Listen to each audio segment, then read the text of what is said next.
Imagine being so addicted to a game that you spent a full 10 years just to reach the final boss room, and now when you finally get there, you discover that it was all just a test to determine whether you are worthy of stepping into this world or not. What's more, you become the barbarian character you chose to complete the game. This is the story of our MC, a guy who was always weak, spent a lot of time in the hospital, and was addicted to gaming just like me. However, he grew frustrated because good games weren't being released like they used to be. Finally, he found a forum discussing a new game. The game was said to be very different from others, requiring 100% effort from the player. The game's name was Dungeons & Stone, an indie RPG with 2D graphics. At first, our boy didn't find the game exciting because it was available only in English, but since it was free, he decided to give it a try. When it was time to select a character, there were several options: human, dwarf, elf, barbarian, and furry. There was also a mysterious option with 3 question marks, which seemed to be a random or secret character. He randomly selected the barbarian, thinking he wouldn't play the game for long. Initially, the game didn't seem impressive to him, but within minutes, he was completely hooked, losing track of time. The game featured unique classes and mechanics. Some were highly useful, while others were completely useless. You had to form alliances with NPCs, and if you died, you had to start all over again. At first, this mechanic felt exciting, but as he kept dying repeatedly, he grew frustrated. Despite this, he refused to give up. He played the game in the hospital. Then, during his time as a civil servant, through college, and even while working a job, through it all, he never stopped playing Dungeons & Stone. But despite his persistence, he kept dying again and again. 9 long years passed like this, and now he had finally reached the final boss room. After reaching the Abyss Gate, he breathed a sigh of relief and even celebrated, thinking that no one else could have dedicated 9 years to this game like he did. Now, the biggest question was whether to enter the boss room or not. When he selected yes, the game warned him that he might not be able to return, and asked if he was sure. The warning felt almost as if the game itself was cautioning him, but the protagonist didn't care and confirmed his decision. As soon as he selected yes, the game began loading, and he started imagining what the final boss might be like. Then the game revealed something shocking. It told him that reaching the Abyss Gate only marked the completion of the tutorial. The protagonist was stunned. How could the game consider this a tutorial? His frustration grew even more as the game text suddenly changed to Korean. Angry, he thought about all the time he had wasted. At that moment, the game confirmed his target, and strange light began emanating from his monitor. The light engulfed him completely, and he felt a sharp pain as his body was pulled in. His consciousness started fading, and in the distance he heard a voice. The voice grew louder and louder, congratulating young warriors for stepping into a sacred realm to become true warriors. When he opened his eyes, he realized that everything had changed. Wherever he looked, there were torches, and around him stood strong, muscular barbarians. His own body felt completely different, fit, covered in hard muscles and tattoos. Above all, an old-ass jacked geezer was shouting, asking everyone to pick their weapons. That's when he realized he had become the very barbarian character he had selected in the game. The old man continued calling warriors forward to pick their armaments. The first one was Karok, the third son of Vannon, who chose a double-headed axe. As soon as he selected his weapon, it was announced that he had become a warrior. Then another warrior was called forward. One by one, everyone started choosing their weapons. The old man blessed them, saying, "May the grace of Raphonia be with you, young warriors." At that moment, the protagonist finally understood that he was truly inside the world of Dungeons & Stone. Not only had he become a barbarian, but he was also now living as the character he had chosen. As he tried to process what had happened, someone nearby muttered,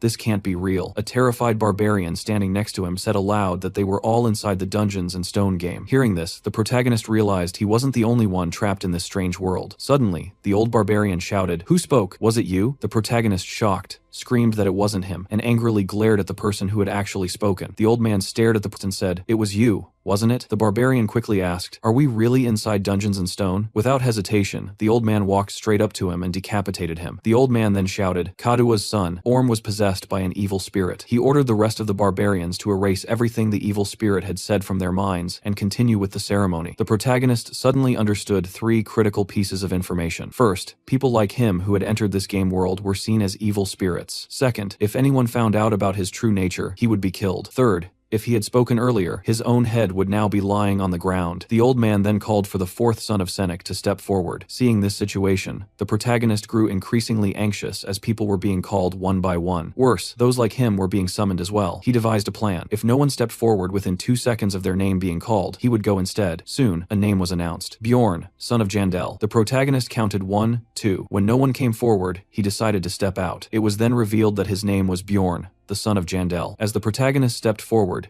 He noticed the old man glaring at him. The old man instructed him to choose any weapon he liked. There were several options to pick from. The weapon chosen by the protagonist caught the old man's attention. It was a shield. The protagonist believed the shield was the best option. Meanwhile, outside the game, the computer automatically updated with a notification. Object's overall level increased by +24, and this information was sent to the administrator. We were also shown the protagonist status. When he had initially chosen the barbarian class, he had picked a sword because it looked powerful. However, there was a major problem. He kept dying repeatedly, just like a noob. Even monsters seemed confused by how often he died. He tried two-handed axes, maces, hammers, everything, but the results were always the same. He would enter berserk mode and die again. One day, while wandering through a town, he came across a shield. It was different. He then realized that the barbarian class had high vitality, which made it perfect for tanking. Initially, learning how to use the shield was challenging because it took time to master the skills associated with it. But later, when he began defeating stronger monsters, he became almost invincible. In fact, the barbarian class turned out to be completely overpowered, which is why he chose the shield. With the ceremony complete, the gates to the labyrinth opened. The town housing the labyrinth was called Rafdonia. On the leader's orders, everyone rushed inside. They were all moving together,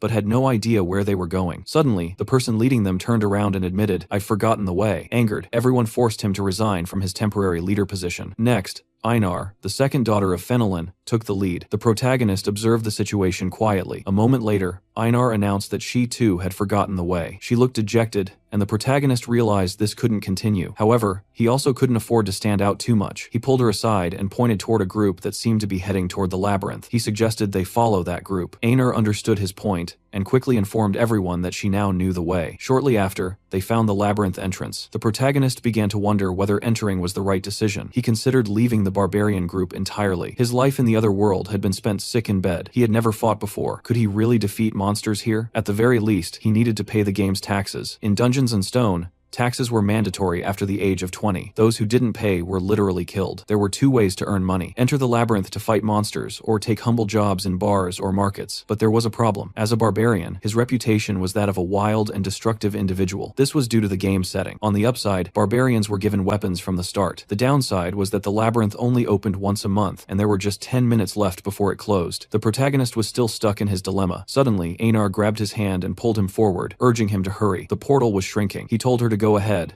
assuring her that he would follow. Before leaving, she thanked him. He said there was no need, but she insisted she wanted to learn how to be as smart as him. She had never seen such an intelligent barbarian and aspired to be like him. He thought to himself that she would have to be reborn in another class to achieve that, as barbarians were inherently foolish. Not wanting to hurt her feelings, he simply said, "Just think and act like a normal person." She happily thanked him again and promised to reward him if he returned alive from the labyrinth. He wondered what kind of reward she would give and wondered whether something might develop between them. However, what stuck with him was the phrase, "if you return alive." Barbarians in this game were not afraid of death. They didn't care about it. The protagonist asked her, "Are you afraid of dying?" Einar ponders for a while and asks, "Isn't it obvious?" Yes, she is afraid, but she is a born warrior. If you don't know how to fight, you're not a barbarian. This realization makes it clear to her that she has to enter the labyrinth. So be it. Being a barbarian, she has learned to conquer her fears. Now she moves deeper inside. In the dungeon, visibility is almost zero. When we talk about dungeons and stones, our boy is a veteran. He knows there should be crystals on the walls to at least light some of the way. But here he realizes he's been thrown into sheer darkness. This has never happened before in his 9 years of gaming experience. He proceeds cautiously, feeling the walls as he moves. As he senses that his pace is too slow, he steps into a bear trap. Nearly screaming in pain, he stifles his voice, knowing that an enemy might be nearby. And guess what? Our boy is right. Hidden in the darkness is a small but sinister creature. The worst part, these creatures are cunning and only attack when you're severely weakened. Despite the pain and frustration, he chastises himself for whining. Instead, he shouts, challenging the goblin for a fight. Standing tall, despite his numb leg, which has been trapped, protagonist anger intensifies. He curses the goblin. Just then, he hears the creature's footsteps, confirming that his shouting is working. Our boy pretends to run, baiting the creature. As he walks, it walks, and he stops, it stops. Seeing this, our boy devises a new plan. He collapses entirely, playing dead to fool the goblin. The creature stands at a distance, watching to confirm if his target is truly lifeless. Then it starts throwing stones at him, testing if he's alive. This enrages our boy. He realizes that this goblin might be even smarter than the barbarian who failed to find the labyrinth secrets. As the goblin approaches, our boy makes a critical error. He misses an attack. To make matters worse, the goblin laughs at him, mocking his failure. Protagonist's blood boils. Driven by sheer rage, his body reacts instinctively, attacking the goblin repeatedly. He might have destroyed it completely. That's the true strength of a barbarian. Raw, untamed madness. After defeating the goblin, Our boy gains experience points, and the creature's body vanishes, leaving behind a small crystal, the game's currency. This 9th grade magical gem is worth only as much as a piece of bread. It's now crystal clear. This is a world of dungeons and monsters, a land of familiar landscapes, and various game races. Our boy realizes this is the same game he played for 9 years. But if this is his new reality, he will only find out by dying, dragging himself, leaving trails of blood. Our boy crawls for what seems like 10 miles. At one point, he sees a light at the end of the cave. Just as he's about to give up, he notices a group of people passing. By now, our boy is on the verge of death with only 2% life remaining. Bjorn tries to speak, but his low health prevents him. The group questions how a beginner could have made it this far, as it seems impossible. Bjorn, irritated, feels an urge to punch the helpers. The group leader remains calm and asks someone named Racina to heal the barbarian, but Racina refuses without reason. The leader, expecting this,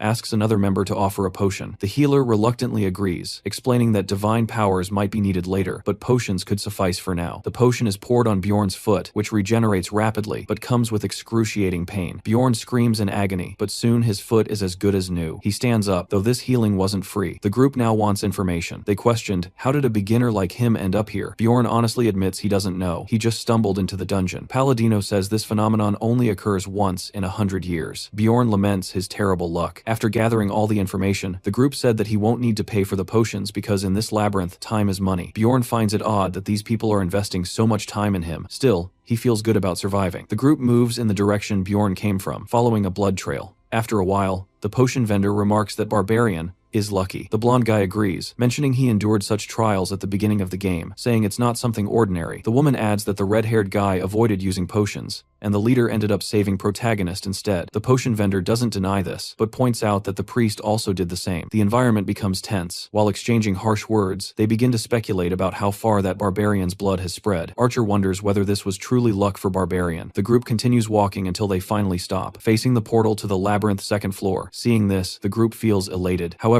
as they are about to enter the portal, the woman says stop, and asks if what they see lying there is Barbarian's saddle. The old man uses light magic to illuminate the path they had traveled. The blood trail is still visible, shocking everyone. The old man asks the leader how far that barbarian managed to travel. The blonde guy estimates about 10 miles. This realization dawns on the group. If this individual managed to crawl so far alone, he must possess monstrous strength. The red-haired man shivers at the thought, wondering if he could have endured such a pain himself. He recalls seeing Barbarian extending his right hand and showing a magic gam. This means that Barbarian crawled this far, unsure if he'd survive, yet never let go of his bargaining tool as he desperately clung to life. The red-haired immediately retracts his earlier statements and even asks his teammates if they remember Barbarian's name. Until now, everyone had assumed barbarians are a mindless race, bent on slaughter. But this individual seems different. Switching back to our boy, he fights goblins, defeating them using only his shield and fists. He learns their patterns and tackles traps scattered along the way. When goblins attack from behind, he turns and beats them with a shield. However, he faces one problem: hunger. The tribe leader had given him a bag of food, but it tore apart, leaving him with only 2 out of 7 pieces of bread. Realizing he must ration carefully, he eats a bit of bread, remarking how delicious it is. But now he is thirsty, wondering where he might find water in this dungeon. He reflects on how the game didn't require drinking water. Now in this real-life scenario, the challenge feels much harder. Bjorn, frustrated, gets up to search for water. Eventually, he hears the sound of running water and spots someone drinking in a corner. As Bjorn approaches, the person leaves immediately. He then took a seat and started counting his crystals, finding he had about 40. But now a new problem arises: fatigue. He knows he needs sleep. In the dungeon, there are 2 ways to sleep.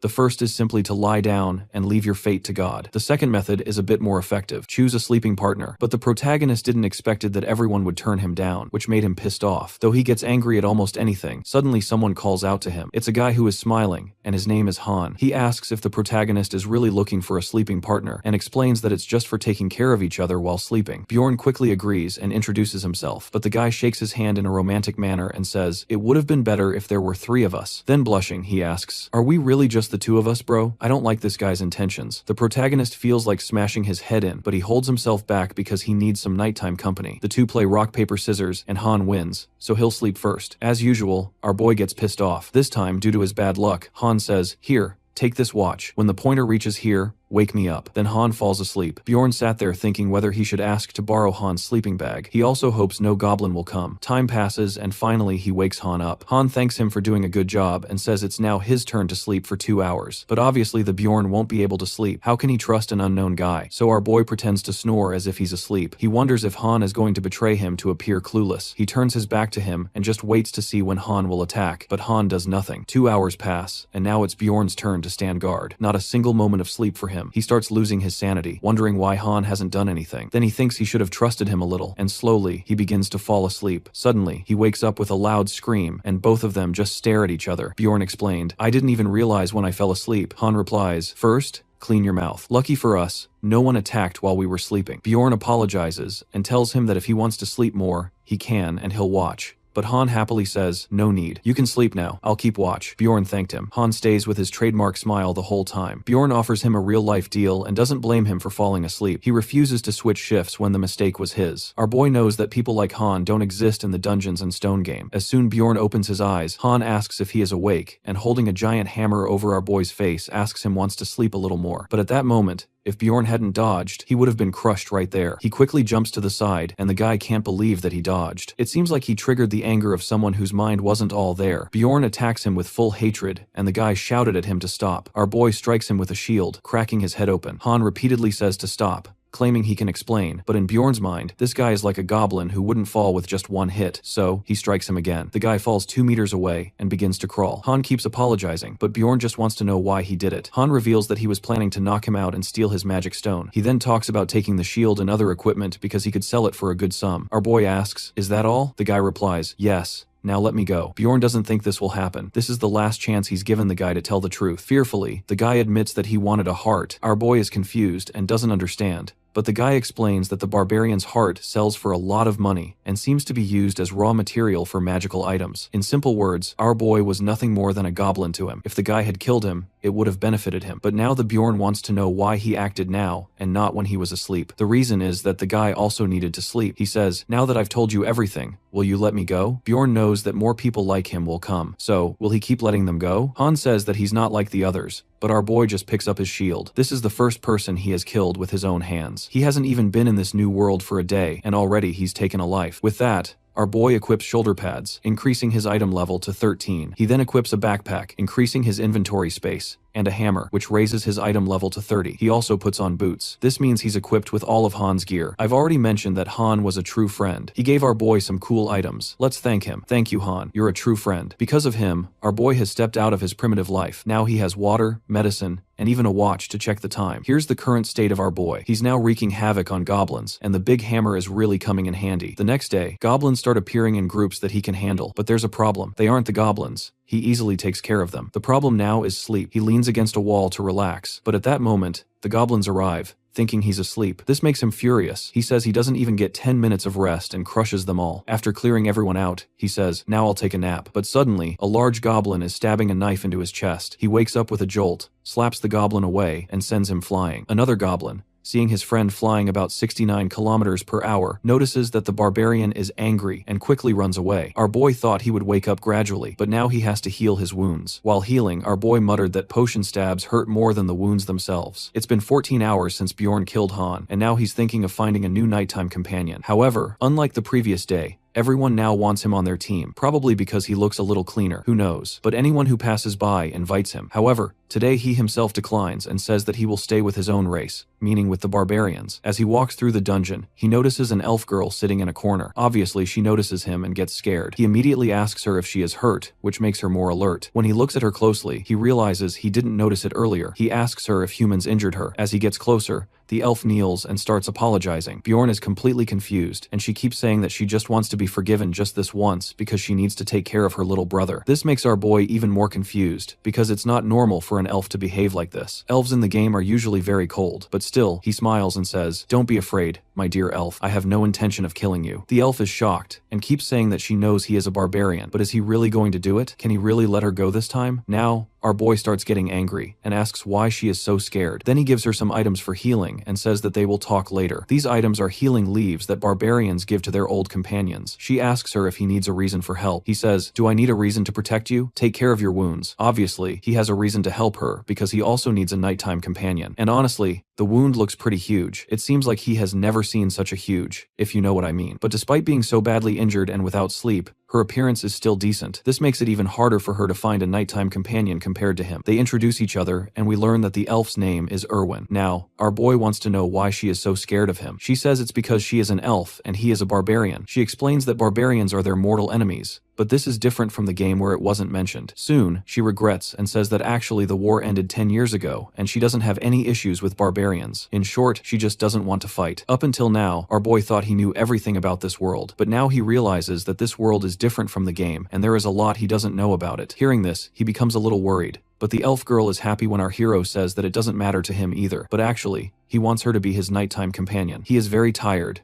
and maybe she is too. So why not cooperate? She thinks about it and remembers that barbarians value their honor above all else. So, she asks him to swear on his warrior's honor that he won't do anything to her. As usual, this makes him a little angry, but he agrees when she says she will swear as well. He swears, "I swear on the honor of my father, whose name he already forgot." Then the elf swears too, and this non-aggression vow is fulfilled between them, at least for the night. He says that he will sleep first as maybe this will make him feel safer. She says she has no problem with it, and this time Bjorn gives him a watch saying that she should take care of it because it's expensive. He lies down and thinks he will pretend to snore and sleep for about 10 minutes to confirm, but suddenly he wakes up in shock because he had actually fallen asleep. He asks how long he has been asleep, and she says 2 hours. He thinks it's because of the sleeping bag and blankets. Now he feels obliged to give them to her, and she is very happy. Finally, she falls asleep, and maybe she was as tired as barbarian. Bjorn feels like weeks have passed in this game, but in reality only 3 days have passed since he arrived here. This makes him wonder what might have happened to his body in the real world. Well, as far as he remembers, his body was pulled into a monitor, but he has no idea. When he checks the watch, he realizes there are only 10 minutes left to wake the sleeping beauty. This makes him worry as he doesn't know what to do with her now. Should he join her and share all the loot from the third day because the game is now sending goblins in groups instead of singles? He says he can handle up to 4 goblins, but the problem is still sleep,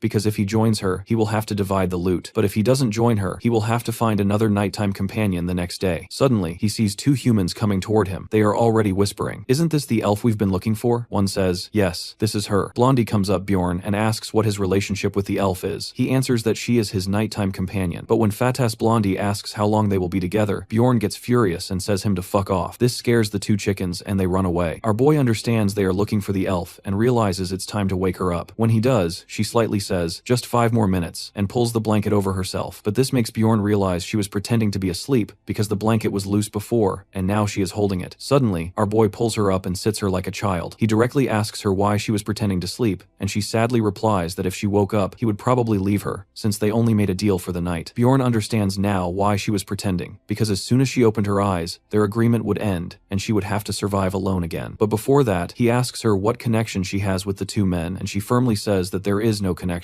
However, Bjorn doesn't understand how they recognized her, and she admits that she might be from the clan that tried to hurt her. At least their clothes had the symbol of the Crystal Union clan. He immediately understands that joining her might be dangerous, because the whole clan is after her. But seeing that she is only 20, he asks her to come with him so they can talk while walking. She asks if he'll help her, and he says he wants to hear the whole story first. Erwin gets excited, and she begins telling her story. She explains that she met the man on the first day of her journey, and he became her nighttime companion, but something felt off. So, she opened her eyes, and saw that the man had his hand in an odd position near her. He was telling her to sleep a little longer. Later, she found out that he was a manager of a clan that did business on the first floor. She continues that she somehow escaped that day, but his clan members are still chasing her and she got an arrow in her abdomen. Now, our boy wants to know how they are able to track her. She tells him that she thinks they use a message stone to keep tracking her. A message stone is a mystical device that allows communication within a range of about 300 meters once synchronized. It's like a walkie-talkie. Bjorn understands that if he leaves her, she will be captured, but it doesn't seem like she has done anything wrong. He asked her why was there such insistence on chasing her. Was it just to silence her? Hesitantly, she denied it, and with a slight blush, admitted that when she was running away for the first time, she had thrown her knife, and by mistake, it had landed there. She assumed he understood the implication. Rumors said the situation had turned so bad that even potions couldn't fix it. Well, that was more than enough reason for them to come after her. Feeling embarrassed, Erwin softly apologized. Just then, a strange sensation washed over her, and she quickly warned Bjorn not to look back. A group was following them from about 150 meters away. Our boy was impressed by her precision. This was likely an innate passive ability of the elves. Deciding they needed to move faster, he asked if her injury was fine. She assured him it was, though she knew her wounds had reopened. Despite that, she didn't complain. Even as they picked up speed, the distance between them and their pursuers wasn't increasing. Bjorn started formulating a plan. Erwin noticed his thoughtful expression and asked if something was wrong. Instead of answering directly, he asked her what she was good at. Proudly, she declared that she was skilled at washing clothes and cleaning the house, instantly ruining any hope he had for a battle strategy. Frustrated, he clarified that he was asking about combat. She then explained that she was proficient in archery and spiritual fire magic. Bjorn immediately recognized it as one of the rarest elemental abilities. However, what he truly wanted to know was whether she had ever killed someone. She shook her head but confidently stated that she could if necessary. Acknowledging her response, he then asked if she would be willing to accompany him until they escaped the labyrinth. Bjorn stated that the rewards would be divided. He would take 90% and she would 10%. Surprisingly, she accepted the deal. As the enemies closed in, now only 100 meters away, Bjorn realized he needed to change his plan. He decided to take a detour and instructed Erwin to summon her fire spirit. Without hesitation, she did as he asked. Of course, our boy hadn't expected to end up back in this place. This was the very spot where he had first spawned inside the labyrinth. Before he could dwell on it, Erwin warned him that the enemies were getting even closer. At the same time, Bjorn told her to unsummon her fire spirit. Suddenly, darkness engulfed the area. Our boy quickly understood that these people had advanced tracking techniques, even in complete darkness, as one of them had stopped right where they were. Without wasting time, Bjorn called out to the elf and told her to fire an arrow at the enemies. She drew her bow, assuming a graceful archer's stance, her expression cold and focused. With precise aim, she released an arrow that struck her target directly in the head. A thought crossed her mind. This was probably her first kill. Bjorn praised her, saying that if she had hesitated, they might have been in danger. As they approached the fallen body, a voice crackled from a message stone. The transmission was being heard by multiple people, and an immediate order followed. Everyone gather at the Goblin District. It was now clear the person tracking Bjorn and the elf was Siren. Checking through Siren's belongings, our boy found 2 daggers, a bag filled with magic crystals, and a potion attached to his belt. Meanwhile, Erwin had already put on Siren's clothes. Bjorn remarked that she looked much better now. She then taught him how to use the communication stone. It was as simple as pressing the button on its side. Just then, another message came through. Repeat, repeat. Siren is no longer responding. He was tracking the elf, but he has been defeated. She's in the Goblin District, along with the barbarian, wielding a massive hammer. Their bounty is set at 10,000 gold coins. Erwin was already in shock, but Bjorn reassured her, telling her not to worry and to summon her spirit once again. Their next move was clear. They were about to travel through the darkness and head straight for the second floor of the dungeon. After some time,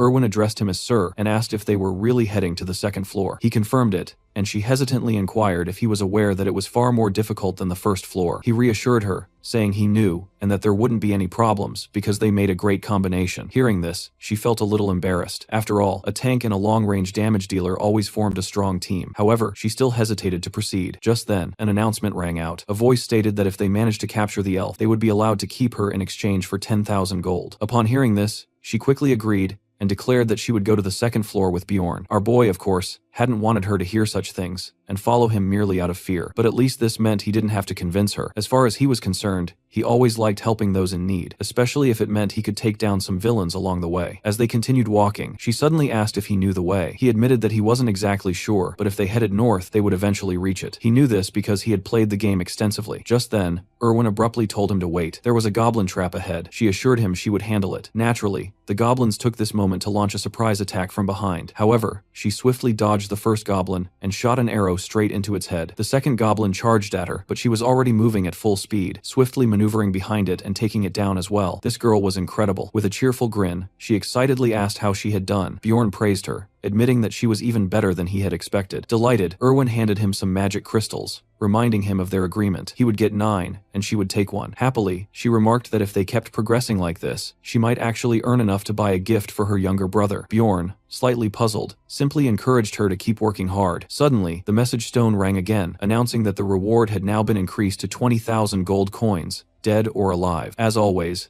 Bjorn assured her that no one would be able to pursue them in the darkness. However, before they could relax, a new problem emerged. Standing before them were several ghouls. She turned to him and asked if she should fight them. This time, he firmly stated that they would fight together. In Dungeon and Stone, when someone defeats a monster species for the first time, they receive extra rewards. This means the more species of monsters they slay, the faster they level up. For them, this was a real opportunity. Bjorn stepped forward and smashed through the enemies, while those approaching from behind were easily taken down with arrows. With a reliable companion by his side, this all felt like child's play. As they continued defeating ghouls, they kept moving north, pushing forward until they reached the 3rd day of their journey. Along the way, they spotted blood on the ground. Judging by its appearance, it definitely wasn't goblin blood. But then, whose blood could it be? Nearby, someone's foot had been almost severed, and a sandal had been left behind. This was the very spot where our boy had first set foot in the labyrinth. Right behind this location was the portal to the second floor. Recalling how close he had come to dying because of it, anger surged through him. In frustration, he slammed his hammer against the ground, cursing loudly. Erwin flinched in fear and instinctively began apologizing, assuming she had done something to upset him. But in reality, Bjorn was just frustrated with his own bad luck. If only he had arrived from a different direction, he would have already been on the second floor long ago. Meanwhile, Elf had tears in her eyes, convinced that everything was her fault. He reassured her not to worry, insisting that it wasn't her doing. That's when she finally understood the situation, and for the first time, sympathized with everything he had endured. Bjorn was surprised that she figured out on her own, but then she said something that left him baffled. She was sure his friends had gone to heaven. He had no idea what she meant by that. Finally, the moment had arrived to enter the portal to the second floor. A notification appeared, confirming that they had reached the goblin forest on the second floor. The very next moment, they suddenly plummeted down,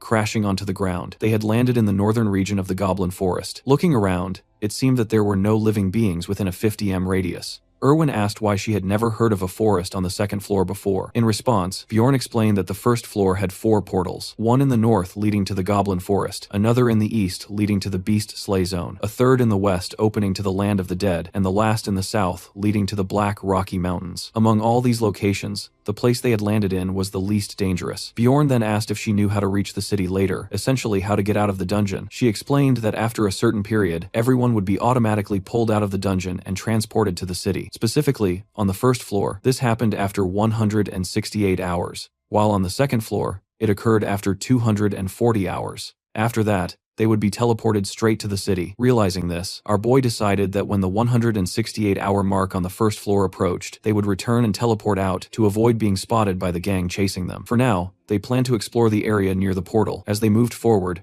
Erwin led the way, pointing out traps along the path. Our boy, however, saw nothing but leaves and stones until he threw a rock, revealing a hidden trap. She then asked how she had done, to which Bjorn simply replied that she had done her job well. After scouting for a while, they realized that no goblins were in the immediate area, so they continued exploring. The issue with the second floor was that goblins often moved in groups of 12. Worse, there were also mutant goblins, warriors, and archers, who were far more dangerous. Bjorn decided that they would clear the traps, expand their exploration area, and stay close to the portal in case they needed to make a quick escape. They followed this plan carefully, but soon Erwin felt another presence. This time, it was a group of goblins, more than 10 of them, at a distance of about 50 m. Bjorn then asked how close she could get without being detected. She estimated that without him, she could manage about 30 meters on her own. That made sense. After all, imagining Bjorn trying to hide in the bushes was almost laughable. He looked like a walking truck, whereas the elf girl could move silently without making a sound. Eventually, she spotted the goblins and signaled Bjorn. Loading an arrow, she took a powerful shot. This time, he couldn't even see if she had hit the target, but without hesitation, he stepped forward, telling her to stay behind. Walking straight toward the green creatures, he realized something surprising. Despite the overwhelming number of enemies, he wasn't afraid. Instead, his body seemed to react instinctively to the battle, as if craving it. His warrior's heart was twitching for a fight. With a mighty swing, he delivered a hammer strike so powerful that one goblin was nearly sent flying. He barely even noticed how quickly his adrenaline had surged. Raising his shield, he struck again, only to suddenly sense danger. A goblin had nearly sliced his face. If he had hesitated even a second longer, his head would have been gone. And of course, the goblins weren't giving him a moment to breathe. If he had been alone, he might have barely escaped, but he wasn't alone. Our favorite elf provided long-range support, allowing him to fight freely on the battlefield. After defeating the first group, Bjorn had earned 11 magic crystals. On the first floor, he had collected only 40 crystals throughout an entire day, so this was a significant improvement. Instead of giving her just 1 crystal, he handed her 2, because he decided to keep the goblin warrior's crystal for himself as it held more value. They continued their exploration, and as soon as they expanded their search radius to 3 kilometers, groups of goblins started appearing every 5 minutes. Among them were now stealth archers. Things were about to get even crazier. The goblins launched a full-force attack, and naturally, chaos ensued. Bjorn was holding his ground, but now he was in the goblin archer's line of sight. An arrow was about to strike him, but at the last moment he dodged. Now he had also pinpointed the archer's location. After nearly 15 hours of roaming and fighting, they finally decided to take a break. Bjorn told Erwin that she could sleep first. Of course, she had already borrowed a sleeping bag and blanket. Placing her weapons aside, she laid down to rest, perhaps feeling safer now that he was around. After hunting for over 15 hours, they had gathered plenty of rewards. As they expanded their exploration area,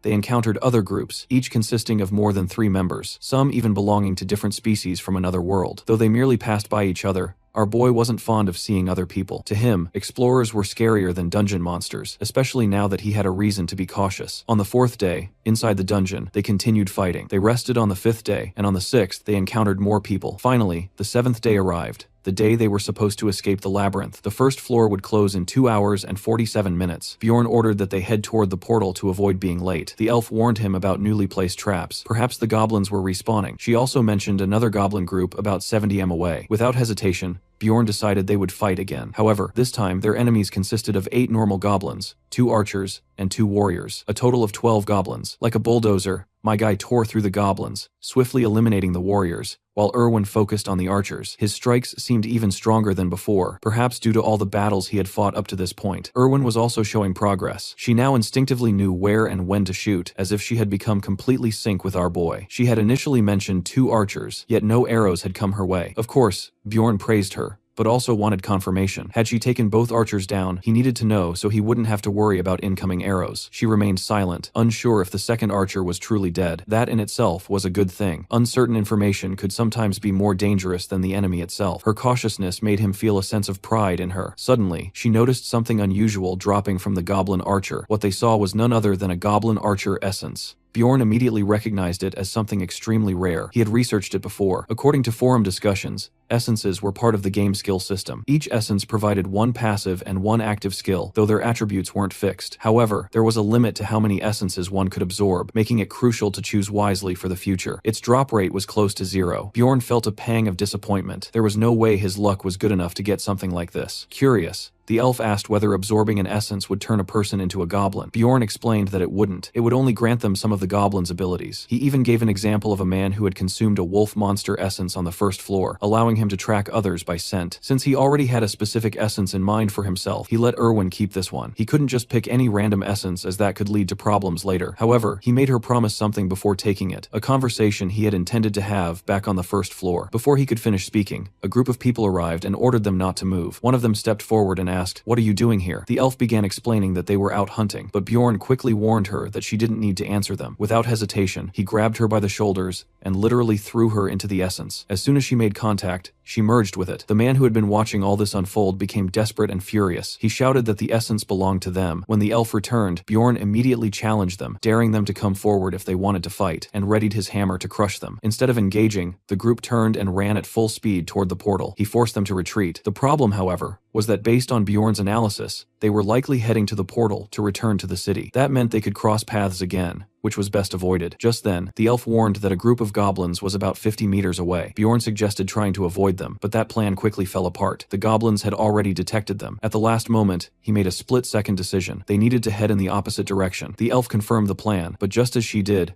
an arrow came flying straight toward her face. Luckily, Bjorn reacted instantly, pulling her back with full force. But something was off. This arrow didn't seem to belong to the goblin archers. It was likely from the same group that had just run toward the portal. Bjorn suspected that those people had deliberately attracted the goblins toward them while positioning themselves on the other side, waiting in ambush. Realizing there was no way out, he told the Erwin to use her powers. They would have to fight. She hesitated for a moment, confused, but Bjorn quickly explained that these essences had unique abilities. The one she had absorbed earlier was from a goblin archer, meaning her power had significantly increased. She had gained both a passive and an active ability. Her passive ability was Poison Arrow, which inflicted poison damage whenever she used her bow. Her active ability was Thief Steps, which allowed her to enter stealth mode. Bjorn was impressed that she could activate it just by willing it without wasting time. He handed her the bag, deciding to take on the goblins alone while she focused on the human archer behind him. She clearly didn't like the plan, but Bjorn insisted they had no time to argue. He ordered her to hide and wait for his signal before shooting at the human archer. Bjorn charged toward the goblins,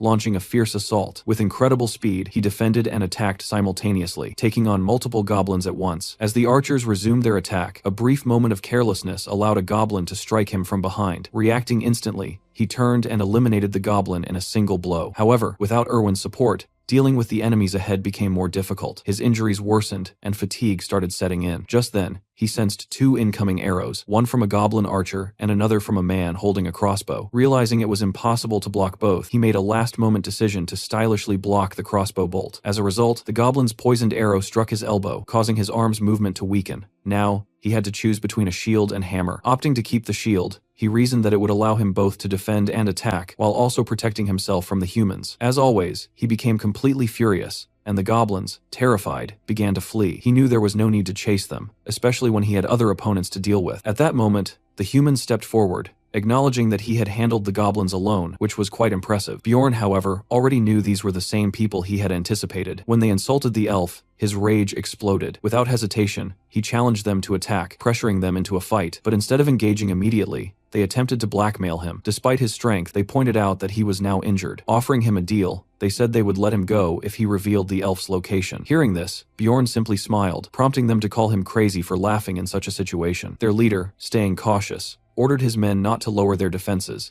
telling them to imagine they were hunting a giant monster. But now, with one of his arms rendered useless, it was time to send a signal, one that even people in this world would understand. Without hesitation, Bjorn lunged toward the leader and struck his sword with a shield in a violent thrust. The man immediately called for reinforcements. An old samurai launched a powerful slicing attack, but Bjorn retaliated with full force. The problem, however, was that he was now surrounded. As he considered whether Erwin had managed to defeat the crossbow wielder, an arrow suddenly came flying at full force. No one knew who had fired it. All that was clear was that it was heading straight toward Bjorn and the leader. The human's tank quickly shouted for his allies to focus on attacking the barbarian while he handled the arrows. While he defended, the other two attacked Bjorn from both sides. The leader struck his shield from the front, while the samurai moved in from behind. Making a quick decision, Bjorn sacrificed his useless arm, using it as a distraction to land a devastating blow on the leader's head. The man recoiled, calling him a monster. Meanwhile, Bjorn swiftly turned to dodge the samurai's next attack, creating some distance between them. Then, something unexpected happened. Another arrow came flying in. This time, the tank managed to block it. But unlike before, this arrow was engulfed in flames. The intense heat forced the tank to discard his shield, leaving him vulnerable. In the next scene, the leader takes another arrow to the shoulder. Realizing that staying any longer would only worsen the situation, he starts running and mutters that he'll deal with the elf later. Meanwhile, the samurai intensifies his attacks, striking faster and urging our boy to surrender. Bjorn regains some momentum, using his shield to block the view and extend his reach. He swings his shield at the samurai, who narrowly dodges, but the attack lands on the tank behind him, sending the man flying. He crashes to the ground, coughing up blood. The old samurai, now furious, wonders why such a strong warrior is even part of this group. The two engage in a fierce exchange of blows, but this time it's a fair one-on-one fight. Bjorn lifts his shield and hurls it straight at the old man's head, then grabs him by the collar and in a fit of rage, bites his neck. Bjorn remains standing firm while the other two opponents have already met their end. Suddenly, Erwin rushes toward our boy, calling him sir. She anxiously asks if he's okay and urges him to take a potion, showing genuine concern for him. After drinking it, Bjorn feels a strange sensation. His body feels like it's boiling, every vein pulsing, his skin burning and itching. After a moment, Erwin encourages him, assuring him that he can handle it. However, he is only concerned about the time. She informs him that it has been 10 minutes since he took the potion, reminding him that they have 40 minutes left before the first portal closes. Without hesitation, he tells her to take off clothes. Completely flustered,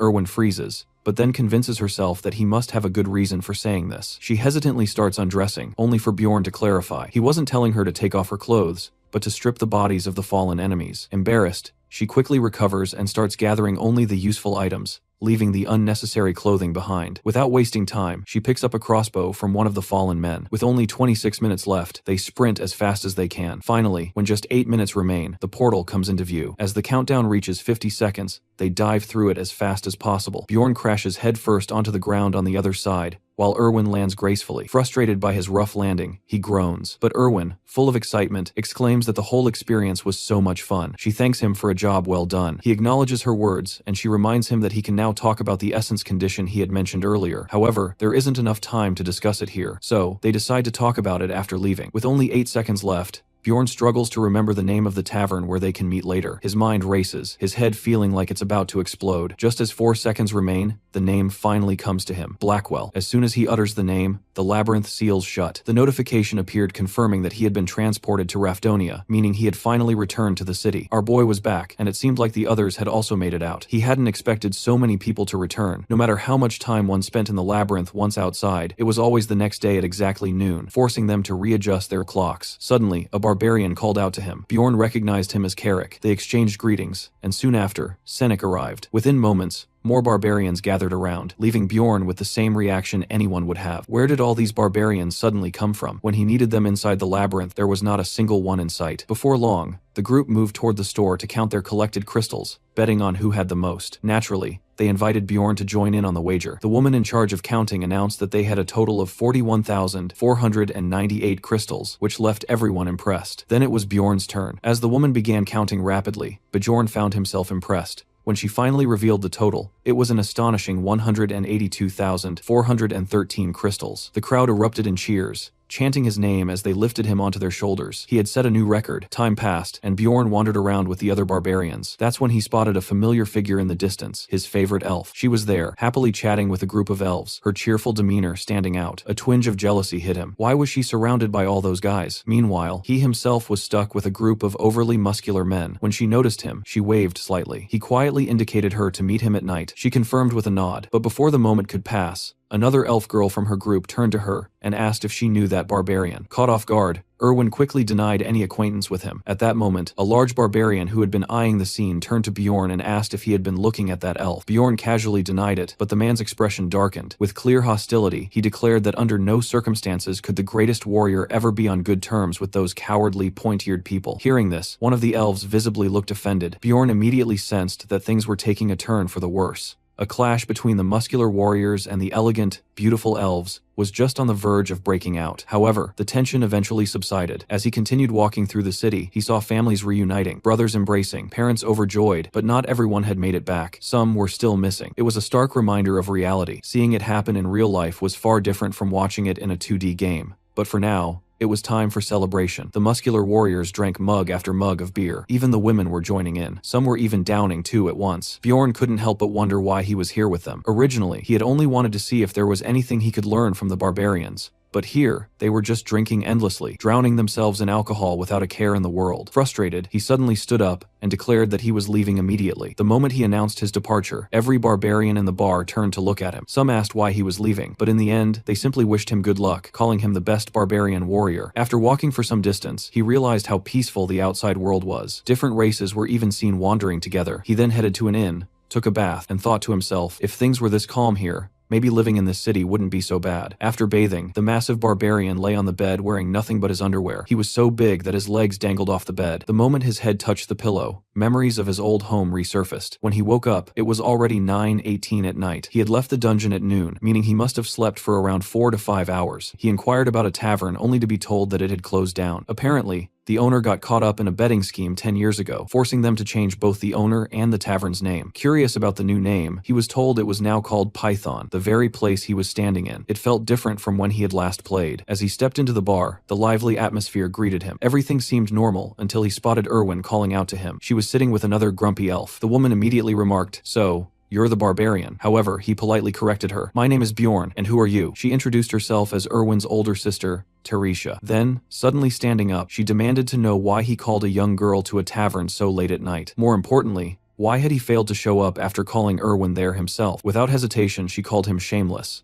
Completely confused, Bjorn asked what she meant. Teresia snapped, telling him to stop acting innocent. Panicking slightly, he turned to Erwin and asked how long it had been since they left the dungeon. Erwin casually replied, "Around 30 hours. Only then did it hit him. He wasn't feeling refreshed because he had slept for 4 to 5 hours. He had been asleep for 30 hours straight. Erwin, however, remained silent, simply observing the situation. He quickly apologized, explaining that he had been sleeping the whole time. This left Teresia completely stunned. She had never seen a barbarian apologize before, and she admitted that she hadn't expected much from him, considering she herself hadn't apologized to anyone in over 7 years. Still, she wanted to know what exactly was his business with Erwin in this place. Bjorn simply replied that he wasn't obligated to tell her anything. That response instantly made her furious, and the two began arguing in front of everyone. Suddenly, Teresia placed a bag on the table, stating that it contained 350,000 crystals, enough to compensate for the essence Erwin had consumed. She then glanced at him, wondering why he wasn't taking the money. Suspecting an ulterior motive, she even remarked that he was hiding something. Bjorn, ignoring her accusations, simply asked, "Does Erwin agree with her sister?" He then revealed the deal he had planned. He wanted Erwin to help him until he found his own essence. This revelation took Erwin by surprise. "Oh, so that's how it is?" she asked to further convince her. He even promised that this time they would split the loot 50 to 50. Hearing this, she was completely overjoyed, only to suddenly lose her excitement. With an apologetic expression, she admitted that she had already joined her sister's group. Teresia then firmly declared that she would never let Erwin again. The only reason it had happened before was because it was part of a ritual. Bjorn, as usual, was infuriated upon hearing this, but instead of arguing, she simply shoved the bag toward him and told him to take the crystals if he understood. However, Bjorn pointed out that 350,000 crystals would be about half the current price, right? She confirmed it, but he wasn't convinced. If that was the case,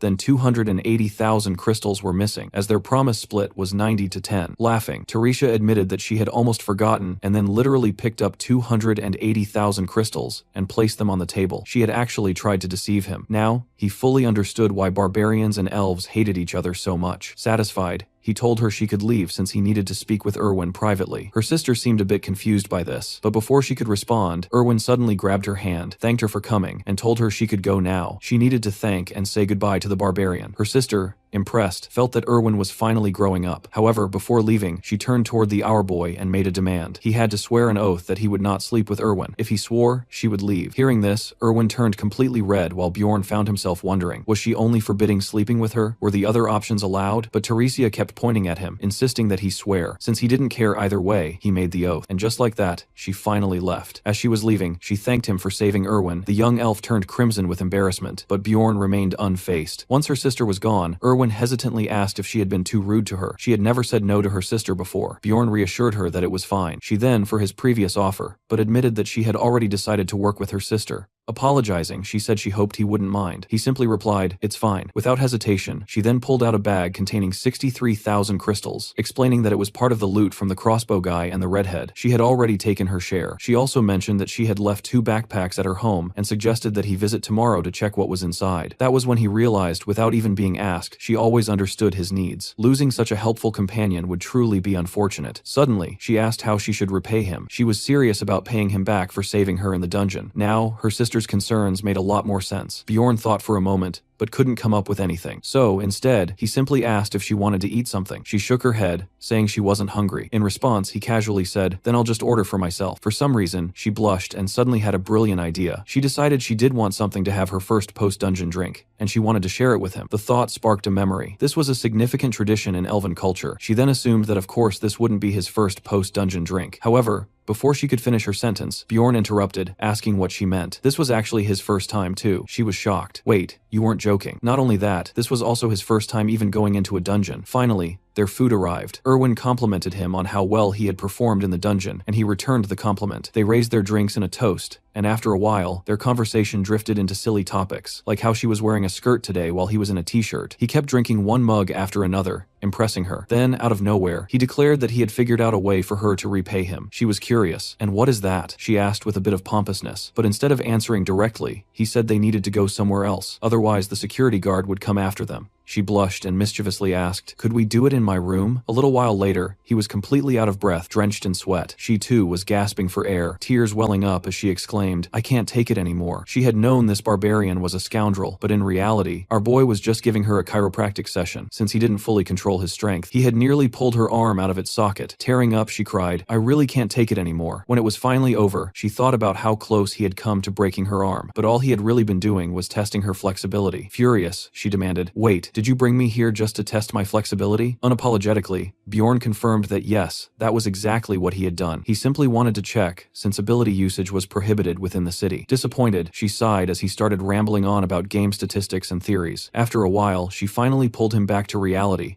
complaining that she was getting sleepy, and just as expected, they ended up sleeping together, but only sleeping. Well, so much for that barbarian's so-called honor. The next day, Bjorn showed Erwin the loot he had brought back from the dungeon. She asked if he planned to sell everything since she needed leather armor and a belt. Bjorn allowed her to keep those items, stating that their cost would be deducted from her share. After that, they went around the city selling various items in different shops. Bjorn managed to earn a total of 1.4 million crystals, while Erwin was shocked to find that even she made 50,000 crystals. Bjorn mentioned that when he had first started the game, he had never earned this much. Then he brought up the idea of parting ways, which upset Erwin. She requested that he at least accompany her to the central square. Upon reaching the square, they found a crowd gathered. Curious, Erwin asked what was happening. Looking at a soldier, Bjorn explained that it was an execution. A man had been gagged and placed on the guillotine. He further clarified that these people hadn't committed any serious crimes. They had simply failed to pay their taxes. Witch's curse loomed over the city, and resources were only available through the labyrinth. Those who refused to participate in the labyrinth were executed to reduce the number of mouths to feed. As the execution took place, people rushed toward the guillotine, dipping their bread in the executed man's blood and eating it. Erwin was disgusted by the sight. Bjorn explained that according to legend, drinking the blood of an executed person brought wealth. Bjorn noted that with each passing year, the fees kept rising, which meant he had to grow stronger over time. He realized that if he couldn't return to his world or become strong enough, he might end up on the guillotine himself. If he wanted to avoid that fate, he had to reach at least the 6th floor of the labyrinth. With that in mind, Bjorn headed to a library. In the game, this place had still been under construction, but now it was complete. As he stepped inside, he noticed people staring at him. His gaze then landed on a table where Einar was sleeping with her face buried in a book, even drooling slightly. Bjorn tried to wake her up. In her drowsiness, she smiled faintly at him, but the moment she fully woke up, she loudly greeted him, causing annoyance among the other visitors. Bjorn asked her to lower her voice and question what she was doing in the library. Einar explained that she was following his advice to think before acting, so she had decided to gather knowledge, hoping to set herself apart from other barbarians. She had also realized that there were enemies beyond just monsters, but studying was still difficult for her. Standing up, Einar mentioned that she was heading to the sanctuary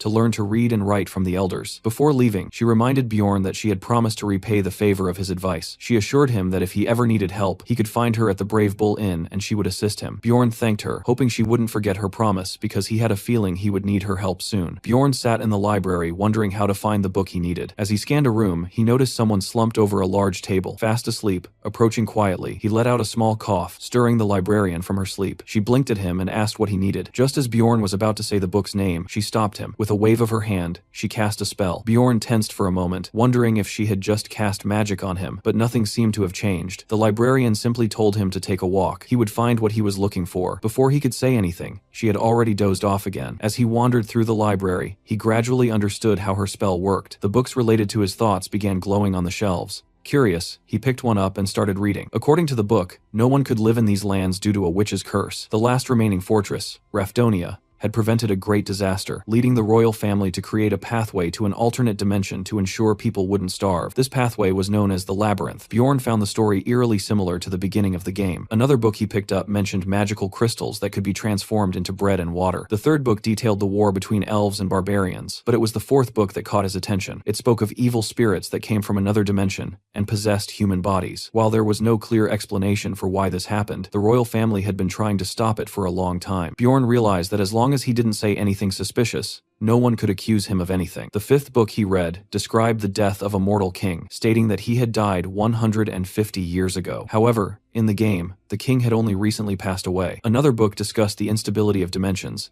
and Bjorn immediately thought about the blonde guy he had met earlier. He must have read this book. The book also included a theory suggesting that if a portal was about to close, entering it at that moment could affect its stability. As he processed all this information, he felt a wave of unease. Deciding he had learned enough for now, he left the library and returned to the inn. Lying on his bed, he thought about when the labyrinth would open again, and concluded that he would need a partner. The next morning, a knock on his door woke him up. Thinking it might be Erwin, he opened the door only to be struck by a magic spell the moment he did. Erwin cheered, celebrating that after 10 tries, she had finally succeeded in forming a contract with spirit stones. In her hands, she held a swirling entity, most likely a wind spirit. According to her, it worked well alongside fire magic. Bjorn acknowledged her luck, knowing that the chances of forming a contract with spirit stones were only 10%, and the process was quite expensive. He asked her to undo the spell, which made her upset since she had wanted to show him something else. However, from Bjorn's perspective, she had already destroyed enough of his room. Realizing the mess she had made, Erwin quickly apologized and promised to clean everything up. After a while, Bjorn complimented her on successfully forming the contract, but also advised her to use her time wisely instead of wasting it. Though Erwin agreed, she was still a bit disappointed that he hadn't shown more excitement about her spirit. Bjorn couldn't shake the feeling that Erwin had become more attached to him, perhaps because he was her first companion. However, he believed she only saw him as a friend. He told her that he intended to stay in town and that if she ever needed anything, she could come find him. Hearing this, Erwin blushed and smiled at him, though it seemed she had misunderstood his words in some way. Later, Bjorn made his way to an inn where the barbarians usually stayed. The moment he arrived, one of them recognized him. Barely having set foot inside, he was already overwhelmed by the noise. One of the barbarians approached him and asked if he planned to stay there for the night, boasting that it only cost 300 crystals per night, perhaps because the barbarians literally piled on top of each other to sleep. Bjorn dismissed the offer, stating that he had only come to speak with Einar. Before he could even finish a sentence, Einar appeared in the hallway. Upon seeing him, Einar immediately asked why he was there. Bjorn requested a favor. He wanted her to spar with her. Logically, he could have just gone to the training field where many barbarians are already fighting and practicing, but he specifically wanted to train with her. Since Einar still owed him a debt, she agreed, saying she would fight him anytime. Without hesitation, Bjorn declared that he wanted to fight now. Both prepared themselves for battle, and as soon as the match began, Bjorn charged toward her, determined not to lose. However, Einar swiftly lifted her sword and defeated him in a single strike. Looking down at him, she asked if he was okay, but Bjorn, unfazed, requested another match. He knew she was truly strong. The two fought multiple times, and by the end, Bjorn was on his knees, exhausted. Einar too had grown tired, and they both decided to take a break. Bjorn then asked if she planned to return to the labyrinth alone. Einar confirmed that she would, as she didn't have enough money to form a party. Hearing this, Bjorn invited her to join him as his companion. Einar seemed slightly surprised at the offer. When he explained that he would take 80% of the profit, but would also cover all the expenses, she didn't ask for further details. Bjorn worried that she might reject the deal, but instead, she took his hand and agreed. From her perspective, there was no point in overthinking things. She wouldn't understand the details anyway, so she decided to trust him. The next day, Bjorn and his new companion arrived at the barbarian sanctuary, where the elder asked if he had come to learn reading and writing. However, Bjorn clarified that he was searching for a spiritual seal, specifically the immortal seal, as he would need it to pass through the labyrinth. According to the elder, elves could form contracts with spirits and use their powers. Dwarves possessed the blessing of steel, which enhanced the power of their items, and demi-humans could bond with ancestral beasts. Meanwhile, barbarians had access to spiritual seals. Curious, the elder asked how Bjorn knew about the seals, since someone his age wouldn't typically have such knowledge. Bjorn explained that he had learned about them from a book, and also mentioned that the seals had been used during the war against the elves. The elder laughed, patted Bjorn's shoulder, and said he had no reason to refuse his request. Just as Bjorn was about to say something, the elder demanded 800,000 crystals for the seal. Bjorn had anticipated this, and confidently agreed to pay. He had already learned during the game that seals were expensive. He offered 500,000 crystals and 3 special coins worth 100,000 each. Suspicious, the elder questioned how Bjorn had managed to gather such a large amount. Expecting this, Bjorn explained that he had found a wounded elf on the first floor, whom he had enslaved in exchange for an essence. He had even taken money from the elf's sister, which, while not entirely true, wasn't a complete lie either. The elder burst into laughter, and soon the other barbarians joined in celebrating Bjorn's achievement. As a reward, the elder gifted him 2 additional coins worth 100,000 each. Bjorn was so excited about this easy profit that he even declared he would continue mistreating elves in the future. Bjorn understood that the seal was a type of enhancement technique that allowed the body to absorb the essence of magical ingredients and develop special abilities. Barbarians tattooed their children because their souls were pure, and this practice kept their soul's path visible even as they grew. Before granting the seal, the wizard warned Bjorn that it could not be reversed. According to Bjorn, the essence of the seal belonged to a tank. The wizard then approached with a needle ready to begin. Repeatedly, the needle pierced Bjorn's back, and judging by his expressions, the process was incredibly painful. Eventually, he managed to activate the first level of the seal, which significantly boosted his natural regeneration, and granted him an additional 13 physical points. Bjorn thanked the wizard and with a sore back stepped out of the hut. The wizard chuckled. This was the first time a barbarian had ever thanked him. Bjorn hurried away, wondering if he had said something odd. As the sun rose, he headed into town to purchase equipment. He had already realized that he was much better at using shields than swords. At a shop, the vendor showed him weapons typically favored by barbarians, but none of them matched what he was looking for, until he found a mace that seemed perfect. With this new weapon, his item level increased by 85. He also bought a customized helmet and half-plate armor, which added 47 and 57 item levels, respectively. Outside the labyrinth, Bjorn had established a daily routine. He had breakfast with Erwin, spent his afternoons in the library, and dined at different places each evening to gather information, even if the food wasn't always great. In the late afternoon, he trained with the other barbarians, relying solely on his instincts. This training significantly improved his skills, allowing him to defeat Einar multiple times, even giving her combat tips. After training, Bjorn returned home, where Erwin requested to join him for dinner. After their meal, she bid him goodbye and wished him luck for the labyrinth, which was set to open the next day. Now, Bjorn's attributes are better. As soon as morning arrived, Bjorn and Einar requested unity magic. The attendant explained that all they needed to do was place their hands on a crystal. However, since nothing in this world came for free, the cost was 15,000 crystals, but in return, it granted them the ability to enter the labyrinth together. She further informed them that the higher the rank, the more expensive the magic would be, and it would only remain valid for 24 hours. A while earlier, inside a tavern, Einar had been left speechless in front of a lavishly set table. Before entering the labyrinth, Bjorn had ordered the best dishes available. The moment she tasted the food, she was overwhelmed, on the verge of tears because it was so delicious. The meal filled her with excitement and determination to work hard. Minutes before the portal was set to open, both of them were already waiting. Bjorn listened to the loud chatter around him and turned to see a few young barbarians fresh out of their coming-of-age ceremony, preparing to enter the portal. Einar watched them with a nostalgic expression, as if it had been ages since she had stepped into a portal herself. Finally, the portal opened, but before stepping in, Bjorn asked Einar to wait a little. He wanted to test a theory. She agreed without question and followed him. However, as soon as there was only a minute left before the portal would close, panic set in. Bjorn kept observing the portal's size until the nearby people started yelling that it was about to shut. Without wasting another second, both of them sprinted toward it. As soon as they entered the dark region, Bjorn followed through with his plan and lit a torch. Einar immediately pointed out something that caught her attention: a monument. Just as Bjorn had expected, this monument had the ability to take them directly to the second floor. The moment he touched it, light began to emanate from it, and a portal to the next floor appeared before them. Einar, still struggling to grasp what was happening, watched as Bjorn readied himself to step through the portal. The act of opening the first portal rewarded him with 2 experience points, causing his level to increase and his essence capacity to expand. Curious, Einar questioned how he had managed to take them straight to the next level. According to him, he had simply read about it in a book. If that was the case, then it seemed like they had entered the land of the dead. Bjorn turned to Einar and asked if she felt anything strange. She admitted that she sensed something filling her body. Trying to make sense of it, she explained that it was probably her spirit status adjusting. Bjorn connected the dots. It was similar to how leveling up worked in games. Just as characters gained higher stats upon leveling up, his soul power, or MP, had also increased. This was essential for using special abilities, and at the same time it determined how much essence he could absorb. Einar, however, found it odd that his level had increased without having defeated a single monster. What had happened was that normally only a small amount of experience could be obtained from undead monsters, but if someone was the first to open a portal, they could gain experience points, an easy way to level up. Bjorn had no intention of revealing this trick to anyone. In fact, he even warned Einar not to tell anyone that they had reached the second level so quickly. Experienced explorers would soon arrive, and if they were spotted, they would surely be questioned about how they had gotten there. Staying away from the portal seemed like the safest option. Securing the torch to his helmet for better visibility, Bjorn noted that the flame was magical. It neither extinguished nor emitted heat. Compared to the goblin-infested forests,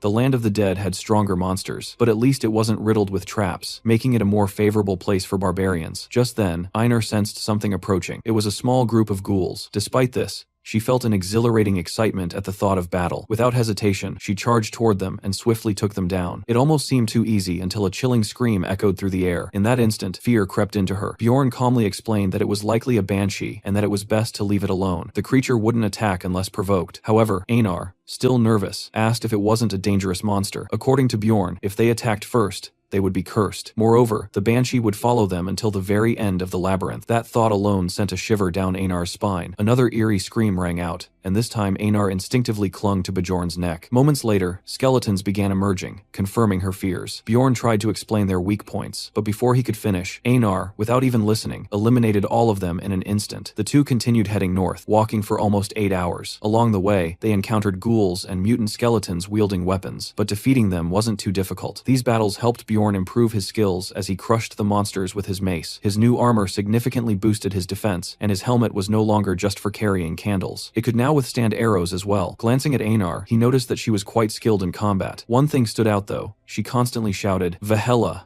the name of the ancestral goddess of the barbarians. Even she didn't seem to know why, but somehow Bjorn found himself doing the same, shouting along with her as they fought, enjoying the thrill of battle together. The continuous fights also granted him a significant amount of EXP points. Einar soon noticed that Bjorn's arm was injured, but he didn't seem concerned. To her surprise, his wound began healing on its own. Excited, she asked if it was due to the seal. Bjorn revealed that the first level of the seal enhanced regeneration and increased vigor. As they continued forward, they realized the terrain had changed, and the wails of the banshee had grown even louder. This signaled the arrival of rank 8 monsters. Suddenly, a guttural scream echoed through the area as a death demon appeared. It was said that this creature consumed the very light of the labyrinth. Bjorn reminded that the best strategy was to attack its head, and without hesitation, they launched their assault. However, the creature was no easy opponent. It blocked their attacks effortlessly, its skin as hard as stone. Bjorn took the lead, drawing the monster's attention while Einar attempted a sneak attack from behind. Yet, despite her precise strike, her blade barely penetrated. The demon turned and threw Einar aside. She got back on her feet, leaning on her sword, and shouted that the monster was far too strong. Bjorn recalled that even in the game, this monster had incredibly high defense and exceptional healing abilities. The death demon let out another roar, and this time, even Bjorn felt a chill. He knew exactly what that meant. The creature had activated its ability to summon ghouls. Within moments, 15 to 20 ghouls appeared, rushing toward the barbarians. Bjorn shouted for Einar to handle the ghouls while he focused on the demon. Gripping his shield tightly, he advanced, but the demon's attack forced him to retreat. Regaining his footing, he charged again, using his shield to block, while Einar swiftly eliminated the ghouls. Once she was done, he warned her not to get distracted before striking the monster with his mace once more. Now, Both barbarians attacked in unison, finally managing to land a solid hit on the demon's head. For a moment, Bjorn thought their attack had worked, but the demon refused to go down. With a powerful strike, it sent Bjorn flying. He hit the ground hard, injured, and looked up just in time to see the wound on the monster's head almost fully healed. Bjorn analyzed the situation, trying to think of a strategy. Meanwhile, Einar grabbed the demon's leg with all her strength, attempting to unbalance it. She succeeded. The creature toppled backward. Seizing the opportunity, the barbarian struck, finishing it off before it could recover. The demon left behind a large magical crystal, but by barbarian standards, it was only worth about 100 crystals. If combined with the ghoul's remains, it would total around 300. Even though the risk was high, the reward felt small. Despite that, Einar was thrilled about hunting monsters. Bjorn, on the other hand, started thinking that hunting with her wasn't so bad. After all, Erwin had been a bit too passive. They continued battling death demons using the same tactic, knocking them off balance and delivering a decisive blow to the head. Eventually, they managed to defeat around 70 of them. Bjorn, who was searching for demon essence to synchronize with his seal, found nothing on the first day. By the second day, demons began appearing in pairs, but they still weren't too difficult to handle. The real trouble came when they took too long in one place. Soon, they found themselves at risk of being surrounded by ghouls. By noon,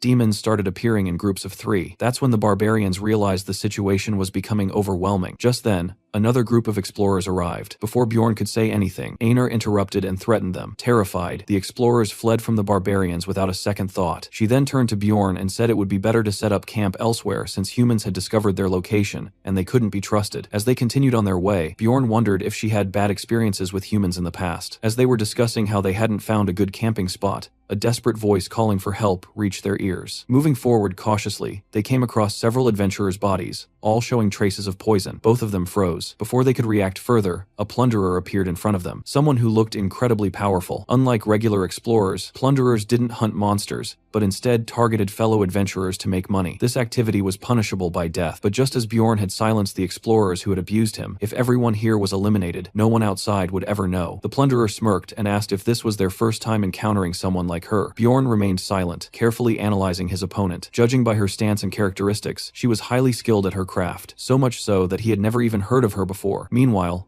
Einar was already on edge, her hand inching toward her sword. She whispered to Bjorn, saying she had a feeling this one was extremely strong. Looking at the fallen explorers, it was clear that none of them had external injuries. It seemed they had all been poisoned. Bjorn turned to the plunderer and asked if those people had been her companions. Turning her back to them, she casually admitted that they had been. Without a hint of remorse, she began gathering their belongings into a magic pouch. Uncertain about their next move, Einar hesitated and asked Bjorn if they should fight. However, after assessing her strength, Bjorn made the quick decision that running away was their best option. Before the plunderer could react, both of them bolted at full speed. As they ran, Bjorn began spotting the signs he had left behind earlier, markers to guide him back to the first floor. But before they could make much progress, they suddenly ran into a group of 4 human explorers, forcing them to stop abruptly. Einar, already prepared for battle, tensed up, but Bjorn quickly explained that they were running away and needed help. The group seemed to believe them, and their leader made an offer. If they could defeat the plunderer, they would receive the full reward. Calling them closer, the leader prepared to use his gnome ability, which could cloak them and their companions within a 3 meters radius, provided they remained still. Trusting him,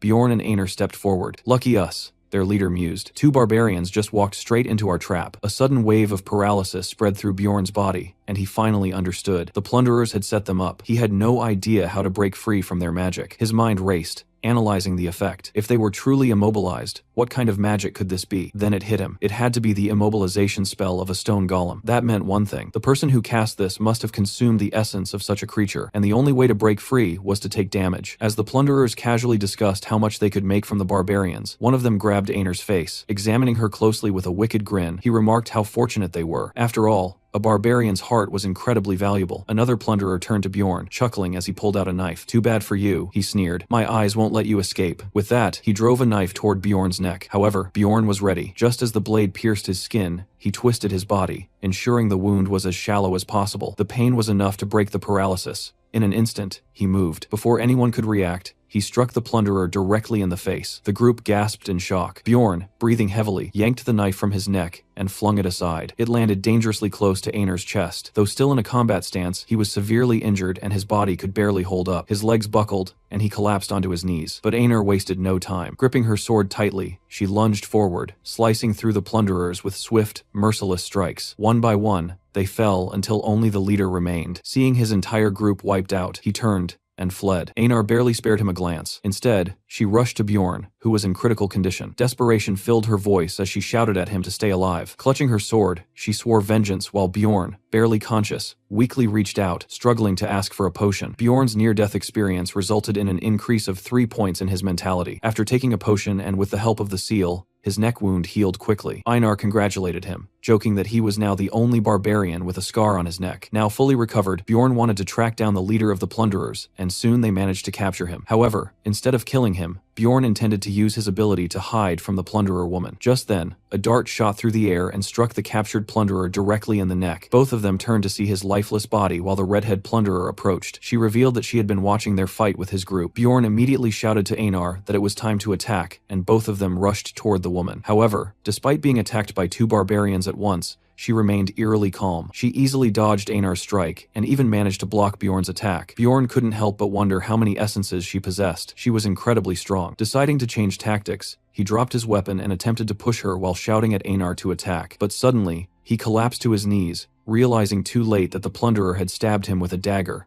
A chilling thought crossed his mind. If she was an aura user, they had no chance. Meanwhile, Einar attempted a surprise attack from behind, but the plunderer retaliated with such speed that Einar couldn't even defend herself. She was using a paralyzing poison, leaving the barbarians immobilized. Bjorn recognized how powerful she was, far beyond what they could handle. As she pointed her dagger at his face, she unexpectedly offered him a deal. If he swore that he had never seen her, she would spare his life. She explained that she had never intended to kill the barbarians in the first place because she owed a debt to their race. Bjorn realized she was telling the truth. However, Einar warned him not to trust her, believing she was merely toying with them. Curious, Bjorn asked what would happen if he refused the offer. Without hesitation, the plunderer stated that she would kill him. Left with no choice, Bjorn swore on his honor. The plunderer, intrigued by his response, remarked that he was different from other barbarians and placed some kind of enhancement on him. It was now Einar's turn to respond. To Bjorn's surprise, she refused. The plunderer raised her dagger, ready to finish Einar off. Desperately, Bjorn urged Einar to swear the oath. Einar tried to argue about the honor of barbarians, but Bjorn reminded her that she had promised to trust him. Still hesitant, she eventually gave in. Before leaving, Bjorn asked the plunderer which floor she had come from. She answered the 8th floor. That meant the barbarians had survived purely because of her promise. As she disappeared, Bjorn made a silent vow. Next time, their encounter wouldn't end like this. Returning to the 1st floor, they stepped out of the portal. The moment they did, Einar collapsed onto the ground. Bjorn asked if she was okay, to which she weakly replied that she was no longer a warrior. Bjorn simply stated that only the strong survived. There would be another chance in the future. Einar tried to come to terms with this, knowing that one day they would get their revenge. They took a break to rest, but despite his exhaustion, Bjorn couldn't sleep. He wasn't feeling as terrible as I, but humiliation weighed heavily on him, just like when that blonde guy had saved him. The priestess had refused to heal him, and the swordsman had handed him a potion which he had drunk like a helpless fool. Bjorn remembered everything. The moment he had seen someone decapitated, the madness he had witnessed since entering this world. All he had done was try to survive, but now he was determined. He didn't want to live his life like this anymore. He asked Einar if she was willing to do whatever it took to become stronger, even if it was dangerous. Without hesitation, she agreed. She knew that if they didn't grow stronger, they would die. Bjorn then began explaining his plan to his companion. They would enter the rift and search for the case. But first, they defeated different monsters on the 1st floor, eventually reaching a dark area. After some time, they arrived at a stone monument. Bjorn explained that it was a memorial for those who had discovered the labyrinth. A quote was engraved on it, one that he had seen in the game. This meant that the hidden condition should be the same as well. The rift would be opened, but it was a secret. Einar promised not to tell anyone, but she was curious what exactly was the rift. Bjorn explained that it was another labyrinth within the labyrinth. To open the rift on the 1st floor, they needed magic crystals from the 4 types of monsters. From the 2nd floor, they required an 8th rank magic crystal. The rift itself would open an instance dungeon with a 5-person capacity, and its difficulty depended on the number of participants. In the game, the rift had only opened 3 months in a Rift City's timeline, and people had eventually found ways to force it open. Bjorn activated it, and the 2 of them stepped inside.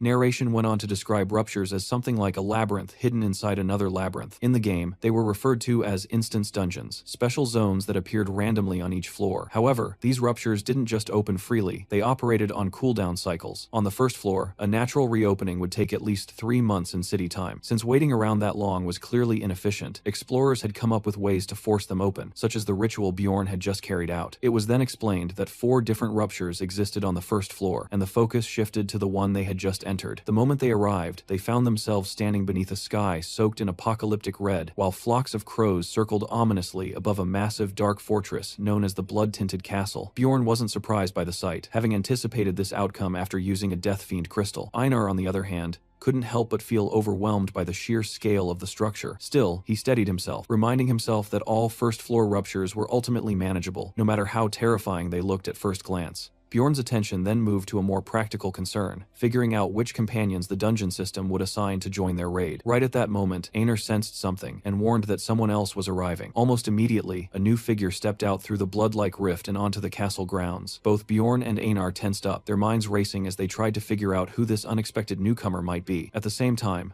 elsewhere on the first floor of the labyrinth, Erwin was being scolded for relying on her spirit powers yet again. She tried to defend herself, explaining that fighting with just a dagger was too difficult, but her sister wasn't having it. She firmly told Erwin that she needed to be able to fight without depending on either her bow or her spirit abilities. Erwin pushed back, saying that Bjorn had advised her to focus on her strengths and trust her teammates, sticking to the role she was meant to play within the group. Teresia dismissed that idea almost immediately, saying that while it sounded nice in theory, reality didn't work that way. She grabbed Erwin by the shoulder and warned her that teammates were just that, teammates, and shouldn't be placed on too high a pedestal. Erwin gave in reluctantly, though deep down she continued to believe that Bjorn wasn't a bad person. Shifting the topic, Teresia proposed that they should head up to the second floor, guessing that Bjorn was probably already earning solid money there. She explained that simply hunting monsters on the second floor wouldn't be enough for rapid growth, which was why they should aim to enter a rupture as well. When Erwin mentioned that she had always thought ruptures depended purely on luck, Teresia pointed out that many explorers went their entire careers without ever encountering one, despite their experience. She added that a rupture on their current floor had last appeared 8 months ago, meaning it should be close to opening again. In her mind, Teresia concluded that Bjorn, being inexperienced, likely had no knowledge of this and was progressing in a highly inefficient way. A subtle smirk crossed her face as she began forming plans around that very ignorance. She then urged Erwin to trust her, confidently, assuring her that within a year, she would surpass that barbarian in strength. Teresia suddenly caught a familiar sound, and her entire body snapped into alert. Both of them looked up just as a red rupture violently tore open above them. Without wasting a second, she shouted at Erwin to run, and the two immediately sprinted toward the forming rift. They didn't hesitate for even a moment, charging straight into the unstable opening. Teresia reached out and physically grabbed onto the rupture itself, forcing their way inside as red energy coiled tightly around them and dragged them through. A moment later, everything disappeared. The rupture closed as abruptly as it had appeared, leaving them standing once again in the empty cave. Clicking her tongue in frustration, Teresia wondered if they had arrived too late to be selected. Back at the blood-tinted castle, Bjorn and Einar lifted their heads as their first new party member began to materialize. A loud and energetic dwarf warrior appeared, proudly exclaiming that he had finally made it inside. Bjorn immediately recognized him as a dwarf, while the dwarf himself seemed delighted, casually remarking that having 2 barbarians in the party was a great thing. Another flash of light followed, signaling the arrival of a second recruit. A brightly dressed woman in pink stepped out, instantly recognizing the place as the blood-tinted castle. Bjorn was genuinely shocked to realize that this newcomer was a mage. He couldn't help but marvel at the fact that there were still mages operating on the first floor. As the mage approached, with the quiet man accompanying her, Bjorn assessed the situation and felt that their party composition was shaping up to be quite strong. Even the dwarf seemed surprised to see a mage here. The woman adjusted her hat with confidence, smiling as if she already belonged in control of the situation. Bjorn felt a surge of excitement, while Einar, curious, questioned whether mages were truly that impressive. Bjorn recalled that the city librarian was also a mage, and explained that the librarian was a powerful 9th rank mage. People like that were considered far too valuable to the city, and were only allowed into the labyrinth after strict verification. Hearing this, the mage laughed lightly, and stated that by those standards, her mere presence here should already prove her worth. She introduced herself as Alua Raven, a 6th rank mage. Bjorn, observing her closely, felt that she carried a slightly condescending air, though she was still kinder than the mages he remembered from the game. Alua then gestured toward the quiet man beside her, introducing him as a professional carrier she had hired. The man calmly introduced himself as Tarjan. The dwarf followed with his own introduction, cheerfully stating that his name was Hikarod Murad, and that he had been an explorer for 3 years. Bjorn took note of the high-quality equipment the dwarf carried. Bjorn and Einar then introduced themselves in return, shaking hands with their new companions as the party for the blood-tinted castle raid officially came together. Even so, Bjorn quietly observed everyone, keeping his thoughts to himself. Soon, he voiced his suspicion, questioning why such a strong group was still on the first floor, and demanding to know how they had managed to get here. Both the dwarf and the mage avoided giving a clear answer, only stating that they had come because a rupture was expected to open. Bjorn immediately realized they were deliberately hiding the method, effectively shutting out newcomers like him. The mage then declared that all loot would be shared among the group, excluding Tarjan, but only if everyone agreed to follow her commands. The others accepted this condition as standard practice within the labyrinth. Bjorn reflected on the situation, understanding that with a mage present, he had little choice but to follow her lead. He remembered how even royalty relied on mages to deal with dangerous threats. At that moment, Einar suddenly spoke up, strongly objecting and catching Bjorn completely off guard. She loudly insisted that Bjorn should lead, claiming that he was an unusually wise barbarian. As Bjorn hurriedly tried to quiet her down, she continued praising him, pointing out that he even spent hours reading something unheard of for a barbarian. This only made the mage more curious. Einar didn't stop there. She passionately emphasized that Bjorn wasn't just different, but genuinely exceptional, boldly declaring him to be a great warrior. The atmosphere instantly turned awkward. Both the dwarf and the mage were left stunned by her outburst, while Bjorn covered his face in pure embarrassment, internally begging her to stop. The dwarf, amused, joked that Bjorn was lucky to have a wife who respected him so much, which immediately flustered Einar as she denied being married. The mage simply laughed it off and told everyone to calm down so they could move forward. Bjorn felt relieved that the focus had shifted away from him and noticed that Raven seemed more interested in gathering information than scrutinizing him. He silently hoped she would never direct her full attention toward him during the expedition. The dwarf then expressed concern that they barely knew each other's abilities, but Raven dismissed the need for deeper introductions.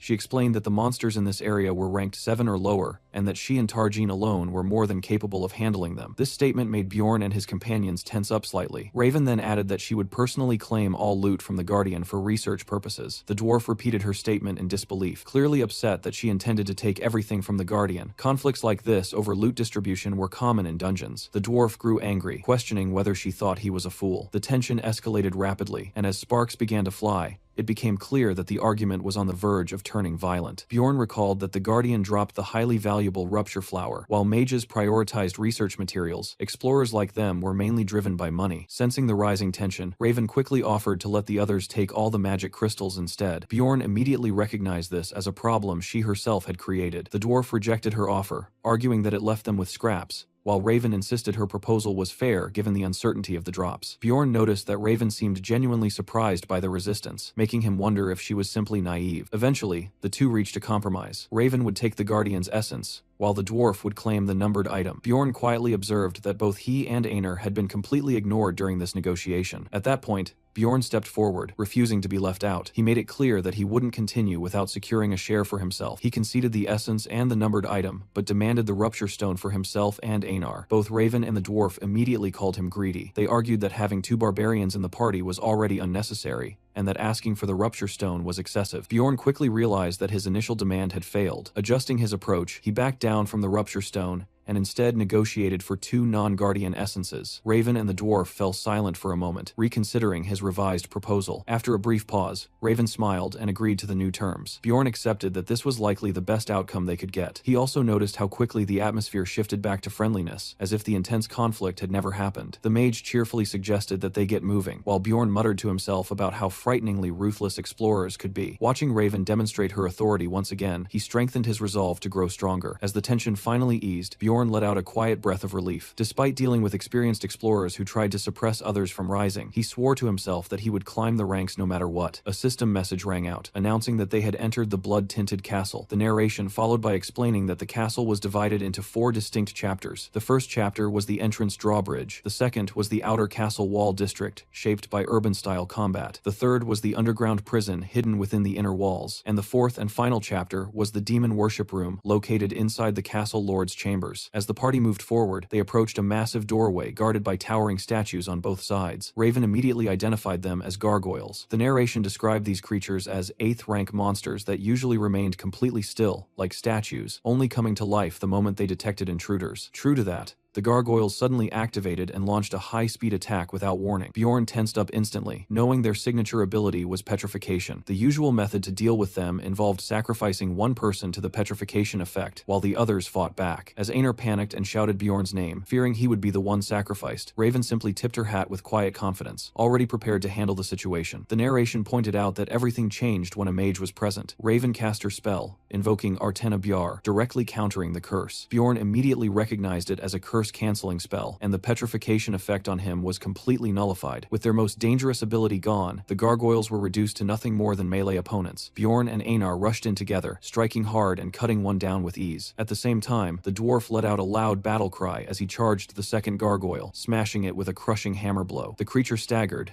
barely able to stand, before the dwarf lifted it overhead with raw strength. Its eye shattered moments later, marking its defeat. A system message confirmed both gargoyles had been slain and granted the party experience. As Raven's spell energy faded, the group took a moment to recover. The dwarf laughed loudly, praising everyone's performance, while Bjorn acknowledged that even the dwarf had fought impressively, especially noting his powerful upward hammer strikes. Soon after, a red magic crystal appeared among the remains, but Tarjin nervously pointed out that it was floating away on its own. Raven explained that it was being collected through a spell designed to gather magic crystals automatically, offering to hold on to them and distribute them later, which the dwarf gladly agreed to. The next obstacle was blown apart by a sudden explosion, clearing the path forward. The team advanced through the opening and entered the dim interior of the castle. The dwarf commented on the darkness, saying they needed light, prompting Raven to cast a light spell that illuminated the area. As the glow spread, it revealed a group of grotesque, shambling figures ahead. The narration identified them as dead men, low-value monsters that granted no experience or crystals and left behind lingering corpses unless they rarely dropped an essence. Deciding it would be a waste of mana to use magic on them, the group chose to fight physically instead. The dead men began slithering forward in a disturbing mass, releasing horrifying screams as they charged. Einar immediately rushed in, declaring they would finish them quickly, cutting through them in wide, blood-soaked arcs. The dwarf followed up by smashing another with his hammer, while Bjorn raised his weapon and joined in, noting that the fight was already nearing its end. Together, they tore through the dead men in a brutal and relentless assault. Bjorn couldn't help but watch in amazement at the sheer intensity of the carnage unfolding before him. Once the fight ended, a new item appeared identified as the Deadman Commander's blowhorn. Einar excitedly picked it up, examining its massive size and asking how it was supposed to be used, while the dwarf hinted that she would figure it out soon enough. Eventually, the group reached a reinforced steel door. The dwarf admitted his hammer wouldn't be useful against something like that, so Raven stepped forward, offering to take care of it. She began chanting a powerful incantation, Agen Daruth, before unleashing it directly at the door. The spell exploded with immense force, sending a shockwave through the area and forcing the others to recoil as Bjorn raised his guard to shield himself. When the dust settled, Bjorn peeked out, completely stunned and speechless at the sheer destructive power of the spell. The steel door had been completely obliterated. Raven, unfazed, calmly gestured for them to proceed through the smoking entrance. With a soft smile, she told the group to keep moving, while Bjorn, still processing what he had just witnessed, couldn't help but think about just how overwhelmingly powerful mages truly were. The narration marked the beginning of the first chapter, the drawbridge at the castle entrance. As the party reached the edge, Raven observed that, just as expected, the drawbridge was currently raised. She immediately instructed Einar to use the horn. Without hesitation,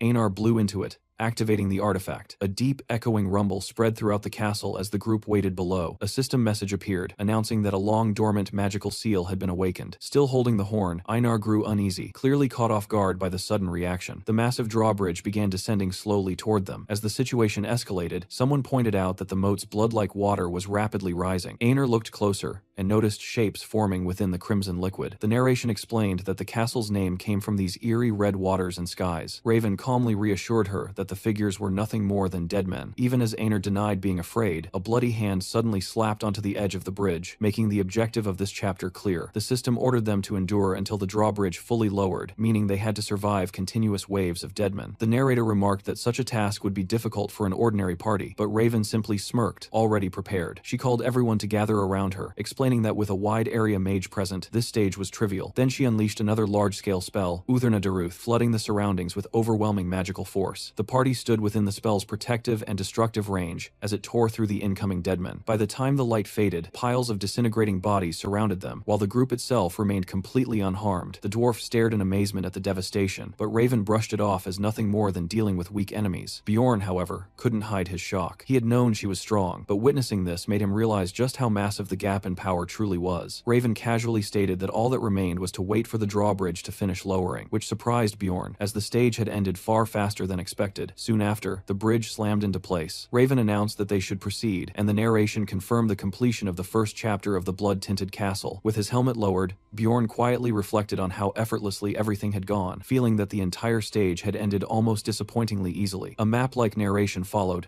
as the party crossed into the outer castle. Normally, this area would be filled with enemies, but Raven once again used her wide-range magic to clear the battlefield. Her spell wiped out skeletons and other undead in a sweeping blast. Bjorn observed that while she couldn't eliminate everything at once this time, her magic was still overwhelmingly powerful, as a single cast had nearly wiped out all opposition. Only the massive Death Fiend demons remained, towering over the group. Raven instructed the fighters to handle the rest, and Einar eagerly charged forward alongside Bjorn. They clashed directly with a Death Fiend, coordinating coordinating their movements seamlessly. Together, they executed a double barbarian tackle, slamming the creature into the ground with brutal force. The dwarf watched in disbelief, questioning whether this was truly how they usually fought. Raven followed up by casting another spell, surrounding the fiends in crackling purple energy that worsened their wounds and suppressed their regeneration ability, known as body preservation. With their healing disabled, the barbarians tore into the death fiends relentlessly until nothing remained but shredded flesh. As the enemies fell, glowing essences drifted into Tarjan's bag. Einar quietly admitted to Bjorn that she now understood why mages were so highly valued. The dwarf cheerfully agreed, saying that having a mage in the party opened up countless possibilities. Raven responded proudly, stating that such results came from both intense training and natural talent. Bjorn, watching her, concluded that she clearly enjoyed showing off and was deeply obsessed with her magical research, even if she tried to appear modest. Since they now had some spare time, Raven asked the group to help gather research materials, and everyone, including Bjorn, agreed. After quickly collecting specimens and loot, she thanked them and suggested they move forward. As they continued, Einar casually wondered how many cream pies she could buy with the money they would earn. Meanwhile, Bjorn silently followed, but something caught his attention. Raven had carefully searched the area, yet she had ignored a particular object. This made him suspicious. He wondered if she simply didn't know about the hidden treasure that could be revealed by breaking a nearby statue. He recalled how, in the game, players would often interact with anything unusual to uncover secrets. A familiar memory surfaced of characters discovering hidden items by pressing interaction points in odd places. Bjorn himself had shared that habit during his 9 years of playing, allowing him to uncover countless secrets. Even so, in the present moment, he chose not to reveal this knowledge. Drawing attention to it might hurt Raven's pride, or make her suspicious. Keeping quiet, he moved along with the group as they advanced deeper into the ruined, red-lit castle. Soon, they confirmed they had reached the inner castle beyond the outer walls. Raven noted that the area seemed strangely empty, with no monsters or valuable resources in sight. She suggested they move on quickly, and the group readily agreed. With Raven visibly energized, they continued forward, descending deeper with torches lighting their way into the underground section of the castle. A system message appeared, stating that they had entered the first floor of the underground prison. The dwarf asked what kind of monsters they could expect here, and Raven listed them: skull rats, banshees, death fiends, chimera wolves, ghoul lords, and corpse golems. The dwarf mentioned that he had fought all of them except corpse golems, which were unique to this castle. Raven warned them that corpse golems were dangerous, capable of causing flesh explosions with acidic fluids that could be deadly at close range. The dwarf laughed it off, boasting that there was nothing to fear as long as they had a mage. Raven responded with a flattering remark toward the brave warrior, while Bjorn quietly noted how easily everyone had moved past their earlier argument over loot, as if it had never even happened. As they moved forward, Einar suddenly noticed a group of skeletal rats and asked if those were monsters. The mage quickly identified them as the skull rats she had mentioned earlier. Just as Bjorn was about to explain further, the mage cut in, stating that skull rats were weak, rankless creatures that could be crushed underfoot without effort. That interruption immediately irritated Einar, who snapped back that she hadn't asked her. The mage's expression tightened, clearly annoyed at being spoken to like that. Before the tension could settle, Einar suddenly froze as a horrifying sound echoed through the area. Panic took over instantly as she clung tightly to Bjorn, shouting that a banshee was coming. Moments later, the grotesque figures appeared, shrieking as they rushed straight toward the group. The mage had already warned earlier that encountering a banshee would be bad, explaining that while they weren't necessarily the most dangerous enemies, facing them was an extremely terrifying experience. That explanation only made Einar more frightened. Bjorn, watching this unfold, couldn't help but feel that the mage was acting somewhat childish. Einar, still shaken, urged the mage to explain more, but the mage admitted she wasn't entirely sure. Bjorn then stepped in, mentioning that he had heard mages possessed methods to deal with banshees. The mage looked surprised at his knowledge and remarked that he was unexpectedly well informed. Dropping the casual tone, she declared that she would handle the situation herself. Without hesitation, she cast a powerful spell, unleashing a torrent of red magic toward the banshees. One of them was immediately engulfed, letting out a piercing scream. The rest swarmed toward her, their shrieks growing louder, but she responded by casting an even stronger fire spell. Flames erupted, swallowing the banshees completely as they burned and crumbled into nothing within the inferno. When the flames finally died down, she stepped out calmly and told the party to continue forward. The others could only stand there for a moment, stunned by the overwhelming display of power. Soon after, a system message appeared, announcing that they had entered the second floor of the underground prison. New enemies were introduced: a fearsome chimera wolf and a ghoul lord. The narration described the underground prison as resembling a mad scientist's laboratory, filled with grotesque creatures and disturbing objects. Bjorn observed the surroundings and felt that this was where things would finally become interesting. The dwarf praised Raven's strength and asked if she truly felt no fear in such a horrific place. Raven casually replied that she actually enjoyed areas like this, as environments like these didn't bother her at all. While speaking, she examined a section of the wall and revealed that,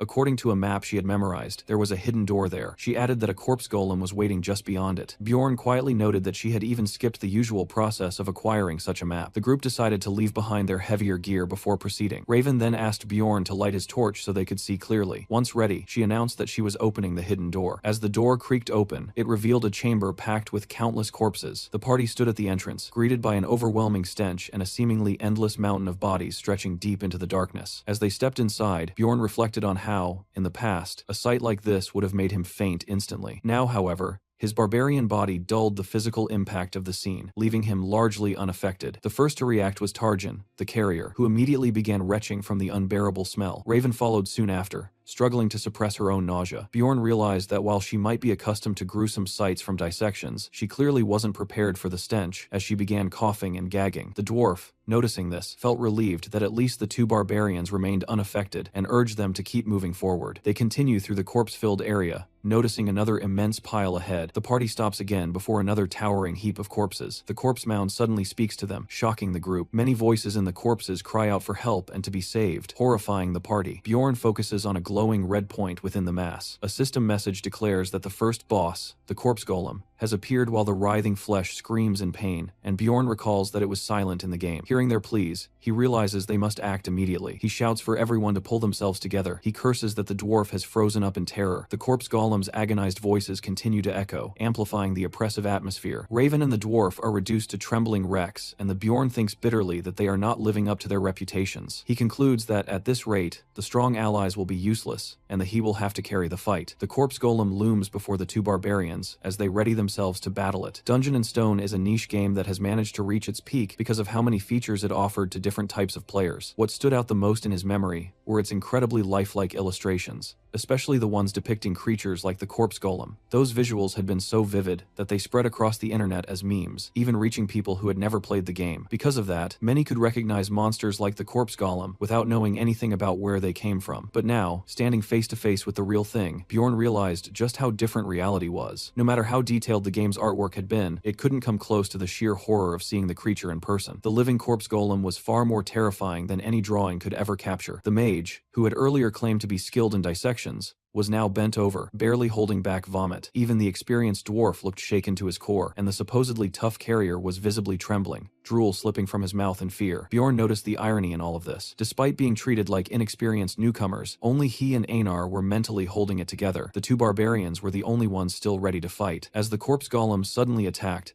Einar snapped out of her shock and shouted at everyone, demanding to know what they were doing. She immediately urged them to move. Bjorn didn't hesitate, charging forward and striking one of the incoming corpse bombs mid-air. Another exploded near the dwarf, spraying acidic gore in all directions. The corrosive green fluid splashed across the dwarf's face, and he screamed in agony, shouting that his eyes were burning. Bjorn quickly realized the dwarf had been taken out almost instantly, which made him glance toward the mage. She was still too busy vomiting to even react. Understanding the situation, Bjorn gave a sharp order. Einar was to drag the blinded dwarf to safety and guard the mage while he handled the boss. He knew that if he didn't act smartly, all of them would die. Without waiting, Bjorn rushed forward alone, deliberately drawing the corpse golem's attention. He relied on his knowledge of its attack patterns. At a distance, the creature threw explosive corpses, while at close range, it hurled chunks of flesh directly at its target. If anyone got too close, it would try to pull them in and devour them. Bjorn understood that under no circumstances could the mage get near it. If the golem shifted its focus toward her while she was still panicking, it would be disastrous. So he kept his distance, using his shield and precise movements to bait every attack toward himself, buying time until she could recover. Eventually, the mage steadied herself. She forced herself upright, gripping her staff as her breathing slowed and her focus returned. Then, without hesitation, she unleashed her most powerful fire magic. Flames erupted across the battlefield, engulfing everything in a blazing inferno. Bjorn and Einar watched in awe as the overwhelming power of the spell burned away the corpse golem's outer body in a single strike, something that would normally take countless torches and a long time to achieve. As the flames died down, the monster's inner skeletal core was revealed. Einar immediately recognized it as the second phase, where the creature transformed into a skeleton golem. Bjorn quickly reminded her that the fight wasn't over and called her to move. Both of them leaped forward at the same time, targeting the exposed core. While the corpse golem in its full form was ranked 7, once its outer layer was gone, it became manageable for two barbarians. Taking advantage of that, they pressed forward aggressively. Together, they smashed the skeleton core apart, and a system message confirmed the defeat of the corpse golem, awarding them experience. Catching her breath, Einar suddenly noticed something forming where the boss had fallen. A swirling light appeared, and she called out, asking if it was what she thought it was. Bjorn confirmed it. It was the essence of the corpse golem. They both understood the significance. Ruptures acted like treasure chests, and elite monsters like this, which didn't appear in normal areas, were extremely valuable sources of experience. While Guardian loot was already highly sought after, Rupture rewards were even more appealing due to their increased chances of dropping essences. Bjorn found it almost strange that this was their first essence so far. Standing before it, Bjorn considered their position. He and Einar had done most of the fighting, and according to their agreement, they had the strongest claim. Deep down, he had hoped for 2 essences, ideally from a Death Fiend for regeneration and a Chimera Wolf for strength. Still, obtaining a rare rank 7 elite essence like this, which could only be found in the blood-tinted castle, was an incredible opportunity. He evaluated its effects carefully. The corpse golem essence boosted pain tolerance, poison tolerance, perception, weight, bone density, strength, and appetite. While it reduced perception slightly, the increase in bone density and weight significantly improved both defense and attack power. The added strength and resistance to pain and poison were also valuable. However, the drawbacks were just as serious. One of its abilities, Flesh Explosion, dealt damage at the cost of the user's own health. Another passive effect made the user's bodily fluids acidic, which would gradually damage their equipment whenever they were injured. Bjorn quickly concluded that while the essence was powerful, maintaining it would require heavy spending on potions and gear repairs. Because of that, he decided to leave it for the moment and focus on treating the injured dwarf, knowing the essence wouldn't disappear immediately. The dwarf, clearly ashamed, admitted his failure and thanked the 2 barbarians, acknowledging that things would have gone horribly wrong without them. Einar bluntly added that he would have died if not for her. The dwarf laughed awkwardly, admitting that despite all his experience, he had never encountered something like this before. Bjorn reflected on how close they had come to dying, not because they lacked strength, but because they lost their composure. It was a harsh reminder that this wasn't a game anymore, but reality. Raven then quietly apologized, her tone subdued, and Bjorn found himself wondering if she had finally returned to her normal self. Bjorn finally spoke up, declaring that it was time to discuss the distribution since they had defeated the corpse golem. Raven agreed, remarking that she was glad she had forced herself to cast that crucial spell. Hearing that, Bjorn couldn't help but grumble internally, thinking about how selfish explorers could be, noticing how she focused on her own contribution instead of thanking them. Realizing that if he stayed silent, they would walk away with nothing, he stepped forward and firmly stated that he and Einar had saved everyone and had done more than their share. Raven acknowledged his point and asked what he was proposing. Bjorn steadied himself and made his demand, stating that he and Einar would take the Rupture Stone. The group fell silent as they processed his words. After a moment, the dwarf cleared his throat and spoke in support, admitting that he would have died without Einar's help.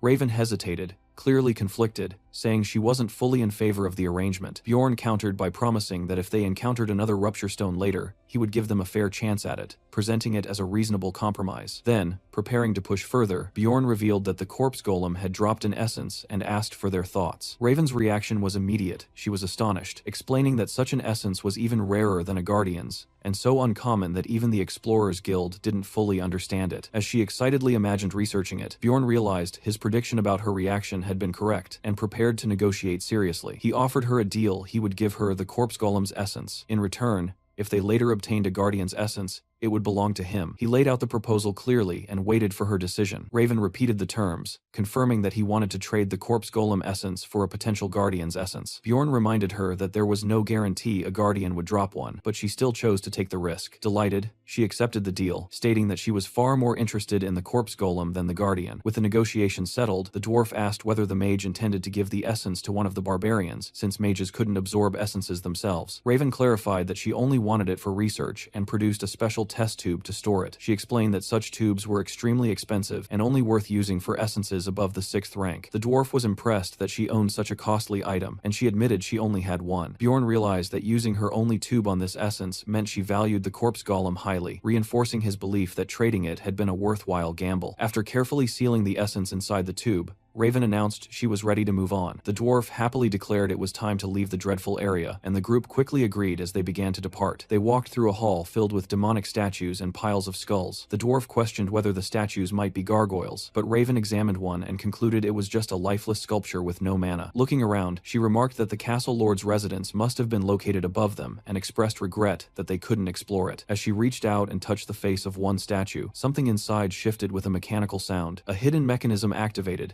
and suddenly, a sinister book dropped from above into the statue's hands, startling everyone. Raven quickly grabbed the grotesque tome, proudly asking if anyone had known about it, while declaring that books were valuable sources of knowledge. The narration identified the book as the Necronomicon, a highly valuable dark magic tome that Bjorn had originally planned to retrieve later. Seeing this, he realized that Raven was more knowledgeable than he had expected. Internally, he couldn't help but feel frustrated as he watched her claim such valuable loot for herself. She confidently stated that since she had found the book, she would keep it, and the others accepted this, believing it couldn't be taken out of the dungeon anyway. However, noticing her slightly awkward laugh, Bjorn realized that she also knew the truth that the book could, in fact, be taken outside. He understood that the Necronomicon counted as an item, meaning it didn't require spellbinding to leave the dungeon. His attention then shifted to another statue nearby, and he found himself wondering why someone as knowledgeable as Raven seemed unaware of the hidden secret tied to the fountain outside. As he continued staring at her suspiciously, she grew slightly uneasy and quickly suggested that they move on. The group proceeded through the Devil Worship Hall, continuing their hunt. Along the way, they fought gargoyle statues once again, followed by battles against ferocious chimera wolves. Eventually, they reached their next major encounter, the second mini-boss, a skeletal knight mounted on a horse, known as the Bone Knight. Raven commented that they had been quite lucky so far, having already obtained the Corpse Golem essence and now encountering a desire type of Bone Knight. Bjorn silently agreed, recognizing that their luck had indeed been unusually good. The Bone Knight stood before them as a 7th rank monster, one that could possess 3 different attributes: hatred, sadness, or desire. The sadness type used madness-inducing fog, making it especially troublesome, while the hatred type wielded a level-draining ability called soul slaying, making it the most dangerous of the 3. The one they were facing, however, was confirmed to be the desire type. This variant possessed a regeneration ability known as life power absorption. Raven immediately stated that she could counter that regeneration using her injury worsening spell and told everyone not to worry as she began casting. Her magic burst forth, binding both the Bone Knight and its mount. Since desire types were considered the easiest to deal with, the fight quickly tilted in their favor. As the creature struggled under the effects of her spell, Bjorn couldn't help but think that with such an advantage, something even better might happen. Moments later, the Bone Knight fell, and just as he had hoped, it dropped its essence. Bjorn was genuinely surprised. They had already obtained the Corpse Golem essence earlier, and now they had another one. He began to wonder if his luck had finally turned around. The dwarf congratulated him, assuming that the frontline fighters would naturally take the essence. Instead, Bjorn surprised everyone by offering it to Einar. Even she was caught off guard. Deep down, he did want the essence, but recalling his knowledge from the game and how he used to analyze things like a player reading a wiki, he concluded that it would be more efficient for Einar to take it. Life power absorption worked best with sword users, making it a perfect match for her. He remembered how reliable she had been ever since they entered the labyrinth together and decided that she was someone he could trust. Einar gratefully promised to repay him, and Bjorn felt that her loyal nature would make her a strong, long-term ally. Rather than rushing for immediate gains, he chose to invest in her strength, believing that a stronger Einar would help him obtain an even better essence later. As Einar absorbed the essence, Bjorn suddenly realized that there was one important side effect he had forgotten to mention. The transformation completed, and Einar staggered slightly before asking if it was over. At first, she didn't feel much different, but as she looked around, something seemed off. Her eyes widened in shock as she noticed Bjorn appearing larger than before. Panic set in as she realized everyone around her looked bigger. She demanded to know what had happened. The dwarf bluntly explained that it wasn't them who had changed, she had shrunk. He even estimated her new height. Raven calmly added that the Bone Knight essence traded bone length for density, making her bones stronger and more durable while reducing her height. A status window outlined the changes: improved agility, endurance, and bone density, along with reduced height and enhanced defensive abilities. Raven tried to reassure her that only her height had changed, but Einar was already breaking down. She cried out in despair, convinced that no one would see her as a warrior anymore, especially since she had already been looked down on for being a woman. Raven attempted to comfort her in her own way, saying that Einar now looked very pretty and that her softer features might even appeal to nobles. Instead of helping, that only made things worse, as Einar took it as confirmation that she no longer looked like a warrior. Bjorn quickly stepped in, firmly stating that everyone knew she was a capable warrior. At the same time, he privately admitted to himself that without her tattoos, she might indeed look like an ordinary woman, but he chose to focus on encouraging her instead. Meanwhile, the others seemed more interested in discussing the essence itself, with Raven even expressing curiosity about examining Einar later. Einar, however, felt completely hopeless, convinced that everything was ruined. Bjorn gently told her not to dwell on it so much. Just then, a massive three-eyed demon, the Death Fiend, appeared. Bjorn immediately told Einar to use this opportunity to test her new power. Even though she was still shaken by her transformation, she resolved to fulfill her role as a warrior. The Death Fiend charged forward, towering over her, but Einar didn't hesitate. She leaped forward and struck with a single powerful swing, slicing the monster apart instantly. Both the mage and the dwarf were left stunned, unable to believe that the creature had been defeated in just one attack. Bjorn, on the other hand, was thrilled. He pointed out to Einar that she had become significantly stronger. Hearing that, Einar lit up and asked if that meant she was still a warrior. Bjorn corrected her, telling her that she wasn't just a warrior, she was now an even stronger one. The bond between the two of them stood out clearly, leaving the rest of the party impressed. As they moved ahead, the group arrived before a massive, ornate door, the entrance to the Guardian's chamber. The dwarf remarked that their journey together had been enjoyable, and admitted he finally understood why people chose to become explorers. Bjorn, reflecting on everything so far, realized just how fortunate they had been. He even found himself hoping that the Guardian might drop its essence as well. Thinking back, he counted their gains. Einar had already obtained an essence, and they had secured extra loot from the corpse golem, but that very streak of luck made him uneasy. Memories of his past life surfaced,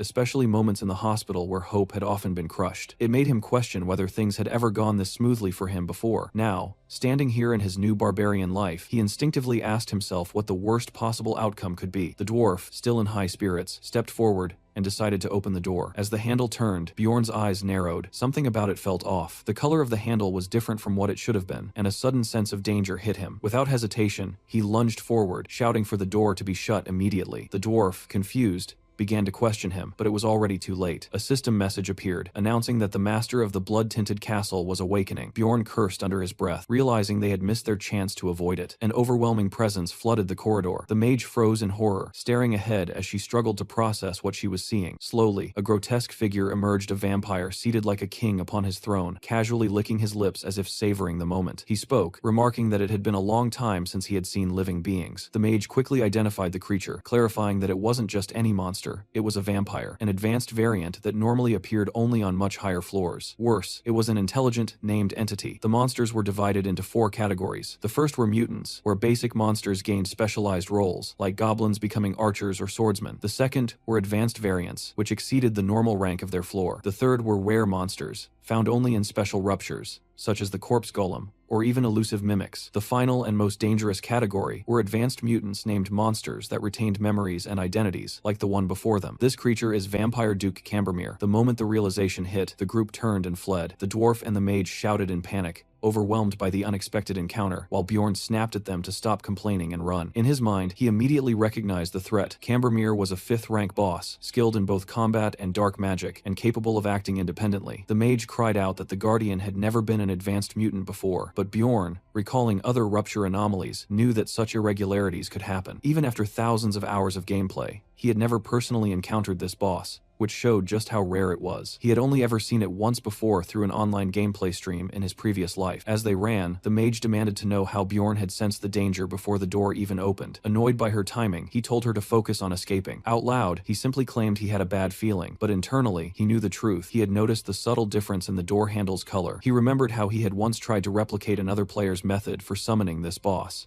eventually realizing that the handle color was the key indicator. He couldn't help but wonder if their recent good luck had distracted him enough that he almost missed it. The mage then argued that they wouldn't be able to escape without defeating the vampire, and suggested turning back to fight. Bjorn firmly rejected that idea, insisting they needed to reach an area exposed to sunlight first. Behind them, the vampire's voice echoed, mocking them for trying to flee. Shadows spread through the corridor as it cast a spell, Spiritification. Bjorn mentally cursed the overwhelming power of magical enemies. Recognizing the attack, the mage urgently ordered everyone to close their eyes. She immediately cast a powerful holy light spell, clashing against the vampire's spirit form and forcing out a piercing scream. Bjorn squinted against the blinding light, gripping his torch tightly. When the brightness faded, the vampire was gone. Einar confirmed in shock that it had vanished. Bjorn quickly analyzed the situation. Spiritification allowed the vampire to move rapidly in spirit form, but its real body remained fixed unless it followed up with a relocation technique. Since the mage had interrupted that process, they now had a limited window, about 3 minutes. Just as he concluded that the vampire would likely reawaken in its chamber, chaos struck again. The carrier suddenly shouted that the mage had collapsed. He lifted her, calling out in alarm as she struggled to breathe, blood leaking from her mouth. Bjorn immediately realized something was wrong. This wasn't a normal side effect of vampire abilities. A strange, ominous sensation stirred within him, making him suspect that another unknown essence might be involved. He recalled the gameplay video where the player had died before revealing what essence the vampire possessed. With too many unknown variables, he decided that survival was the only priority. When the dwarf worried about navigating without the mage, Bjorn stepped forward confidently, stating that he knew the way. He admitted that he had memorized the route and took the lead, deciding that staying alive mattered more than hiding his unusual knowledge. Drawing on his countless hours of gameplay, Bjorn guided the group through the corridors with precision. He was certain of the castle's layout, and there was no hesitation in his movements. Eventually, they reached the exit, leaving the dwarf in awe at how Bjorn had remembered everything after just one real run. But just as they thought they were safe, Bjorn felt something, and his eyes widened. The vampire's spirit was pursuing them once again. He immediately shouted for everyone to hurry. The group burst out into the sunlight at the dungeon's entrance. As the vampire's shadowy form followed, it began to weaken under the light. They sprinted forward, putting distance between themselves and the dungeon as the creature's presence recoiled from the brightness. Inside the sunlight, Einar and the carrier watched in shock as the remaining shadows tried to push forward, only to be forced back. The vampire's spirit gradually dissipated, retreating into the darkness as it failed to withstand the light. Exhausted, the group finally stopped outside. Bjorn pointed out that spiritification was especially vulnerable to sunlight, silently grateful that it was still daytime. The dwarf, catching his breath, stared at him in amazement, remarking that Bjorn had truly memorized the entire route after seeing it just once. He even asked if it was true that Bjorn had completed his coming-of-age ceremony only a month ago. Einar confidently responded, praising Bjorn as a great warrior and stating that it was only natural for him to accomplish something like that. She added that she could already see him becoming someone truly exceptional in the future. As the sun began to set, Einar grew uneasy and wondered what they should do next. Bjorn immediately urged the group to move quickly, stressing that they didn't have time to waste, especially while carrying the unconscious mage. The carrier insisted that they should head toward the outer castle walls for cover, believing that Miss Raven needed proper rest. Bjorn, however, snapped back sharply, warning that if they didn't get up and move immediately, they would all die. He ordered the man to protect the mage no matter the cost, even if it meant sacrificing his own life. Though shaken, the carrier gathered his resolve and agreed. As Bjorn glanced at the setting sun, he realized this was his only opportunity, no matter how much he thought about it. He told the group he would scout the area until the mage woke up, but in reality, he had a different plan in mind to retrieve something they had passed earlier. He approached a statue and smashed its head apart, revealing a hidden object inside. The moment he saw it, he confirmed that his suspicion had been right. The system explained that the item, known as Goddess Tears, was a single-use relic capable of healing allies while also damaging evil monsters. Later, Bjorn returned and greeted the mage, who had regained consciousness. He confirmed that they had managed to escape the vampire for now, but warned that it would return once the sun fully set, something she acknowledged. He then asked about her earlier condition. She explained that it was most likely caused by a skill called pain sharing. Bjorn internally noted that it was fortunate the vampire had only possessed an 8th rank essence. He then asked how long she would need to recover. She estimated around 20 minutes,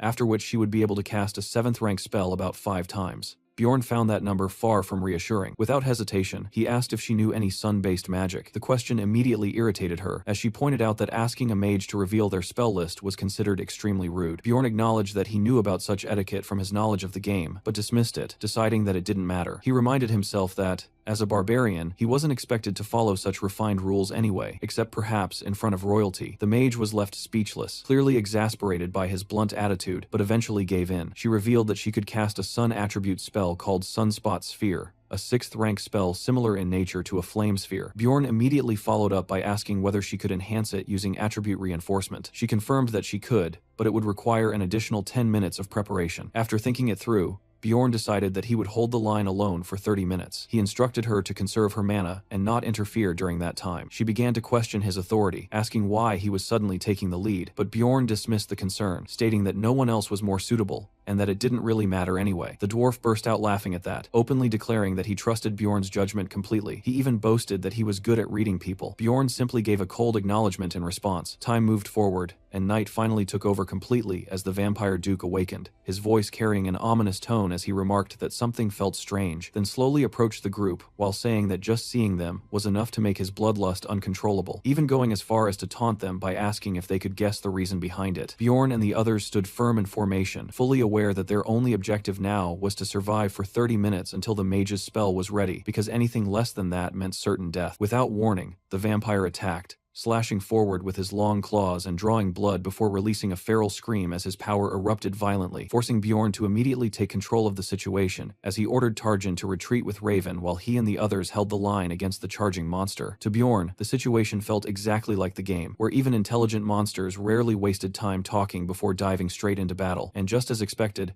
the vampire lunged at them with terrifying speed, prompting a shout of warning as it closed the distance and unleashed another lethal strike. The dwarf stepped forward and intercepted the blow with his hammer, the impact sending blood flying everywhere as he strained under the pressure but still managed to grin, even joking about how heavy the vampire felt, which made Bjorn instantly recognize that the dwarf was using his first essence, the 7th rank monster Aontro's ability called Weight Balance, a skill that enhanced stability, granted strong resistance to knockback while grounded, and absorbed shock, making it an ideal ability for a frontline tank. Bjorn didn't waste time and coordinated with Einar, telling her he would attack from the left while she struck from another angle, and as she moved first, her sudden attack forced the vampire into a defensive position, her sword flashing repeatedly as she pressured him back, creating the opening Bjorn needed to lunge forward and land a heavy midair strike that should have made an impact, yet the vampire recovered instantly and darted away with a shriek, completely unfazed. At that moment, a sharp pain surged through Bjorn's hand, making him realize that the vampire's pain-sharing ability was transferring the damage back onto him, meaning every strike came with a cost, and before he could adjust further, the vampire's body dissolved into a swarm of ominous crows that rushed toward them all at once, forcing Bjorn to shout for everyone to stop them, as the dwarf stepped forward again to hold the line. The dwarf's second essence activated at that moment, Living Armor's emergency restoration reinforcing him further, yet even with that, the battlefield turned chaotic as exploding blood lances rained down from all directions, tearing through the group and scattering gore everywhere, while Bjorn tried to block as much as possible, but still saw the infectious blood spreading across the ground,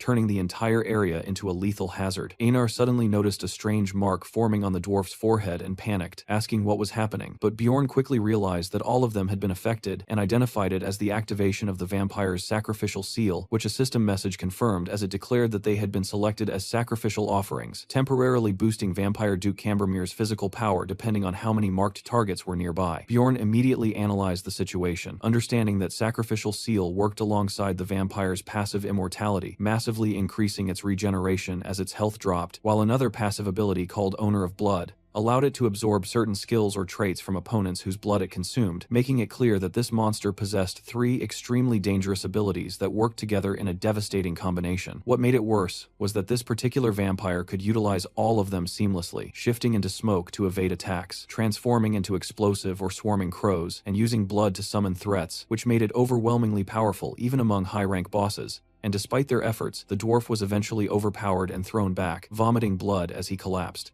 Einar shouted in panic that Hikarad had gone down, but Bjorn immediately snapped at her not to lose focus, cursing the situation as he realized this level of difficulty was exactly why most players never made it past the 6th floor, then demanded to know how much longer Raven needed, only to hear that she still required 5 more minutes, which felt impossibly long given their condition. With their main tank down and both he and Einar already exhausted, Bjorn quickly concluded that continuing like this would only lead to their deaths, so he immediately changed tactics and ordered Einar to retreat while carrying the dwarf, promising that he would hold the vampire alone and urging them to move quickly. And although reluctant, Einar obeyed while Tarjin moved to support, leaving Bjorn standing alone at the front. He steadied himself and realized that what he was about to do wasn't normal combat, raising his shield as he prepared to endure rather than fight, just as the vampire slammed into him with claws and fangs bared, tearing into his body while briefly showing surprise at something unusual about him. And in response, Bjorn began drinking healing potions continuously, mentally provoking the vampire to keep attacking him without stopping. The assault became relentless, as Raven and Tarjin watched in shock, seeing a blazing aura begin to form around Bjorn while he endured hit after hit, his body being torn apart as he staggered and bled, making Raven demand to know what he was doing, as it looked like he was trying to survive purely by consuming potions while taking damage non-stop. Bjorn himself understood how insane this strategy was, because healing potions caused extreme pain, and the worse the injuries became, the more unbearable the agony would be. Yet empty vials kept falling to the ground as he continued drinking them one after another, smoke rising from his battered body as he forced himself to stay standing. Raven realized that at this rate he might die from sheer shock, but even then, Bjorn managed to block another violent attack, leaving even the vampire stunned that he could still move in such a state, and up close, his condition was horrifying as his body was being mutilated because he couldn't stop every strike, yet he still focused entirely on protecting his vital areas, intercepting every attack that could have killed him. Blades tore into his torso again and again, blood bursting out as he blocked another fatal strike, and despite everything, he remained standing purely purely through willpower, which made Tarjin recall something he had once read about barbarians, that their true strength didn't lie in raw stats, but in an unyielding mentality. And seeing Bjorn now, he finally understood that truth. Tarjin urged Raven to run, but she refused immediately, saying there was nowhere to escape and that the only way out of a rupture was to defeat its guardian. And as she watched Bjorn continue fighting for them, she began questioning herself, realizing that even he, someone newly initiated,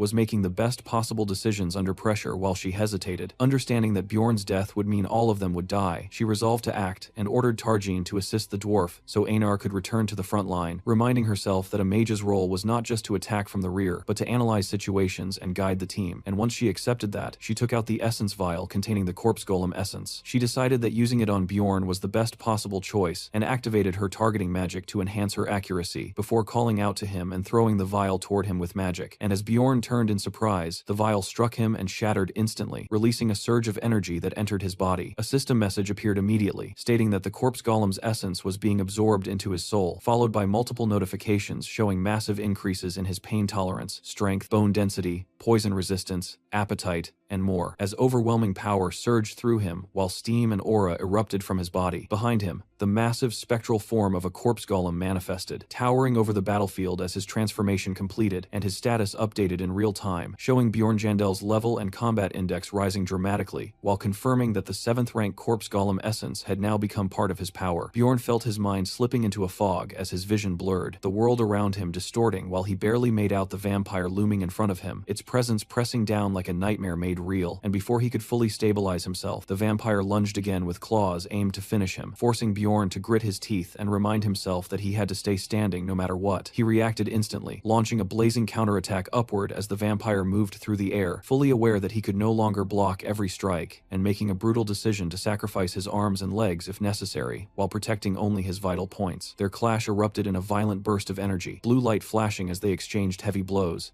And at that moment another system message echoed, repeating that the corpse golem essence was still being absorbed into his soul while shattered vials lay scattered across the ground nearby, remnants of what had been used on him. As the fight continued, Bjorn suddenly realized something had changed. The vampire's claws were no longer piercing through him the way they had before, his hardened bones now resisting the damage. The vampire itself seemed momentarily stunned, held in place as Bjorn pieced together what had happened, and concluded that Raven must have forced the corpse golem essence into him. He felt irritation rise at the thought, knowing this unexpected development would completely disrupt the progression path he had planned for himself, yet at the same time, he couldn't ignore the immediate advantage it gave him, because in the short term their chances of survival had increased drastically. The biggest difference wasn't just durability, but the fact that he could now move more aggressively, instead of standing there and enduring hits. And even though that might seem like a small change, it was enough to shift the flow of the battle. Bjorn refused to remain on the defensive any longer and pushed forward, shouting through blood and pain as he drove himself into another exchange. The mage's advanced healing began taking effect, rapidly restoring his damaged body, and as Raven steadied herself in the back, she wondered if she had finally managed to act properly in this fight, while Bjorn realized that with this level of regeneration, he could continuously recover even in the middle of combat. That realization sharpened his focus as he rushed the vampire again, forming a reckless but desperate plan in his mind, deciding that survival was now possible if he fully committed. Throwing himself back into close combat, he embraced the madness of his strategy and mentally labeled it as an immortal barbarian mode, tearing into the vampire without hesitation, while completely abandoning any concern for his own injuries. Because even as his flesh was ripped apart, he understood that the damage no longer mattered the same way it used to. Instead of avoiding hits, he leaned into them, deliberately letting more blood spill as he realized that his now acidic blood would burn the vampire from within. He grabbed another potion, preparing to stack even more regeneration on top of his current state, and allowed the vampire to continue tearing into him while coating it in corrosive blood, convinced that anything the creature did to him would be healed within seconds, thanks to the combined effects of the essence and potions. Slowly, the vampire's expression began to change, as it started feeling the accumulated damage and strain from the exchange. Bjorn took another heavy slash that sent blood spraying, and his companions shouted his name in alarm, but he refused to back down as Einar charged forward to support him, declaring that she would not leave him fighting alone. She swung her sword with full force, landing a massive strike that knocked the vampire backward and forced it onto the defensive for the first time. Bjorn immediately followed up, driving another crushing blow into the enemy, but the vampire retaliated just as fiercely, raking deep wounds across Bjorn's back.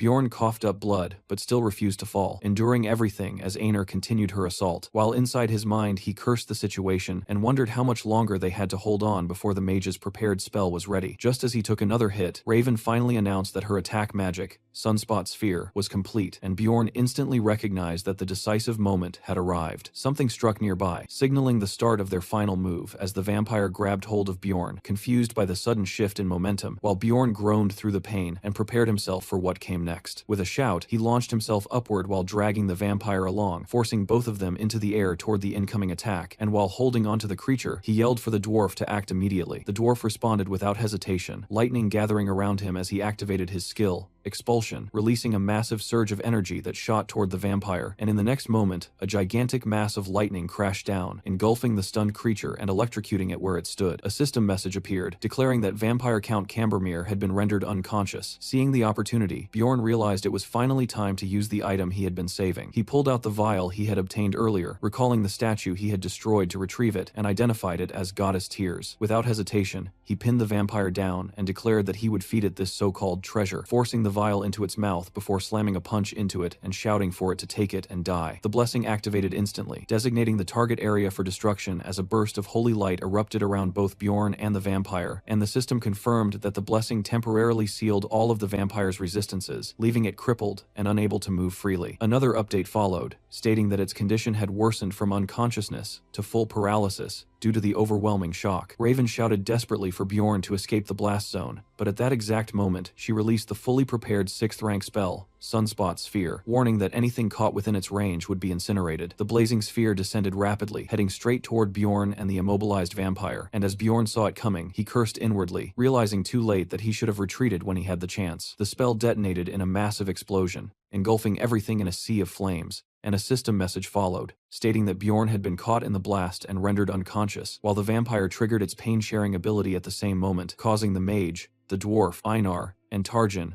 to all collapse unconscious as well. Bjorn's consciousness flickered weakly as he woke up in overwhelming agony, his body barely responding while he lay in a pool of blood, struggling to even process whether they had actually won, and as silence filled the area, he began to question if the vampire was truly dead, or if something had gone horribly wrong. Forcing himself up, despite the pain, he looked around and saw all of his allies collapsed, which made him realize he had to assess the situation alone. But the moment his eyes landed on the vampire, his expression froze in shock. The creature was still standing. Its body was horribly burned and mutilated, yet it was alive, and that realization sent a wave of panic through him as system panels appeared explaining its abilities, showing that Immortal's skill drastically boosted its regeneration when near death, while Source of Darkness allowed it to survive as long as its heart remained intact. Bjorn watched in frustration as the vampire's shredded flesh began knitting back together at an unnatural speed, immediately understanding that if he didn't act now, it would fully recover and all of their efforts would be meaningless. With everyone else unconscious, he accepted that he was the only one left to finish this fight. Barefoot, bleeding, and barely able to stand, he dragged himself forward step by step, leaving bloody footprints behind as he forced his body to move, knowing he had to kill the vampire before it regained full strength. Reaching it, he collapsed onto its body, breathing heavily as he pinned it down, noticing that everything except the heart had been completely destroyed, which made it clear to him that the heart was the true weak point. Gathering what little strength he had left, Bjorn raised his arms and realized that the vampire had instinctively protected its heart during the Sunspot Sphere by shielding it with its arm, and with that realization, his anger surged as he began slamming his fists into its chest repeatedly, shouting for it to finally die while recalling the last skill he could still use. Pressing his hands over the vampire's heart, he activated Flesh Explosion, and the moment it triggered, everything around the heart erupted into a gruesome crater of blood and destruction. The backlash hit him instantly, pain surging through his own body as he cursed through clenched teeth, but he understood that stopping now meant death, so he forced himself to keep going, triggering Flesh Explosion again and again, tearing apart the regenerating flesh while his own body suffered equally from the damage. Each explosion pushed him closer to his limit, his vision blurring further as the battlefield turned into a chaotic blur of gore, yet he refused to stop,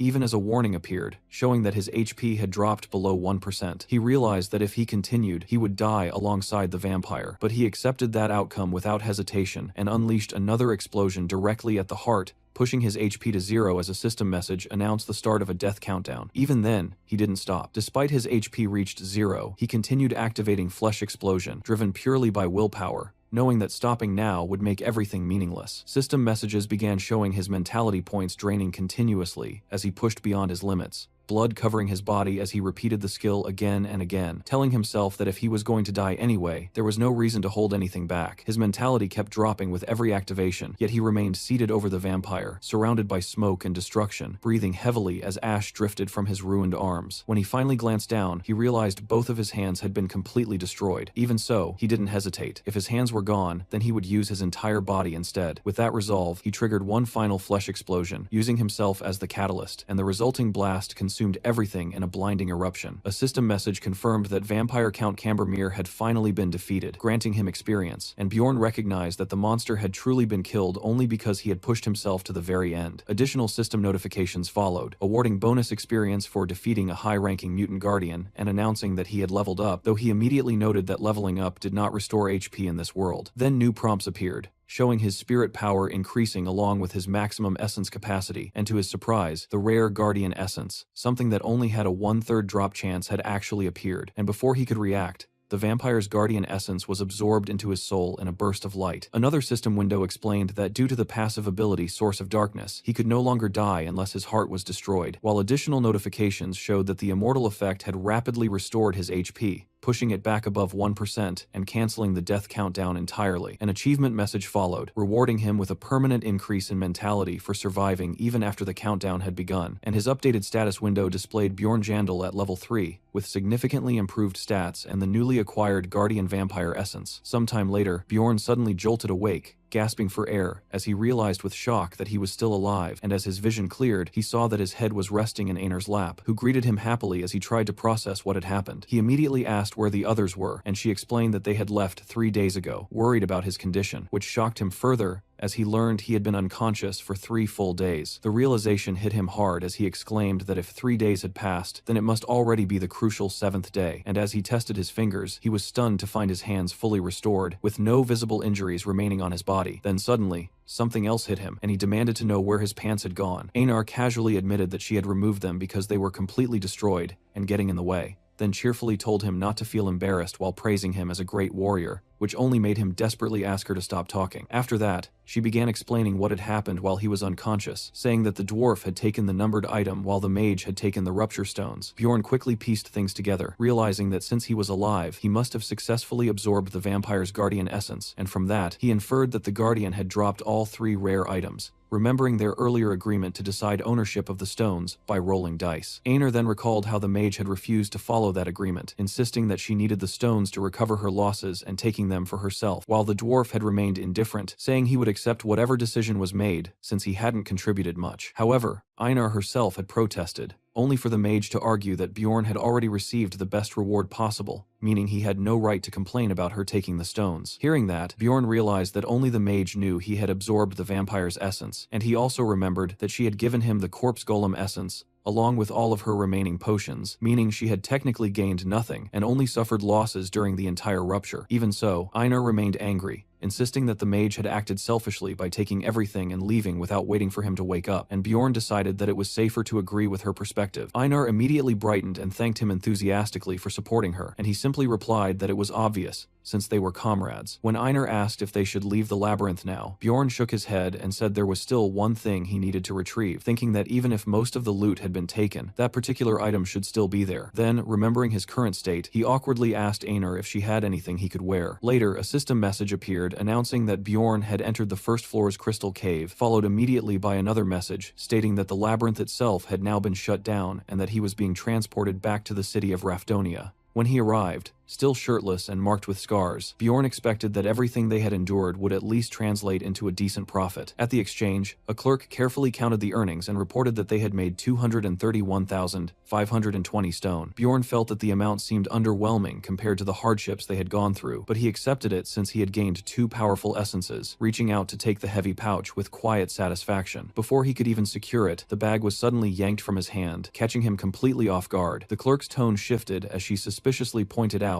that such an amount was unusually high for a 9th rank explorer and demanded to know what he was carrying in his backpack. Bjorn, confused and uneasy, questioned why she was asking, noting that no one had ever treated him like this before. Just then, a firm voice ordered him not to move, and when he turned, he found himself surrounded by armed guards with spears aimed directly at him. Shocked and cursing internally, he was informed that the discussion would continue in an interrogation room. At the same time, elsewhere in the city plaza, a group of returning explorers gathered. Among them stood a visibly exhausted Erwin, who wiped the sweat from her brow while reflecting on how unexpectedly difficult the third floor had been. She recalled facing the overwhelming power of 7th-rank monsters, far beyond anything she had encountered before, remembering in particular a massive armored boar-like creature that had left a strong impression. Thinking back on the expedition, she also remembered how Teresia had fought a 6th-rank monster they encountered by chance, making the entire experience feel like a true adventure rather than a desperate struggle for survival, and the thought of it made her excited to share everything with Bjorn. Later, when she returned to the Stone Exchange Center with her party, she realized that Bjorn wasn't there. Assuming she had simply misjudged the timing, she cheerfully imagined showing him the new essence she had obtained during the raid, wondering if he would test it the same way he had before. The memory of that moment, when his testing had painfully twisted her shoulder, still made her blush, yet despite that, she found herself wanting to see him even more. She approached the guild counter alone to exchange her loot, and the staff expressed surprise when they saw that she had earned 184,100 stone, despite being only a 9th-rank explorer. She explained that she had been part of a group led by her sister, and when asked for confirmation, she provided Teresia's name. The clerk checked the records, verified that her sister was indeed a certified explorer, and approved the transaction, allowing Erwin to leave with her reward. Returning to their lodging in the quiet town, Erwin felt at ease and began humming softly as she took a bath after the exhausting trip. While getting dressed, she wondered whether Bjorn had already returned, and as she put on a simple white dress, she decided that she would treat him to a nice dinner using her earnings. Smiling to herself, she felt a growing sense of anticipation, eager to hear about his experiences and see him again. However, when she arrived at Bjorn's lodging and asked about him, she was told that the occupant of room 302 had still not returned. The answer caught her off guard, and a sense of unease crept in. For a moment, her thoughts drifted toward something darker, but she quickly pushed it away, convincing herself that he would return soon. Days passed, then an entire week, and there was still no sign of him. One day, she noticed an employee clearing out his room, and rushed over in alarm, demanding to know why they were taking his belongings. The staff member, already irritated, replied that they had waited long enough out of consideration for her, and pointed out that the labyrinth had closed some time ago, meaning the situation should already be clear. Erwin's hands trembled as she clutched her skirt, struggling to accept what that implied, but the answer came anyway. If Bjorn had not returned by now, it could only mean that he had died inside the labyrinth. Later, under heavy rain outside the guild, Erwin sat collapsed on the ground, completely devastated as people passed by and glanced at her. A figure approached and knelt in front of her, Teresia, calling out to her. Through tear-filled eyes, Erwin slowly looked up from her despair. Teresia told her she had heard the news and urged her to stand, asking how long she intended to remain like this. Erwin's eyes burned with grief and anger as she looked at her sister and declared that she wanted to become stronger, resolving that she would gain enough power to protect the people she cared about. Meanwhile, Bjorn had been locked up in jail, and a full week had already passed since he was imprisoned under accusations of being a plunderer. During his first interrogation, the officer questioned him about the crossbow he carried, openly mocking the idea of a barbarian using such a weapon, while Bjorn calmly explained that it was loot taken from attackers who had tried to kill him. The interrogator responded coldly that they would determine who had attacked first, which immediately made Bjorn protest that imprisoning him over this was unreasonable, especially when something about the situation felt clearly off. He reflected on how guild customs usually avoided questioning explorers without solid evidence, but the interrogator countered by saying that the rules had recently changed, allowing for stricter investigations of 9th-rank explorers in order to reduce plundering incidents. That explanation made everything click for Bjorn, as he realized that someone like him, a low-ranked outsider carrying significant loot and lacking any powerful connections, was the easiest kind of target for such enforcement. The interrogator pressed him again about the crossbow, and Bjorn repeated his story about being ambushed and taking it from the attackers, deliberately leaving out any mention of the red-haired woman involved. Remembering the promise he had made, he chose to protect her identity, knowing that revealing her existence might lead others to suspect something unnatural about him. However, the questioning took a sharper turn when the interrogator asked how Bjorn had survived a stab to the neck without even leaving a scar. That question caught him off guard, making him realize that his scars had indeed disappeared, which led him to suspect that the vampire essence he had absorbed had healed even those old wounds. Despite initially wanting to stay cautious, he ended up revealing information about the rupture itself. The interrogator immediately dismissed his claims, laughing at the idea of a vampire appearing in a third-floor rupture and mocking him as a barbarian who couldn't even lie properly. Frustration boiled over as Bjorn demanded that they bring in a mage capable of verifying his memories through magic. The interrogator rejected the request outright, explaining that such procedures were reserved only for higher-ranked explorers. Even if Bjorn was willing to pay for it. He added bluntly that if Bjorn were to die, they would simply take his money anyway, so there was no reason to waste resources on him. After a moment of consideration, he begrudgingly admitted that he might consider it if the mage in question was affiliated with the guild. That first day of interrogation ended in the worst possible way for Bjorn. 2 days later, they attempted to break him using mentality-based magic, but his high mentality stat allowed him to resist it completely. A guild mage failed to penetrate his mental defenses and suggested that they might need someone from the magic tower instead, while Bjorn silently cursed the entire situation. Even so, the interrogator refused to involve more important mages over what he considered a trivial matter, completely ignoring Bjorn's mentions of Raven and the dwarf. Instead, he repeatedly pressured Bjorn to give up and confess, making it increasingly clear that they were trying to force a false admission of guilt out of him. By the 7th interrogation, the situation escalated further when the interrogator burst in, claiming they now had conclusive evidence. Bjorn immediately recognized what they were referring to: the message stone he had taken during his fight with the Crystal Union. The interrogator accused him of plundering, explaining that the stone belonged to a deceased explorer and that they had already received statements from the Crystal Union supporting the accusation. The verdict came swiftly. Bjorn would be executed in 3 hours. At that moment, Bjorn understood that the situation could no longer be resolved through words alone, yet he also knew that escaping would permanently brand him as a fleeing criminal. Even so, he realized there was no other way to survive unless he acted immediately and found a way to prove his innocence later. Gripping the bars of his cell, he made his decision. Activating his ability, Flesh Explosion, he channeled destructive energy into his own body, and in the next instant, a massive blast tore through the jail, destroying part of the structure in a violent eruption of blood and fire. When the smoke cleared, Bjorn stepped out from the wreckage, barefoot, burned, and steaming, yet still alive. He moved forward toward a terrified guard, his presence radiating pure killing intent as he advanced through the shattered remains of the cell. The guard panicked, unable to comprehend how Bjorn had survived such an explosion, and before he could even finish shouting about an escaping prisoner, Bjorn crushed him underfoot. Looking down at the lifeless body, Bjorn hardened his resolve, deciding that what he had done was necessary. With his damaged hand dripping blood and energy swirling around him, he committed fully to escaping this place. Standing over the fallen jailer, his body still steaming from the strain, he took the key ring from the guard's belt and began moving through the corridor. As he passed by the other cells, prisoners called out to him, begging him to free them as well. Bjorn briefly considered that some of them might actually be criminals, but as someone who had been falsely accused and thrown into this situation, he decided that their guilt or innocence was no longer his concern. Without hesitation, he began unlocking the cells. The prisoners erupted in cheers, celebrating both their freedom and the barbarian who had released them, as they rushed out into the chaos. On the first floor of the guild lobby, everything seemed normal as unrelated explorers went about their business, completely unaware of the chaos that was about to erupt, until the guards stationed at the main entrance suddenly heard a disturbance and reacted in confusion, only for the doors to violently burst open as bodies slammed into them from the outside. A wave of armed escapees poured into the lobby, creating instant panic as a guild official shouted in alarm that prisoners had broken loose, while staff members quickly called out that any explorers who helped subdue them would be rewarded, prompting several guild fighters to step forward and clash head-on with the rampaging prisoners in a violent melee. Bjorn observed the situation calmly and immediately understood that since the escapees lacked proper weapons, the armed explorers would eventually overpower them, so he used the chaos as cover to slip away and head upstairs, moving quickly through the stairway while hoping the disorder below would buy him at least 5 minutes, because time was something he could not afford to waste. As he ran, he made it clear to himself that his goal was not simply to escape, because what he truly wanted went far beyond running away from this place. When he reached the upper level, he saw guards scrambling to block access to the branch manager's office, and without hesitation, he activated Flesh Explosion in his hand, unleashing another devastating blast that tore through the guards and filled the area with gore, shocking those below who witnessed the explosion, while even some prisoners caught in the aftermath screamed as the acidic blood burned them, revealing the dangerous nature of his body. Immediately after, Bjorn activated Sacrificial Seal, converting the deaths around him into raw physical power as the skill amplified his strength based on the number of sacrifices within range, and as a red aura engulfed him, his presence became overwhelming, his body surging with unnatural power as he smirked and declared that his doping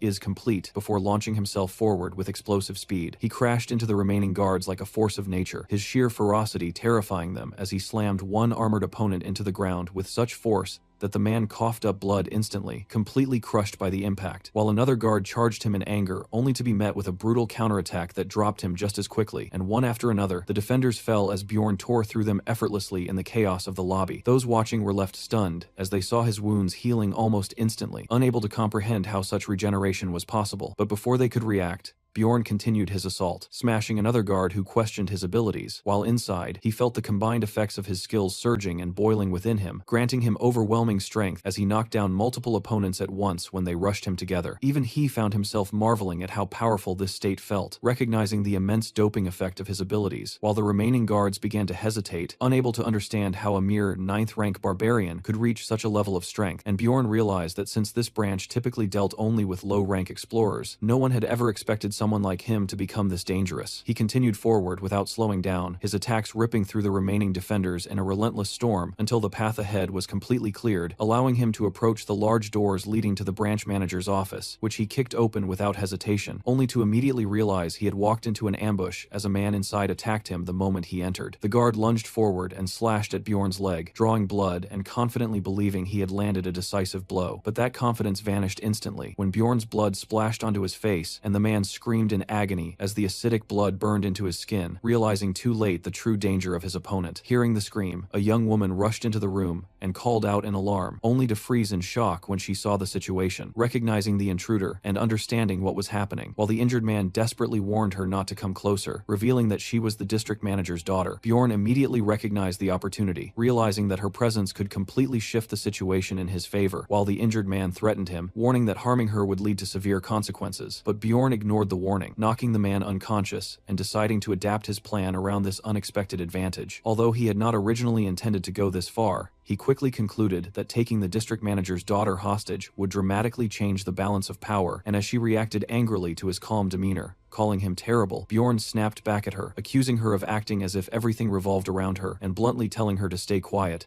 while internally questioning what was wrong with her attitude. Holding her firmly, he issued his demands to the guards, ordering them to bring the original interrogator along with a mage from the magic tower, making it clear that if they failed to comply, the woman's life would be forfeit, and without giving them time to argue, he dragged her out onto the balcony, preparing for his next move. Taking a deep breath, Bjorn raised his voice and shouted loudly enough to draw the attention of everyone outside, standing in full view with the hostage as he made his declaration, announcing that it was time for his retaliation. And as the crowd gathered and recognized him as the escaped prisoner, he introduced himself clearly as Bjorn Jandal. He declared that he was a 9th rank explorer who had been falsely accused and targeted by the guild, stating publicly that they had tried to frame and execute him despite his innocence, and he repeated his claim with conviction, making sure that everyone heard him, knowing that by turning the situation into a public spectacle, the guild would no longer be able to quietly cover up what they had done. Far away at the magic tower, a report reached the high-ranking mages that the Explorer Guild was requesting immediate assistance, and an elderly mage calmly explained that a branch manager had described the situation as a lunatic causing chaos inside the guild. Hearing that,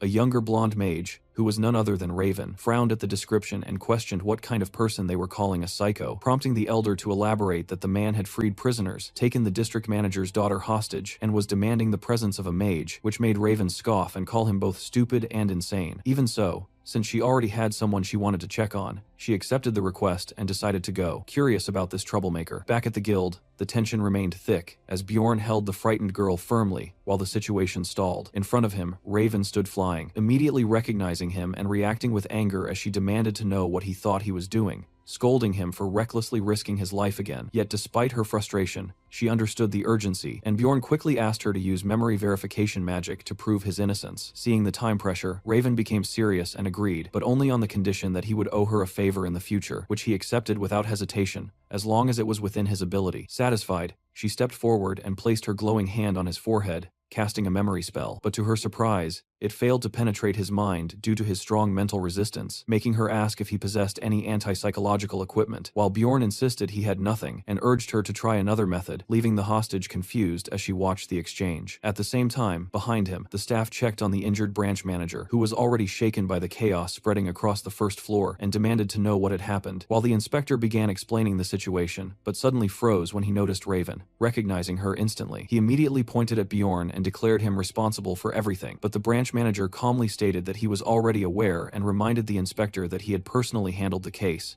then leaned forward and asked what actual evidence existed to prove Bjorn was a plunderer. The inspector insisted that framing was impossible, and argued that Bjorn had turned in an unusually large number of magic crystals for a mere 9th rank explorer, adding that his backpack had been filled with what appeared to be stolen equipment, and further claimed that a message stone traced back to a Crystal Union member who had testified that Bjorn had murdered innocents and looted them. The branch manager countered that this was nothing more than an unverified statement and questioned why no magic had been used to confirm it, but the inspector shouted that magic had not been used because Bjorn had told absurd lies about surviving a fatal neck wound thanks to a vampire essence, emphasizing how ridiculous it sounded to claim that a vampire had appeared on the first floor of a rupture, and he justified his decision by saying he could not call in high-ranking mages over such an unbelievable story. At that moment, Raven calmly interrupted and stated that Bjorn had indeed consumed a vampire essence on the first floor, immediately shocking both the inspector and the branch manager, who demanded clarification, and she responded by saying she had personally witnessed it, even adding with a teasing tone that they wouldn't be able to verify her claim with magic either. The inspector tried to protest, arguing that even if she knew Bjorn, she shouldn't lie to protect him, but Raven's expression turned cold as she asked if he was accusing her of lying, which made him immediately panic and backtrack, and as she pressed him further, she accused him of looking down on mages, causing him to collapse to his knees and apologize repeatedly. The influence of the magic tower was overwhelming, with its mages holding status comparable to aristocrats, and the branch manager quickly realized that offending someone like Raven was a serious mistake, so he attempted to calm the situation and explain that without proper context, Bjorn's story had simply sounded impossible, while Raven acknowledged that a vampire appearing on the first floor had never happened before, but firmly stated that such an event was not impossible, sharply criticizing the manager for dismissing it outright and reminding him that the labyrinth still held countless unknowns. As she pressed him with that reasoning, the manager was left speechless, forced to reconsider his stance, while Bjorn watched the exchange and noted how ruthless Raven could be even towards someone of authority, proving exactly what kind of mage she was. At that moment, a new figure entered the scene, addressing Bjorn as the barbarian everyone had been talking about, and when Bjorn asked who he was, the man introduced himself as Niall Urbans, arriving alongside armored guards, calmly remarking that Bjorn had caused quite a mess, while the hostage girl cried out to him, revealing that he was her father, and Bjorn immediately understood that this man was the district manager overseeing multiple guild branches. The narration briefly explained the structure of the guild, describing how it managed clans, provided support through magic, and controlled information, with multiple branches led by branch managers, all overseen by 13 district managers who ranked just below the guild master, making Niall one of the most powerful figures present, though even he had limits on what he could do. Suddenly, another man was dragged into the room and thrown to the ground, and Niall calmly stated that he had heard they were looking for this individual, causing the inspector to react in terror as he recognized him, while Bjorn stepped forward and confirmed that the man was Hearts from the Crystal Union, then directly accused him of giving false testimony regarding the message stone. As Hearts tried to deny it, Raven immediately cast a spell that revealed the truth, declaring that he was lying, which stunned everyone present, and Bjorn realized that with a magic tower mage exposing him, Hearts had no way out. Niall confirmed Bjorn's identity, and then publicly declared that Bjorn Jandal was innocent. Bjorn immediately asked what would happen to Hearts, and Niall responded that since the situation had been caused by false testimony, a full investigation would follow before determining punishment, while Bjorn added that he wanted the entire Crystal Union clan investigated as well, which Niall agreed to, noting that the group had already been problematic for some time. Niall then turned his attention to the inspector and informed him that he would be dismissed for mishandling the case, ignoring his desperate protests, and coldly stated that all of his past cases would be reviewed, warning that any misconduct uncovered would be punished accordingly, leaving the inspector trembling as he realized the severity of his situation. After that, Niall shifted his focus back to Bjorn and stated that it was time to discuss compensation, offering to promote him directly to a 7th rank explorer and provide new equipment, but Bjorn immediately dismissed the offer internally, realizing that a rank increase was meaningless to him since he could achieve that through essences. And when Niall mentioned his lack of experience, Bjorn openly challenged him to bring in any 7th rank explorer to prove his strength, releasing his battle aura and daring anyone to face him, while Raven quickly urged him to calm down. Raven then intervened, stating that Bjorn deserved far better compensation, directly addressing Niall and pointing out that no other explorer had survived a 5th rank vampire guardian and absorbed its essence, criticizing him for treating basic restitution as proper compensation, which left Niall with no choice but to ask what Bjorn actually wanted. Bjorn smirked slightly and declared that he wanted money, deciding to demand at least 5 million stones, even admitting to himself that the amount was outrageous but justifying it with the thought that he could play the role of a foolish barbarian, and to everyone's surprise, Niall agreed immediately to pay the full amount on the spot. Raven, taken aback by how easily he accepted, and quickly added that her own fee of 1 million stones for her assistance was separate, and Niall, clearly resigned, agreed again while asking her to pass along his gratitude to her master, a mage of even higher standing. Bjorn reflected quietly on just how immense the influence of the magic tower truly was in this world.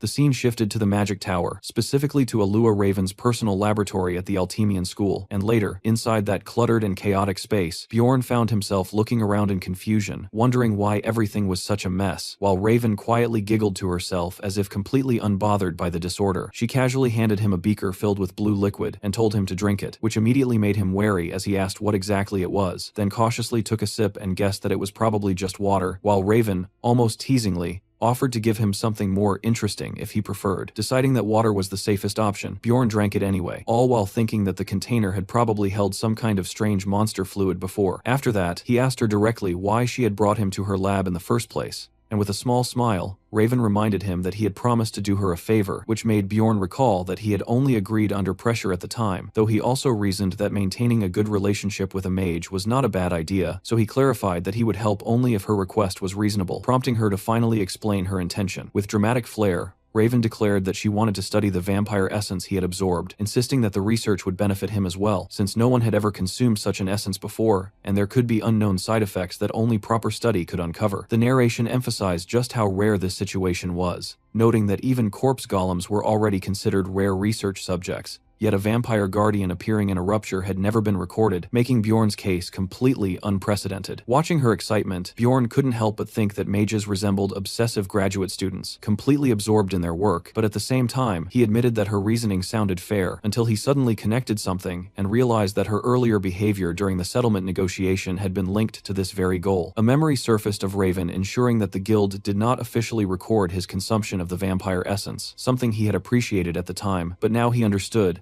that she had done it primarily to secure exclusive research access to him. Raven awkwardly admitted that he wasn't wrong, clearly embarrassed at being seen through so easily, and quickly tried to salvage the situation by proposing that he assist her in the lab only once a week for 3 hours over a period of 6 months. But Bjorn immediately rejected the duration as excessive and negotiated it down to 3 months instead, also demanding that he be allowed to see the research results. Raven protested, reminding him that he owed her for saving his life and helping him secure 5 million stones. But Bjorn remained firm, thinking that if he didn't set boundaries now, this relationship would become one-sided, and countered by saying that she should actually be the one paying him. That statement completely shocked Raven, who demanded to know why she would ever need to pay, but Bjorn reflected that anyone who failed to stand up for themselves was a fool, and stepped closer, looming over her in a way that made her visibly uneasy as he accused her of forcing the corpse golem essence on him without his consent. Raven immediately pushed back, arguing that she had given him a valuable essence for free, and even shoved him in frustration, but Bjorn didn't back down, stating that she had done it to save herself, not him, which still made it a problem, and he firmly insisted that he had never wanted that essence in the first place, then demanded 10 million stones as compensation, estimating that as the cost required to remove it at a temple. Raven reacted explosively, calling him insane for even considering removing such a rare power, but Bjorn calmly explained that the essence had interfered with his long-term plans, and that from his perspective, it had caused harm, so compensation was justified, adding that mages who couldn't absorb essences themselves tended to overvalue them without understanding their strategic impact, and suggested that she consult an actual explorer if she doubted him. Determined to prove him wrong, Raven stormed off and activated her communication crystal ball, connecting to a distant contact, and when a voice answered, she introduced herself to an explorer named Patsran, referencing his previous dealings with her mentor, before presenting him with a hypothetical scenario about someone being forced to take an unwanted essence. Bjorn watched closely as Raven listened to the response, and after thinking it through, Patsran gave an honest answer, stating that he would be very angry in that situation, which immediately satisfied Bjorn as it aligned perfectly with his own stance. Still unwilling to concede, Raven pushed further, asking whether that anger would remain even if the essence in question was an extremely rare 7th rank one. But Patsran responded that rarity didn't matter, because taking an essence that wasn't part of one's plan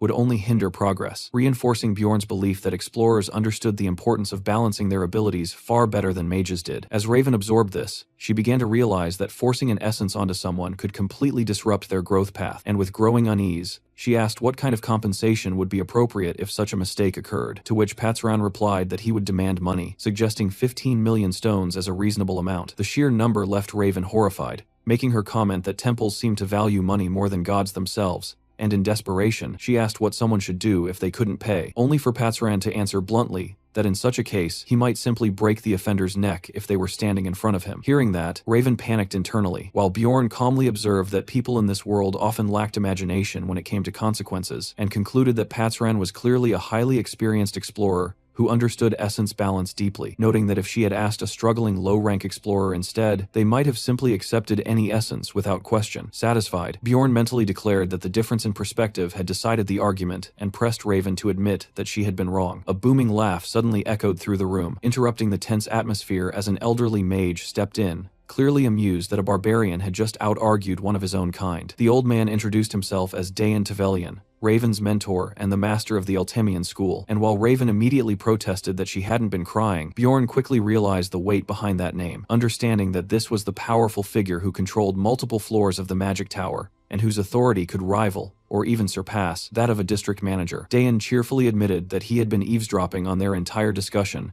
and found it thoroughly entertaining, his overwhelming presence making it obvious that Raven's soundproofing had been completely useless against him, which only embarrassed her further as he casually pointed out that both her spellwork and her reasoning still had clear flaws. He then explained that his curiosity had brought him here, as it was rare for him to see a living barbarian up close, since most of them usually arrived as corpses or scattered remains, and with a disturbingly amused grin, he elaborated that many of those specimens were reduced to nothing more than hearts by the time they reached him, which immediately made Bjorn fall silent, growing wary of the eccentric archmage standing before him. Dayan let out an ominous chuckle before suddenly bursting into loud laughter, telling Bjorn to relax because it had only been a joke, though the unsettling tone left Bjorn questioning whether that was truly meant as humor, and deciding to respond in kind, he made his own crude remark about cracking open the old man's skull, which instantly startled Dayan. Bjorn quickly clarified that he was joking as well, and even urged the old mage to loosen up and laugh, going so far as to casually pat his head, while Raven watched in disbelief, wondering if Bjorn had completely lost his mind. For a brief moment, Bjorn himself wondered if he had crossed a dangerous line, but to his surprise, Dayan suddenly broke into delighted laughter, praising Bjorn's boldness and claiming that he was not easily offended by jokes,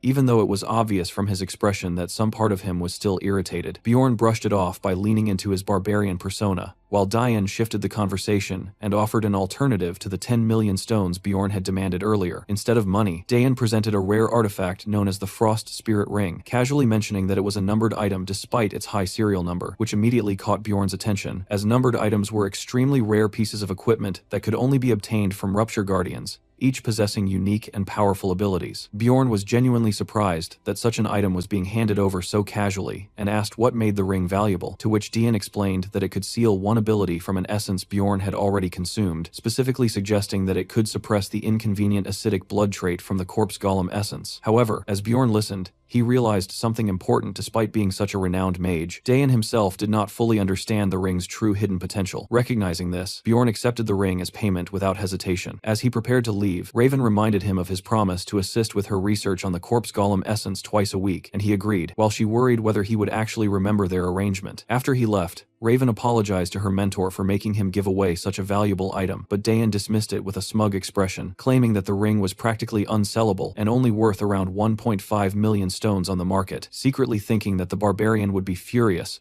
once he eventually discovered its real value. Bjorn stepped out of the grand doors of the magic tower into the bright daylight, reflecting on how mages were supposed to be the smartest individuals in the world, yet Raven herself had not even known how to obtain something as simple as goddess tears, and that realization led him to a firm conclusion that compared to his accumulated knowledge from the game, even powerful mages were like inexperienced beginners, completely unaware of the true value of certain items like the Frost Spirit Ring. As night fell, Bjorn returned to the inn where he had previously stayed, only to find the innkeeper shocked to see him alive, having already assumed he was dead, and the man awkwardly admitted that he had cleared out Bjorn's room in his absence. Bjorn immediately demanded to know what had happened to his belongings, only to be told that they had been thrown away, which caused his anger to flare as he stepped closer and reminded the man that he had already paid for extra time. The terrified innkeeper quickly tried to calm him down, promising compensation, but Bjorn found himself pausing mid-anger as a strange thought crossed his mind. He began to question when violence had started feeling so natural to him, recalling how he had witnessed brutal killings without hesitation, how his own first kill had come far too easily, and how even escaping from prison had not shaken him the way it should have. Images of his blood-covered self in battle flashed through his mind as he realized that even the way he had spoken to Dayan earlier was something his former self, a 29-year old office worker would have never dared to do, and while he had initially blamed his surroundings, he now understood that something deeper was changing within him. He concluded that his new body, along with its battle instincts, was gradually reshaping his personality, making him more aggressive, more direct, and far more comfortable with violence. And as he thought about it, he couldn't help but wonder if he was slowly becoming a true barbarian himself. In the end, he accepted this change, recognizing that such a mindset was better suited for survival in this harsh world. Letting go of his earlier anger, Bjorn decided to settle the matter if the innkeeper paid him 30,000 stones, though the man protested at the amount and accidentally revealed that he had actually sold some of Bjorn's belongings instead of discarding them, which only made Bjorn narrow his eyes and point out the contradiction, reminding him of his earlier claim. After receiving compensation, Bjorn moved into a much better and more expensive inn, enjoying the upgrade as he took in the comfort of a proper room, appreciating the presence of windows and even a private bathtub. And as he lay back on the bed, he noted that the location was closer to the city square, already planning to meet Einar the next day to divide their earnings. The next day, Einar came running toward Bjorn while calling his name, tears in her eyes. And the moment she reached him, she was overwhelmed with relief that he was alive, immediately scolding him for disappearing for so long, while insisting that she always knew he would survive anything, while Bjorn awkwardly tried to respond, saying that a lot had happened. She then asked if he had heard the major news spreading across the city, and before he could answer properly, another barbarian jumped in excitedly and began talking about a so-called hero known as the Barbarian of Freedom, who was causing a massive uproar. Hearing that, Bjorn quickly realized they were talking about him, but he forced himself to act clueless, and casually asked what that barbarian's name was, and when the man replied that no one actually knew the hero's identity, Bjorn felt a wave of relief, concluding that the guild had intentionally kept his name hidden. The surrounding barbarians cheered proudly, celebrating the mysterious figure as one of their own, while recounting how he had single-handedly fought off countless enemies, cleared his false accusations, and led prisoners to freedom, praising him as the greatest barbarian and warrior, which only made Bjorn internally uneasy as he considered the possible consequences of such fame. Soon after, Bjorn and Einar made their way into the bustling middle-class district of Kommelby, which Einar visited for the first time with visible excitement, as the narration described the area as districts 2 to 5 surrounding the capital's first district, known as the center of the free market, where the middle class resided. After selling the loot taken from plunderers along with his old equipment for a total of 800,000 stones, Bjorn met Einar outside a shop and handed her share over, while mentally calculating that he had already earned an additional 500,000 stones before exiting the rupture. He gave Einar 300,000 stones, insisting it was a fair division, which left her completely stunned by the amount before she happily thanked him. But her attention was soon drawn elsewhere when she noticed people eating cotton candy, describing it in wonder as clouds on a stick, while Bjorn immediately recognized it and found her reaction amusing. Einar stared at the treat with sparkling eyes, clearly tempted as she clutched her pouch of money, and later, at a restaurant, she eagerly devoured cotton candy with amazement at human creativity, even joking that she could buy countless portions with her earnings, while Bjorn internally noted that she was starting to treat it like currency and reminded her to focus on actual food first. In a quieter moment, Einar softly thanked Bjorn for continuing to treat her the same way as before her transformation, catching him off guard, and she explained that ever since her appearance had changed, other barbarians no longer saw her as a warrior and had begun avoiding her, while humans now constantly approached her with unwanted attention, something she had never experienced before, leaving her flustered as she called his name again. Suddenly, she slammed the table and anxiously asked if she had become ugly, completely confusing Bjorn, and before he could even respond, she made a firm decision and declared that she would no longer enter the labyrinth with him. Although her altered appearance seemed like the reason, the truth was different, as an elder from a shrine renowned for swordsmanship had taken interest in her, and she had decided to undergo training under that master. Bjorn had asked if she could still spare even a single day for dungeon runs, but she explained that the training would confine her to the shrine for 6 months, which made him realize she was referring to a harsh training method he remembered from the game. And while he understood that this was an incredible opportunity for her, she made it clear that she would not ask him to wait or take her back later, promising instead to return one day as a warrior strong enough not to burden him. Now left alone, Bjorn sat drinking, processing her departure and acknowledging that he had no right to stop her from pursuing her own path, while memories surfaced of her struggles, including how she had once been forced to submit to a plunderer and had been left beaten and humiliated, and even during their recent battle, she had been unable to contribute as much as she wanted, making him realize that all those frustrations had likely driven her decision. Determined to move forward, Bjorn resolved to find a new party member, though he also considered continuing alone for the time being, reminding himself that he was far stronger now than he had been just 2 months ago, especially after absorbing both the Corpse Golem essence and the Guardian Vampire essence, which had drastically increased his stats and regeneration, making it unlikely that any enemy on the second floor could match him. Even so, he understood that higher floors required teamwork, as the system of the labyrinth was designed around party-based combat, and lacking certain roles could become fatal as difficulty increased. With that in mind, he decided it would be best to recruit companions of a similar level, and headed toward the magic tower to meet Raven, thinking that having a 6th rank mage like her on his side would significantly accelerate his progress. Though as he entered her lab and saw the strange, torture-like chair, he couldn't help but feel that surviving her experiments might be his first challenge. When he proposed forming a party, Raven immediately rejected the idea, bluntly stating that a mage like her would never join a small barbarian team, and insisting that any group she joined must be high-ranked and include a priest.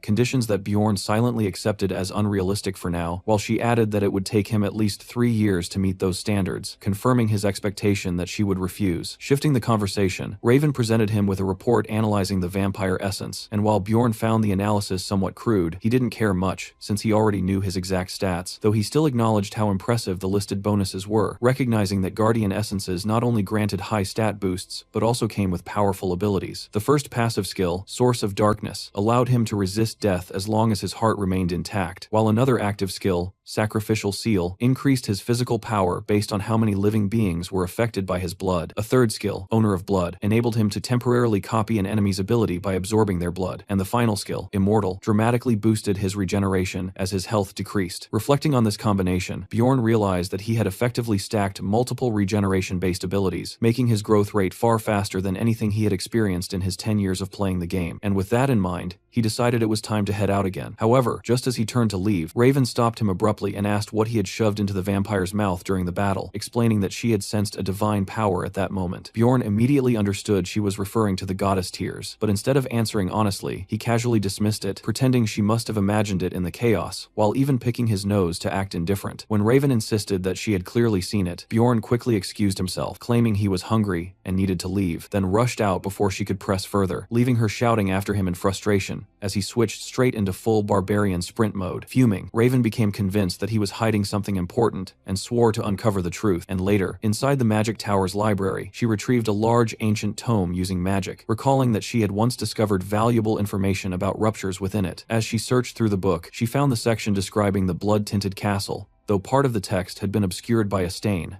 covering details about the golden mask and the location of the goddess Tears. Yet she remained certain that she had read about it before, and continued flipping through the pages until she located the relevant passage. The text described Goddess Tears as a consumable relic of unknown origin that released a powerful blessing when broken, and it further recorded that 150 years ago, a cardinal had used the last 3 known pieces during a dimensional crisis to save the Pope, making Raven realize with shock that the item was a genuine holy relic. As she compared the description to what she had witnessed Bjorn do, she began to question whether it could really be a coincidence, wondering how such a young barbarian could possibly know both the hidden location and the method of using such an item. And as her thoughts deepened, she found herself asking a single question: who exactly was Bjorn Jandal? The golden mask was an item obtained only by meeting special conditions after defeating the boss of the blood-tinted castle, and as Bjorn reviewed its properties, he recalled that it allowed the wearer to change their face for an entire month and could be used a total of 5 times. Back when he treated everything like a game, he had once sold the item for 500,000 stones without a second thought, since appearance meant nothing to him. But now, living in this world as reality, and remembering how easily he had been falsely imprisoned, he began to see its true value as a tool for survival, especially if he ever needed to escape the city unnoticed. With that in mind, he decided to keep the golden mask instead of selling it. Later, inside a lively tavern, ordinary patrons chatted among themselves, and one of them brought up recent news, asking if the others had heard what had happened, which quickly led to the revelation that the explorer clan Crystal Union had completely disbanded, a statement that immediately caught the attention of a white-haired elf woman nearby. She reacted with bitterness, commenting on how shocking it was for such a powerful clan to disappear overnight, while the narration explained that Crystal Union had rapidly grown by establishing a messaging network using magic stones, providing useful services for explorers on the first floor. However, others in the tavern dismissed the clan harshly, saying they had always disliked how Crystal Union pretended to act like proper explorers, while the elf woman reflected on how the group had originally supported commoners struggling with taxes, but had gradually become corrupt,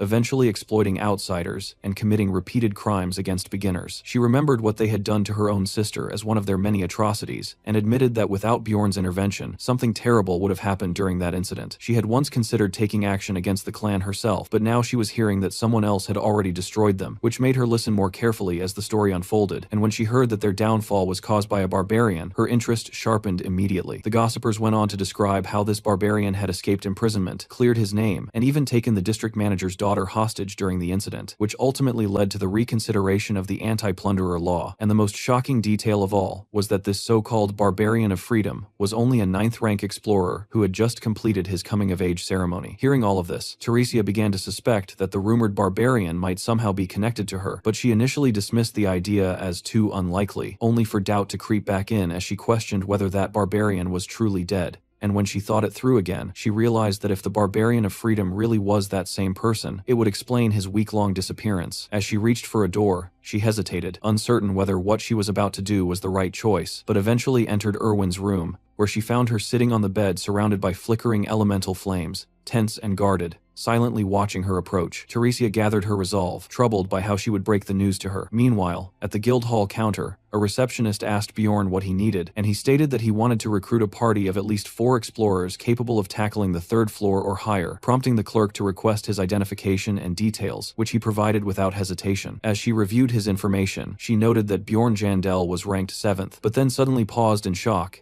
as she noticed something unusual. He had been assigned a rare 5-star rating. Confused by her reaction, Bjorn asked what that meant, but the flustered clerk quickly brushed it aside and handed him a list of suitable teams instead, making him suspect that the 5-star designation was some kind of special guild classification, though he decided not to dwell on it as long as it worked in his favor. Just then, he sensed someone approaching, and a familiar dwarf enthusiastically called out to him, recognizing him immediately despite his updated rank, confirming that it really was him. Sitting together at a tavern, Bjorn greeted Hikarad, who explained that they were waiting for one more person to join them, mentioning that the final recruit was apparently a mage, which in his mind already secured the strength of their party. Bjorn was surprised by the idea that such a rare role would join them, and as Hikarad waved toward the newcomer, Bjorn found himself wondering who it could be, still finding the situation hard to believe. Soon, a cheerful man in robes approached them with a spellbook in hand, greeting both Bjorn and Hikarad enthusiastically, and introducing himself as Lior Dwalki, stating that he had come specifically to join their party. Hikarad welcomed him warmly and asked if he was the mage assigned by the guild, while Bjorn, still skeptical, concluded that Dwalki must indeed be the one they were expecting. Hikarad introduced himself as a 6th-rank explorer, and Dwalki proudly revealed that he was an 8th-rank royal mage, which shocked Hikarad, as it meant he served the royal family of Rafdonia rather than being affiliated with the Magic Tower or the Guild. Bjorn quickly understood that Dwalki operated independently and wondered why Hikarad seemed unaware of such distinctions, while Dwalki, impressed by Bjorn's composure, asked for his name, leading Bjorn to introduce himself and immediately take control of the conversation, bluntly questioning why an 8th-rank mage would choose to explore the labyrinth when most in his position preferred the safety and stability of city life. Internally, Bjorn suspected that Dwalki lacked the ability to progress on higher floors and was seeking opportunity through exploration instead, while Dwalki confidently explained that his goal was to become a renowned explorer and bring honor to Baron Martoin's family, which made Hikarad realize that he had some distant noble connection, though Bjorn quickly concluded that the relationship was too weak to hold real significance. Dwalki assured them that he had no intention of treating anyone as inferior, but Bjorn remained doubtful, privately considering him inexperienced, overly ambitious, and possibly unreliable, yet he ultimately decided to accept him anyway, reasoning that simply having a mage in the party would attract stronger recruits. As expected, more capable applicants began to show interest, and over the next several days, Bjorn and Hikarad reviewed candidates together, with Bjorn doing most of the evaluation work while Hikarad occasionally approved selections, until they finally confirmed their team lineup. With the party now complete, they also upgraded their equipment, and Bjorn proudly showcased his new armor and shield, later visiting the library where the blue-haired receptionist silently stared at his flashy gear and asked what he was wearing, prompting him to eagerly explain that it was Latinium armor along with a matching shield, even demonstrating his new expandable backpack and boasting about the increase in his carrying capacity. The receptionist, unimpressed, simply stated that there had been complaints and ordered him to remove his armor inside the library, leaving Bjorn to conclude that she clearly had no appreciation for his enthusiasm or jokes.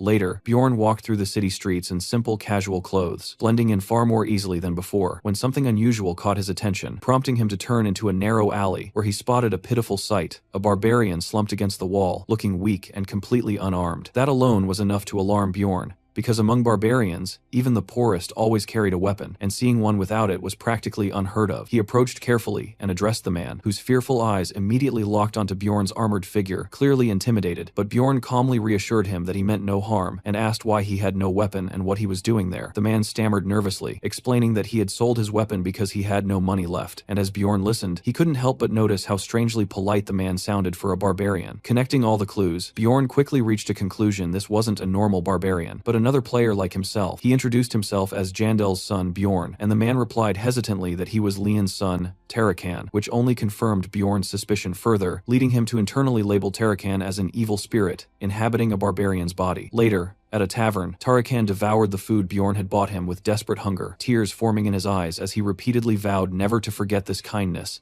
while Bjorn observed that Tarakan had reached adulthood only a month before him, making their circumstances oddly similar. As Tarakan explained his situation, Bjorn pieced everything together, realizing that despite entering this world, Tarakan had never even stepped into the labyrinth, instead getting lost and avoiding it entirely. Bjorn immediately assumed the truth that Tarakan had fled out of fear of monsters, reasoning that slipping away from the crowd of excited barbarians on the first day would have been easy, and from there, Tarakan had likely tried to survive in the city, but failed to find work due to discrimination against barbarians. This led Bjorn to question whether players were truly the ones capable of opening the Abyss boss room, because someone strong enough to achieve that should have understood these hardships and still chosen to face the labyrinth. Pressing him further, Bjorn asked what Tarakan had done afterward, only to learn that he had continued avoiding the labyrinth entirely, which shocked him, leading him to scold Tarakan for skipping it again. While Tarakan argued that he couldn't fight monsters without a weapon, Bjorn snapped back, pointing out that he should have entered when he still had resources, wondering whether he had even played the game at all, and eventually learning that Tarakan had been kicked out after running out of money. Everything after that matched Bjorn's expectations. Months of suffering through cold, hunger, and illness, all while being rejected even by other barbarians, and as he listened, Bjorn couldn't help but wonder how someone so helpless had even survived for 3 months, realizing that if he himself had run away in fear on the first day, he might have ended up exactly like Tarakan. After finishing his story, Tarakan anxiously asked if Bjorn felt enough pity to help him, insisting that he still had knowledge of the labyrinth and could be useful as a guide, but Bjorn flatly rejected the idea of entering the labyrinth with him, and when Tarakan began to panic, Bjorn clarified that he would help in a different way. He handed Tarakan 150,000 stones, and told him to buy a weapon and enter the labyrinth on his own, and although Tarakan was deeply moved and promised to repay him someday, Bjorn cut him off coldly, telling him to leave because he was tired. As Tarakan cheerfully agreed, and tried to say he would visit again, Bjorn stopped him firmly, calling him by his full name and warning him that no matter what happened with the money, whether he wasted it or became rich, he was never to seek him out again. He made Tarakan confirm that he understood, and later, alone in his room, Bjorn reflected on the encounter, admitting to himself that his behavior had been harsh, and as memories of his past surfaced, he began to question whether they had influenced his decision. He considered that a purely logical person would call his actions foolish, while an emotional person might say he hadn't done enough, and in the end, he accepted that both perspectives were valid, even acknowledging that his actions might have been hypocritical, yet still believing that it was the best choice he could make. Time passed, and eventually the day came for entering the labyrinth once again, as the party stepped into the first-floor crystal cave, where Dwalki looked around in amazement and asked what they should do next, while Bjorn internally referred to him as an inexperienced 25-year-old 8th-rank mage, silently judging his excitement. Braun Rottmiller, a 34-year-old 7th-rank human explorer with 8 years of experience, suggested that they pause and assess their surroundings first, which Bjorn agreed with internally,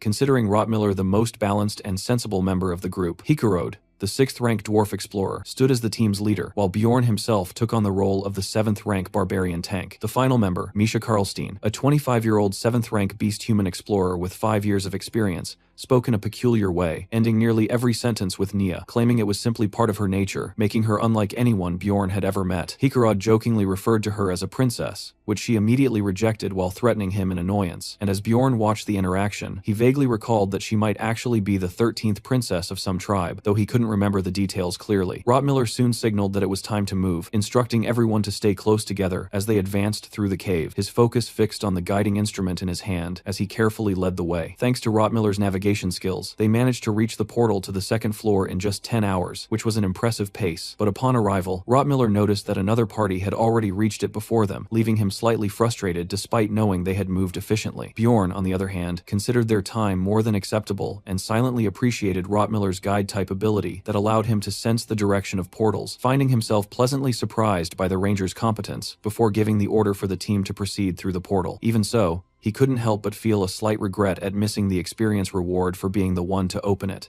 Recalling how he could have exploited a known trick he once used with Einar to gain extra experience, but deciding against using it now since he didn't fully trust his current teammates yet, resolving to save that method for a time when he could rely on his party completely. As they stepped through, a system message announced their arrival in the beast lair on the second floor, and the group entered a foul-smelling valley filled with decay, where Bjorn immediately recognized that this region connected to the eastern side of the first floor, and was dominated by beast-type monsters. The stench hit them instantly, and Hikarad checked on Dwalki, who was already struggling, gagging and begging him not to talk while he tried to hold himself together, while Misha loudly complained about how filthy everything was. Bjorn himself noted how overwhelmingly disgusting the environment was, the smell alone making it difficult to endure, and he briefly checked on Rottmiller, wondering if his smell-based essence made things worse, but Rottmiller calmly replied that he was used to it, and warned everyone to stay close, due to the many hidden waste puddles scattered throughout the terrain. As they moved forward, their boots squelched through the muck, the party navigating the maze-like valley where there were no traps, but where a skilled pathfinder like Rottmiller was essential. And although the monsters here were relatively weak compared to their combined strength, the team easily cut through them, slaughtering packs of great razor-mane wolves and steadily gaining small amounts of experience. They continued their advance, taking down various beasts, such as werewolves, saber-toothed tigers, and wall moles,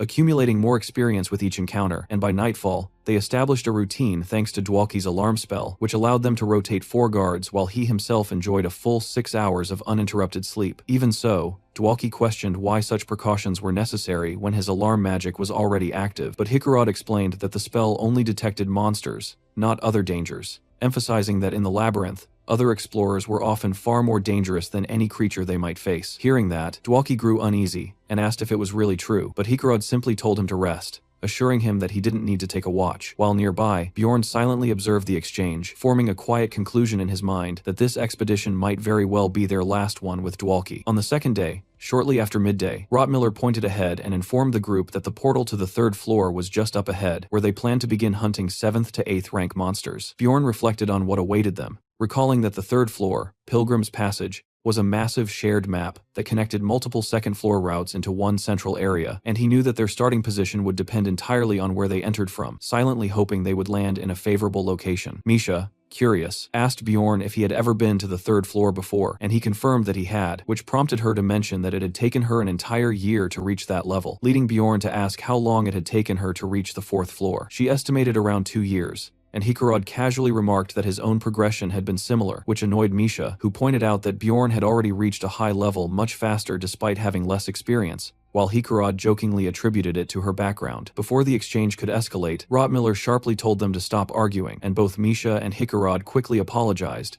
though Bjorn could sense that Rottmiller was more irritated than usual, understanding that as the only pathfinder in the group, he was carrying a heavy responsibility and had little patience for distractions. A system message soon announced that they had entered the 3rd floor, Pilgrim's Passage, and as they emerged from the portal into a region known as Steelstone Valley, Rottmiller suddenly sensed danger and raised an alarm. Bjorn reacted instantly, shouting for Rottmiller to retreat, while rushing forward himself with his shield raised, just as a massive horned beast charged straight toward them. Bjorn braced himself and intercepted the monster's attack, his shield absorbing the crushing force as he struggled to hold his ground, shocked to realize that multiple monsters had gathered right in front of the portal, an extremely dangerous situation. The impact nearly overwhelmed him, and he understood just how close he had come to being crushed, especially when he noticed a nearby dwarf who had failed to withstand a similar blow, his shield shattered under the force, though Hikarad immediately activated his emergency recovery skill to stabilize himself. Recognizing the enemy, Hikarad identified the creatures as 7th rank monsters called Iantro, and ordered Bjorn to hold the line so they wouldn't be pushed back toward the portal. And as Bjorn steadied himself, he watched Hikarad recover and internally reassured himself that he wasn't envious of the dwarf's resilience. He recalled that the Iantro possessed an ability called Weight Balance, which gave them strong resistance to knockback, and as Hikarad planted his foot firmly into the ground, a system message confirmed that he had activated the same skill, anchoring himself against the charging beast. At the same time,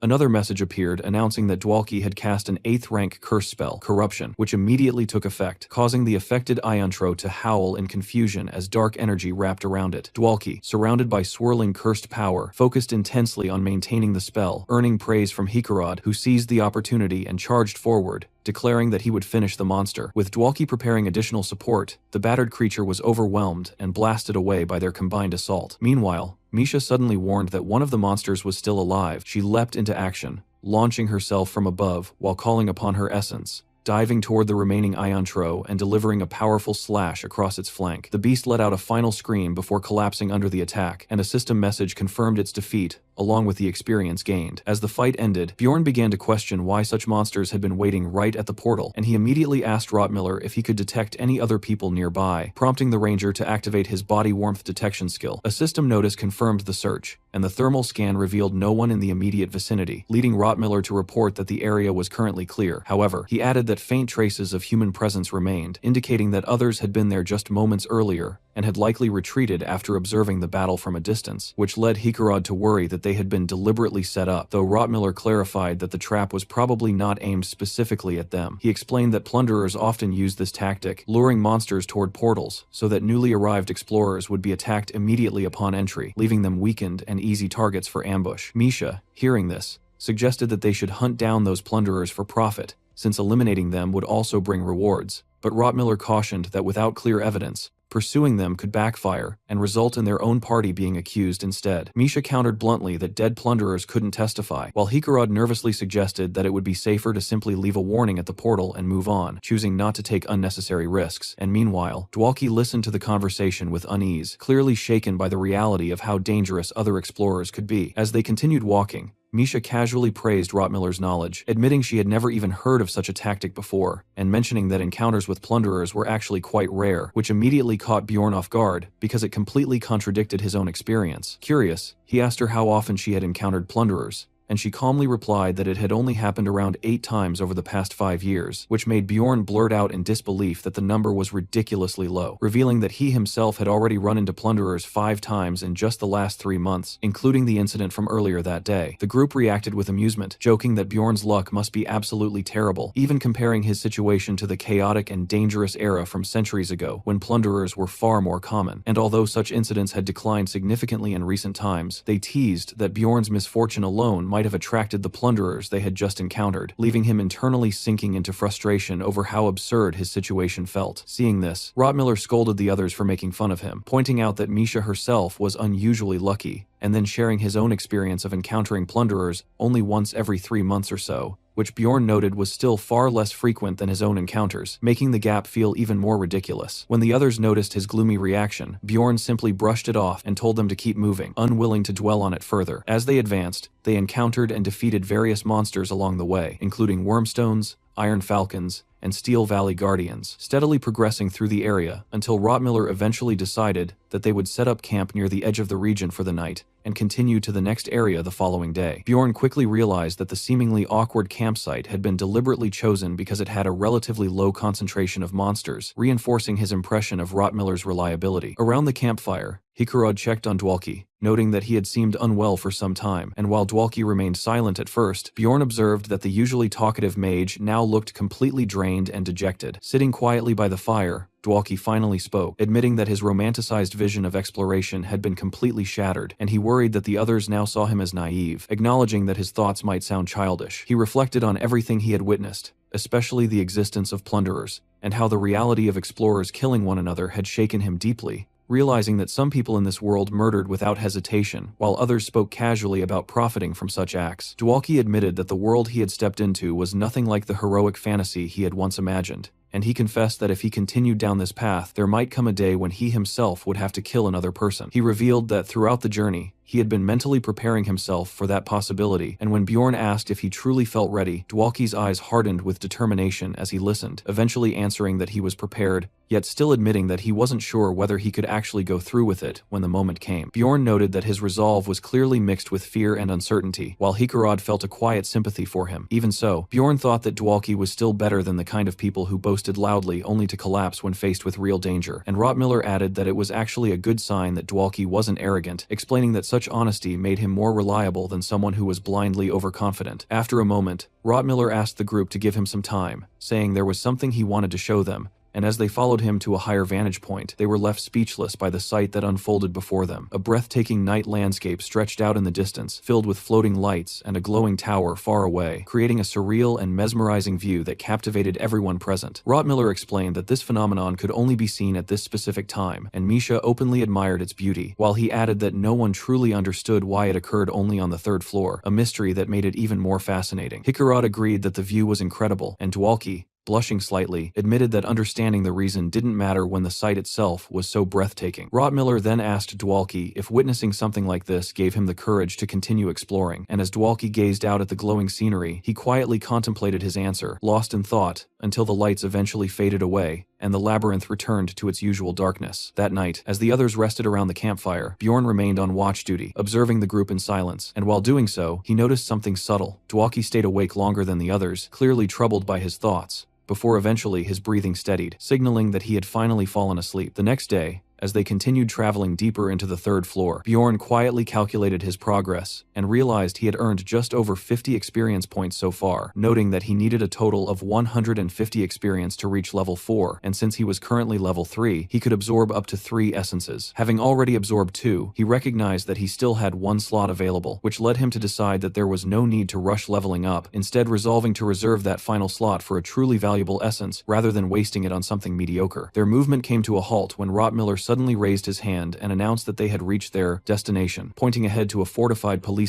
and explaining that everything beyond it was classified as the orc habitat. This region contained the highest density of monsters on the 3rd floor, and that only creatures of 8th rank or higher appeared within it, making it one of the most dangerous yet rewarding hunting grounds available before attempting the 4th floor. Accepting the risk, the party moved forward, understanding that although the area ranked 2nd in difficulty, it offered the best opportunity for efficient hunting, and Hikarad suggested that they work together here first and adjust their long-term plans based on how well they perform. Not long after entering, Rotmiller spotted a group of incoming orcs and immediately alerted the team, and as the lead orc growled in response, the entire group of enemies charged toward them with weapons raised. Hikarad quickly rallied everyone, ordering them to follow their practiced formation, and the orc warriors advanced aggressively, wielding axes, bows, and even preparing spells. Dwalki responded by casting an 8th rank offensive spell, Ice Spear, causing massive spears of ice to form and launch forward, impaling the charging orcs from a distance while Rotmiller supported him with ranged attacks, and at the same time, Bjorn and Hikarad held the front line as tanks, bracing themselves against the incoming assault. The two of them clashed head-on with the orc warriors, blocking heavy strikes with their shields while absorbing the pressure of the assault, and according to their strategy, Misha moved swiftly through the battlefield, targeting enemies that slipped too close and cutting them down with her twin blades in rapid succession. However, the situation suddenly escalated when an orc witch doctor appeared and unleashed a swirling red aura, casting a berserk enhancement on its allies, instantly tripling the physical resilience of the affected warriors for 10 seconds and making them far more dangerous. The empowered orc's eyes glowed red as it locked onto the party and charged forward with overwhelming force, and despite Bjorn and Hikarad striking it repeatedly, the monster pushed through their defenses. Recognizing the danger, Bjorn immediately shouted that one had broken through, and Rotmiller reacted at once, ordering Dwalki to stay behind him as he stepped forward to intercept the charging orc, raising his shield to block the massive blow while protecting the mage from harm. The berserk warrior snarled in frustration as its momentum was halted, and Misha seized the moment, precisely timing the end of the 10-second buff before rushing in to finish the weakened enemy. System messages confirmed the defeat of the orc archer and the berserk warrior, granting the party experience, and as the final enemy dissipated into smoke under Misha's strike, the remaining orc witch doctor attempted to retaliate, only for Bjorn to close the distance instantly and decapitate it in a violent spray of blood. Another message confirmed its defeat along with the experience gained, bringing the battle to an end. Afterward, the group relaxed slightly, commenting on how intense the fight had been and how their hearts were still racing, while Bjorn analyzed the encounter and estimated that it had taken around 8 minutes to complete. He concluded that although their formation provided strong defense and stability, their overall damage output was somewhat lacking. Yet despite that, he felt satisfied with the team's composition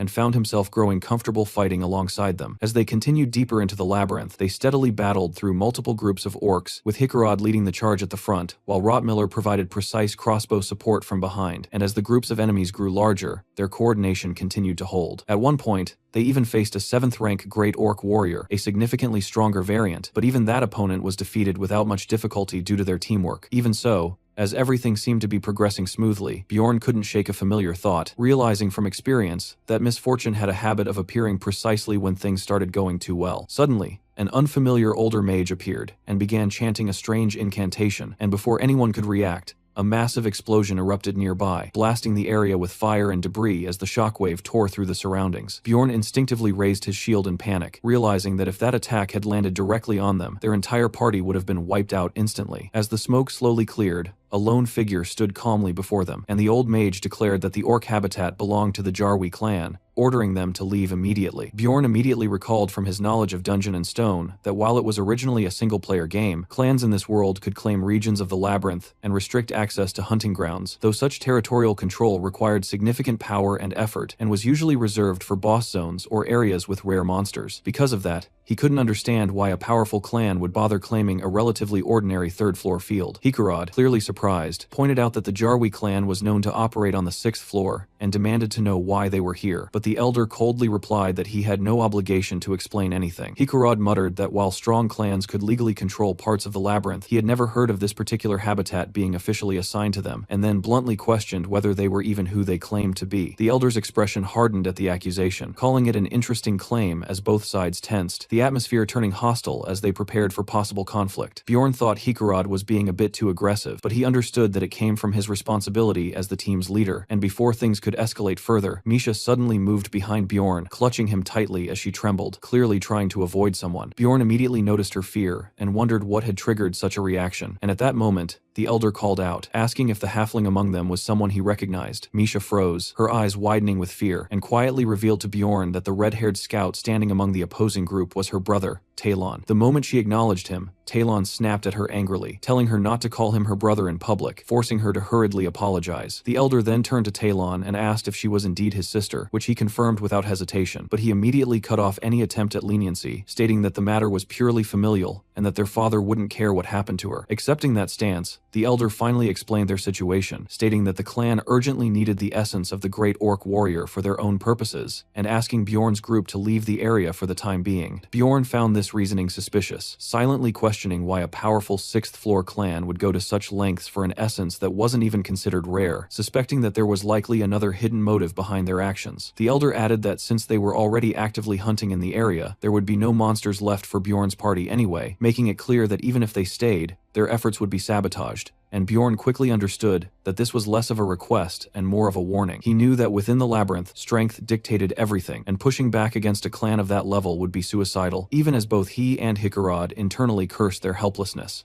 Bjorn sympathized with Hikarad's frustration, but also recognized the importance of knowing when to retreat, realizing that survival mattered more than pride, and just as Hikarad seemed ready to back down, the situation took an unexpected turn when Dwalki suddenly stepped forward. Bjorn was caught off guard as Dwalki moved ahead, clearly intending to intervene and resolve the situation himself, and the mage cheerfully introduced himself as an 8th rank mage devoted to magic, addressing the elder respectfully as a senior. However, instead of acknowledging him, the old mage immediately dismissed him harshly, calling him garbage and shocking everyone present. The elder's tone turned openly hostile as he rejected being called a senior, ridiculing Dwalki for only knowing basic spells and relying on cheap tricks, going as far as to say that his shamelessness was disgusting and that he had no right to call himself a mage. The brutal insults left Dwalki stunned and speechless, his confidence collapsing instantly as Bjorn felt a twinge of sympathy for him. Hikarad angrily protested, saying the elder had gone too far, while Bjorn grew visibly nervous, clearly wanting to leave rather than escalate the situation, but the elder remained unmoved, insisting that he had only spoken the truth. Enraged by this, Hikarad activated his lightning ability, his body crackling with energy as he prepared to attack, and before anyone could stop him, he charged forward recklessly toward the members of the 6th floor clan, screaming as he led with his shield. Bjorn's heart dropped at the sight, fully aware that engaging such powerful opponents here would be a death sentence. The elder stood completely calm, his expression sharpening as he prepared to respond, and just as the clash seemed inevitable, Bjorn shouted Hikarad's name and rushed forward, grabbing him mid-charge and slamming him forcefully into the ground to stop him. The sudden intervention stunned everyone, with Dwalki and Misha watching in horror at how close they had come to disaster, while Rotmiller stood tense and sweating, fully aware of how badly things could have gone. Bjorn pinned Hikarad down firmly, ordering him to regain control as the dwarf coughed from the impact,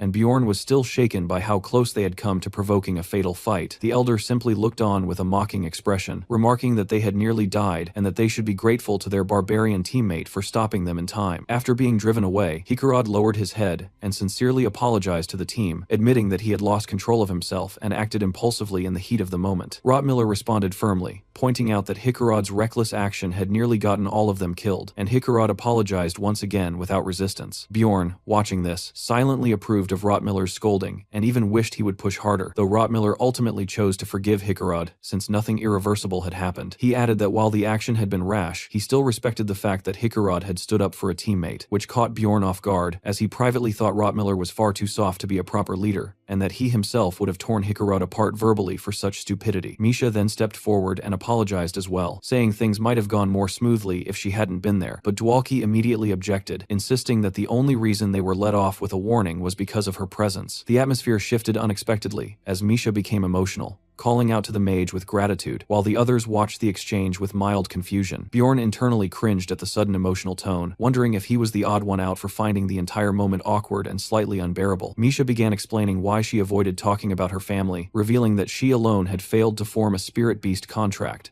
which was a defining trait among therianthropes. It was explained that therianthropes could form contracts with ancient spirit beasts that manifested in various ways, some summoning their beasts to fight alongside them, others becoming possessed to enhance their physical abilities, or receiving blessings that granted unique powers. However, only a select few were chosen, and since Misha belonged to the prestigious Karlstein bloodline, her inability to form such a contract brought shame upon her entire family. She recalled how things had once been different, remembering her childhood when she played happily with her siblings, but everything changed once she reached adulthood, without forming a contract, as her family began to ignore her and treat her as an outcast. Her relatives labeled her a halfling, accusing her of being of mixed blood, and she remembered her brother glaring at her with contempt, while others branded her an illegitimate child. With her mother gone and no way to defend herself against those accusations, she eventually fled her home to escape the discrimination and learned to fight on her own, which ultimately led her to become an explorer. Hickarod listened with sympathy and thanked her for sharing something so personal, while Misha in turn expressed her gratitude for him standing up for the team earlier, acknowledging him as a true comrade. Inspired by the moment, Hickarod decided to share his own story, explaining that his original dream had been to become a blacksmith, but he had lacked the talent to succeed, spending 10 years without even graduating from training. Eventually, needing money to survive, he abandoned that dream after turning 30 and became an explorer instead. Dwalki then joined in, admitting that he might be the least talented among them, revealing that he had only entered the world of magic due to his family's status, but had failed to qualify for the magic tower. He recalled standing before the towering structure, unable to enter, painfully aware of his limitations, and reflected that if he had been a true mage, the earlier confrontation with the elder mage might have turned out differently. He remembered the elder's furious expression as a symbol of his own inadequacy, and believed that he might have earned at least a little respect if he had been more capable. Hickarod immediately rejected that way of thinking, declaring that the elder mage was the real problem and that Dwalki himself was a good mage, which moved Dwalki to tears as he thanked him. Rotmiller then spoke, admitting that despite working with many teams over the years, he had never experienced this kind of emotional bonding before, while Bjorn internally thought the entire situation was making him sick. To his shock, Rotmiller then confessed that he also had something to apologize for, explaining that he had felt irritated earlier when Hickarod and Misha spoke about age and experience, realizing that his frustration stemmed from envy. He admitted that he had resented them for complaining despite being born into non-human races without fully understanding their struggles, and Misha gently responded by pointing out that humans also had their own advantages, noting that talented humans could become extremely powerful. Bjorn silently agreed with that, but kept his thoughts to himself, recognizing that such opportunities were limited to the exceptionally gifted. Hickarod then lightened the mood by joking that their group was basically a team of misfits or halflings in their own way, suggesting that they should look out for one another, and everyone agreed, resolving to support each other as they continued their journey together. Then, as if on cue, all eyes turned toward Bjorn, silently expecting him to share something as well, and he immediately felt cornered, internally panicking as he tried to come up with something to say, completely unaccustomed to this kind of group confession. After a moment of hesitation, he abruptly blurted out that he had no mother, which made everyone pause awkwardly, unsure how to react, while even he wondered if that statement alone was enough. Doubling down, he loudly added that his mother had died right after giving birth to him, and that his father had disappeared in the labyrinth when he was still a child, declaring that even now, as an adult, he would never be able to see his parents again. Breathing heavily, he finished his hastily constructed tragic story and asked himself how that compared to the others, leaving the group visibly affected. Misha tearfully apologized for complaining about her own family without knowing his past. Dwalki reacted with sympathy, believing Bjorn had been quietly carrying this pain all along, and Hickarod reached out to comfort him, but Bjorn immediately rejected their attempts, raising his voice and insisting that he was completely fine. Despite his resistance, the group now saw him as the youngest and most pitiful among them, and resolved to treat him with even greater care, while Bjorn internally brushed it off, knowing that his story had been exaggerated. He reminded himself that regardless of everything, he had become a powerful barbarian who reached 7th rank in just 3 months, even if that journey involved being thrown into a brutal, game-like reality where he had died countless times. Just then, Misha suddenly noticed something off about him and called out, assuming he was still affected by thoughts of his mother, while Bjorn inwardly sighed at how absurd his situation had become. Rotmiller quickly shifted the conversation, asking what their next move should be and suggesting that they head toward the witch's forest. Bjorn immediately reacted internally to that suggestion, while Misha proposed an alternative route, only for Rotmiller to point out that it would take 6 days to reach. Dwalki then suggested that they could simply advance to the 4th floor, though he admitted it might not be ideal for close combat fighters, and Hikarad firmly opposed the idea, insisting that it was too early, and warning that many teams underestimated the 4th floor and ended up dying because of it. Bjorn recalled from his own knowledge that the witch's forest was not an efficient hunting ground and was typically visited only when necessary, realizing that Hikarad's true concern was the danger of the 4th floor. The narration elaborated that while the 4th floor mostly contained 7th and 8th rank monsters similar to the 3rd, it also had the potential to spawn extremely dangerous 6th rank creatures, which were rare but almost guaranteed to be encountered eventually if one spent enough time there. Bjorn remembered how often he had died on that floor in the game due to lack of preparation, which made him understand Hikarad's caution. Even so, Bjorn stepped forward and stated firmly that they should challenge the 4th floor,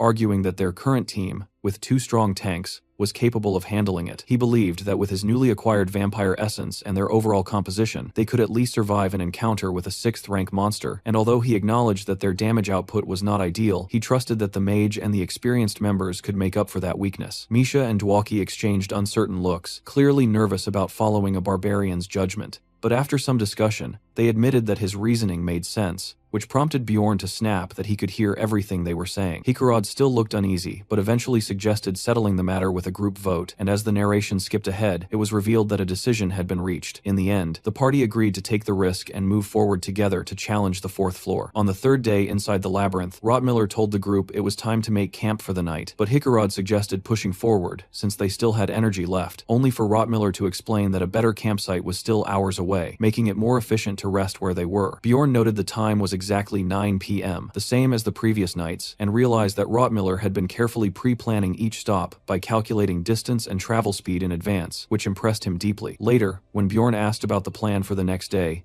Rotmiller replied that they should reach the witch's forest before noon, and Bjorn mentally compared him to a human GPS, finding his consistency and experience reassuring, as Rotmiller advised everyone to get proper rest before the difficult day ahead. Around the campfire, Misha volunteered to take the first watch and wished everyone good night as the rest of the group settled down. Sometime later, Bjorn was suddenly awakened by Rotmiller calling his name, and still half asleep, he assumed it was his turn for watch. But Rotmiller immediately clarified that wasn't the case, and warned him that trouble was approaching, not just from monsters, but from other people as well. As Bjorn focused, he realized that both monsters and explorers were indeed drawing near, and faint screams for help echoed through the forest as if someone was fleeing from danger. Rotmiller acknowledged that the situation might seem genuine, but reminded Bjorn of the earlier incident near the portal, where monsters had been used as bait, implying this could be another trap, and a quick flashback reinforced the memory of how plunderers had staged such a scenario before. Rotmiller then confirmed that the scents he detected now were identical to those from that previous encounter, concluding that whoever was approaching was deliberately targeting their party and pretending to be victims in order to infiltrate them. As the sounds grew closer, Misha began to panic and asked what they should do, but Bjorn quickly made a decision, seeing this as an opportunity to act on his own plan, and stepped forward alone to intercept the approaching group. Standing firmly in their path, he ordered them to stop and warned that he would crush their skulls if they took another step, completely blocking their advance. The approaching explorers immediately claimed that all their companions had been killed and begged for help, promising rewards as a group of orcs loomed behind them, but Bjorn ignored their pleas entirely, and instead ordered them to drop their weapons,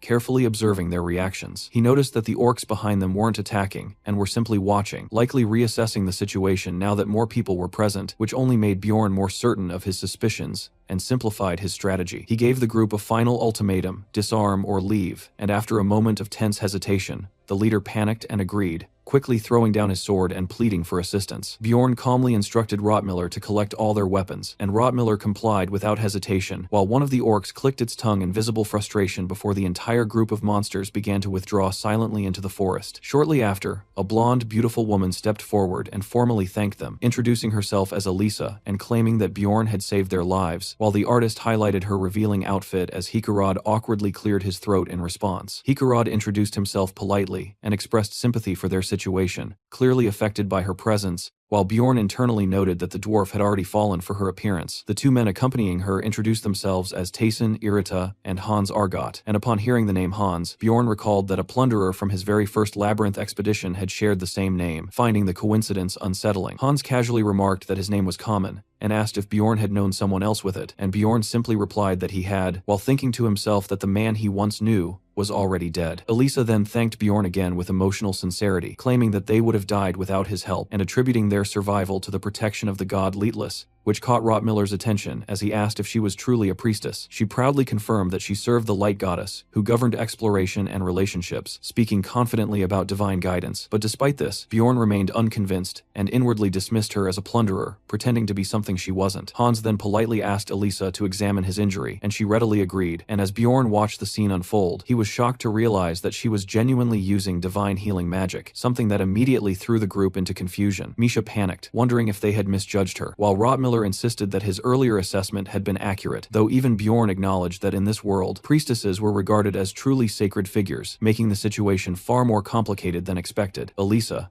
smiling confidently, stated that her healing should be proof of her innocence, and asked for their confiscated weapons to be returned, but Bjorn bluntly refused, leaving her visibly stunned. He explained that her status as a priestess might matter to humans, but barbarians followed their ancestors and were not bound by the same reverence, making it irrelevant to him. Instead, he demanded that they pay the reward for being saved first, seeing no reason to change his stance, even if she truly possessed divine power. And when Elisa nervously asked how much he expected, Bjorn calmly declared that their lives were worth 2 million stones. When she protested that they didn't have that kind of money, he forced her to promise repayment after leaving the labyrinth, making it clear that he trusted no one outside his own kind. He then added that, if they lacked money, they could repay him with valuable items instead, specifically demanding the high-quality armor worn by her male companions, which left them visibly shaken, and after a moment of hesitation, Hans reluctantly agreed, admitting that their armor was worth far less than their lives, and accepting Bjorn's terms. After stripping the defeated enemies of their armor and weapons, Bjorn decided he had taken enough for now, clenching his hand as a reminder to himself that no matter how much he gained, he needed to stay sharp and alert in this world where danger never gave warnings. Nearby, Elisa calmly turned to the others and offered to heal anyone who was injured, her voice steady as if nothing was wrong. But in the very next instant, Bjorn moved.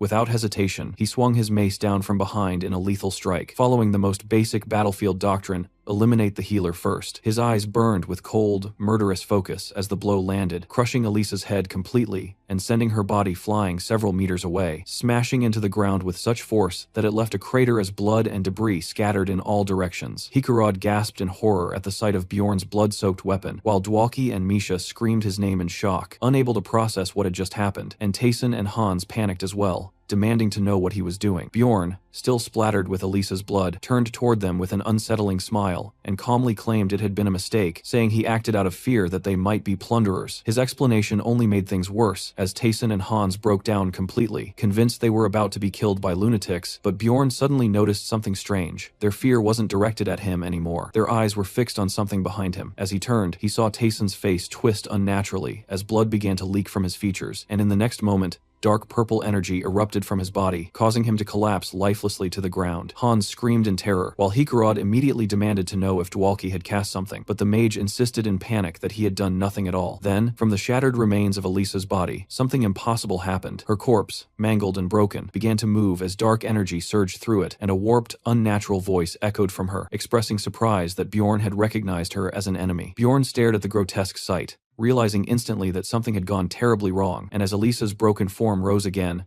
twisted and soaked in blood, she demanded to know how he had discovered her true nature. Her body convulsed with dark power as she shrieked that it was already too late for them, and Bjorn could only grit his teeth in frustration, thinking bitterly that nothing in his life ever went smoothly. Rotmiller and Misha stood frozen in fear at the horrifying scene, but Bjorn quickly snapped at everyone to calm down, declaring that he would handle it, before immediately stepping forward and smashing Elisa's head again with even greater force. Her body collapsed once more, lying motionless as smoke rose from it, but Hikarad shouted in disbelief, accusing Bjorn of desecrating a corpse, unable to understand his brutality. Bjorn, still tense, admitted that he had acted out of fear, and argued that sometimes the best defense was overwhelming offense, knowing that if she came back again, there would be no room for hesitation. At that moment, a narration revealed the truth. Elisa belonged to a hidden class known as Karui's Priest, a rare class that could only be obtained by priests who reached the 5th floor. This class granted access to both divine abilities and cursed magic, but came with severe consequences, as Karui was an evil god, and anyone discovered to be his priest was executed immediately. To maintain such power, the user had to regularly sacrifice living beings, which explained why Elisa had become a plunderer, hunting others within the labyrinth. As if to confirm this, Elisa rose once more, her body now fully enveloped in dark energy, and she retaliated by casting a curse on Hans. Black energy wrapping around him and choking the life out of him as he collapsed dead at her feet. Standing there with a distorted face, partially fused with a skeletal mask of dark power, she lamented the loss of her two trusted subordinates, blaming Bjorn for their deaths. Bjorn responded coldly, mocking her even in that state, saying she was still blaming others for her own actions and concluding that her parents must have raised her poorly, then angrily pointing out that Hans and Taysen had died because of her and that she should have stayed dead the first time he crushed her skull. At the same time, he theatrically declared that he would avenge them as if they were comrades, even while internally feeling a twisted excitement at the thought of looting their gear afterward. Elisa then activated another ability, Death's Calling, causing the corpses of Hans and Taysen to twitch and rise once again, reanimated as undead servants. Hikarod panicked as he watched the transformation unfold, and the narration explained that while this skill usually summoned weak undead, using the bodies of her own subordinates created far stronger minions. With dark energy swirling around her, Elisa gave her command without hesitation, ordering the resurrected corpses to attack Bjorn's party, as the situation spiraled into a far more dangerous battle than before. One of the undead lunged forward, instantly forcing the battle into motion as Misha reacted without hesitation, darting in with glowing daggers, while Bjorn braced behind his shield and felt the sheer weight of the creature crashing into him like a relentless wave, and at the same time another undead slammed into Hikarod from the side, splitting their formation under pressure. Misha activated her poison attribute and carved through one of them with precise, flashing strikes, while Dwalki followed up with Ice Spear, launching sharp spikes that pinned an enemy in place, and for a brief moment, Bjorn noticed how smoothly the team was coordinating without even speaking, everything flowing naturally in the chaos. That brief confidence shattered immediately as Bjorn realized the problem and called it out, understanding that undead were highly resistant to both poison and ice, which meant their main sources of damage were being heavily reduced, and even clean hits were barely making a difference. He shouted to Rottmiller for support, and Rottmiller responded that he was almost ready before suddenly yelling for everyone to get back, then hurled a flaming bottle forward that smashed directly into Taysen's face and ignited him instantly, flames spreading across his undead body. Bjorn recognized at once how effective fire was against undead as the enemy burned, but before they could capitalize, Elisa calmly absorbed all the surrounding flames into herself, dark fire spiraling around her as she activated Fire of the Dead, and Bjorn watched in disbelief as every trace of fire vanished into her spell, instantly realizing their strongest counter had just been neutralized, and worse, divine power wasn't an option either, leaving them in a far more dangerous situation. He immediately switched tactics, ordering everyone to focus attacks on the priestess, while he and Hikarod held off the resurrected subordinates, knowing their earlier move of stripping the enemy's gear was the only reason they could even stall them now. Misha rushed past them toward Elisa, while Bjorn and Hikarod locked down the undead, their bodies straining under the pressure, and Elisa responded by summoning more magic to block Misha, but she kept advancing anyway, refusing to slow down. Then Elisa raised her hand and summoned a Shadow Guardian, causing dark, shifting forms to rise from the ground as Bjorn shouted a warning, his instincts flaring as the shadows began moving like living creatures, and Elisa's twisted voice commanded them to bring her enemies' heads as the mass surged forward. The battlefield turned chaotic as Misha slashed through shadows. Rottmiller fired supporting magic to weaken them, and Dwalki struggled behind an ice barrier trying to hold the line, while Elisa laughed and unleashed even more cursed power, and suddenly, Misha froze for a split second as her expression twisted in shock, realizing she had been cursed, while multiple shadow beasts converged on her at once. Before they could overwhelm her, Hikarod stepped in with lightning bursting from his weapon, cutting through the shadows and saving her, while Bjorn continued holding off both undead almost entirely on his own, pushing his body to its limit as Elisa,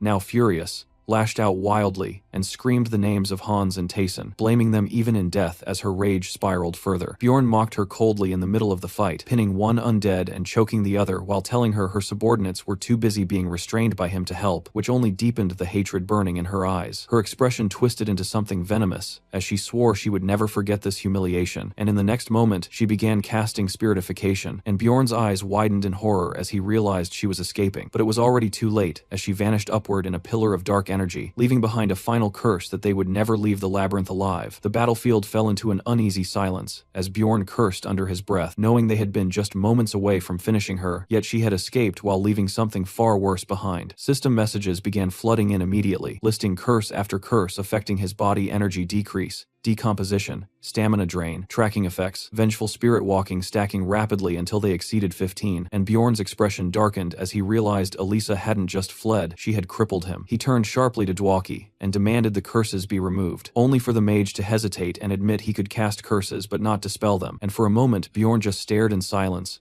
before rage exploded inside him as warnings continued flashing that his stats could suffer permanent damage. Without wasting another second, Bjorn began running, forcing his weakened body forward despite the constant drain on his stamina, brushing off Hikarod's concern while privately feeling close to collapse, realizing he had already been running for over 5 hours under these conditions, and that only the vampire essence was keeping him alive through its resistance to dark effects. While the others were only lightly affected, he alone carried the full weight of Elisa's curse, more than 15 stacked effects draining him relentlessly, and he calculated he had maybe 30% stamina left before his body would give out entirely. Rotmiller urged him to hold on, saying they were almost there, and through his blurred vision, Bjorn finally saw their destination ahead, a corrupted region marked by faint purple lights and an eerie atmosphere, with an ominous crow perched nearby as if watching them, and the boundary revealed itself as the Witch's Forest. A memory from earlier resurfaced, back when they sat at the campfire and discussed Elisa, when Bjorn explained that a Kurui's priest possessed power comparable to a fifth-floor explorer and could have wiped them out if not for their earlier preparation, and he had already concluded then that she would come after them again before they could escape. He had warned them about the danger of being ambushed from behind while fighting monsters, and made his decision without hesitation, and now, with curses eating away at his body, and no time left to hesitate, that decision became reality. They had no choice but to move forward into the Witch's Forest.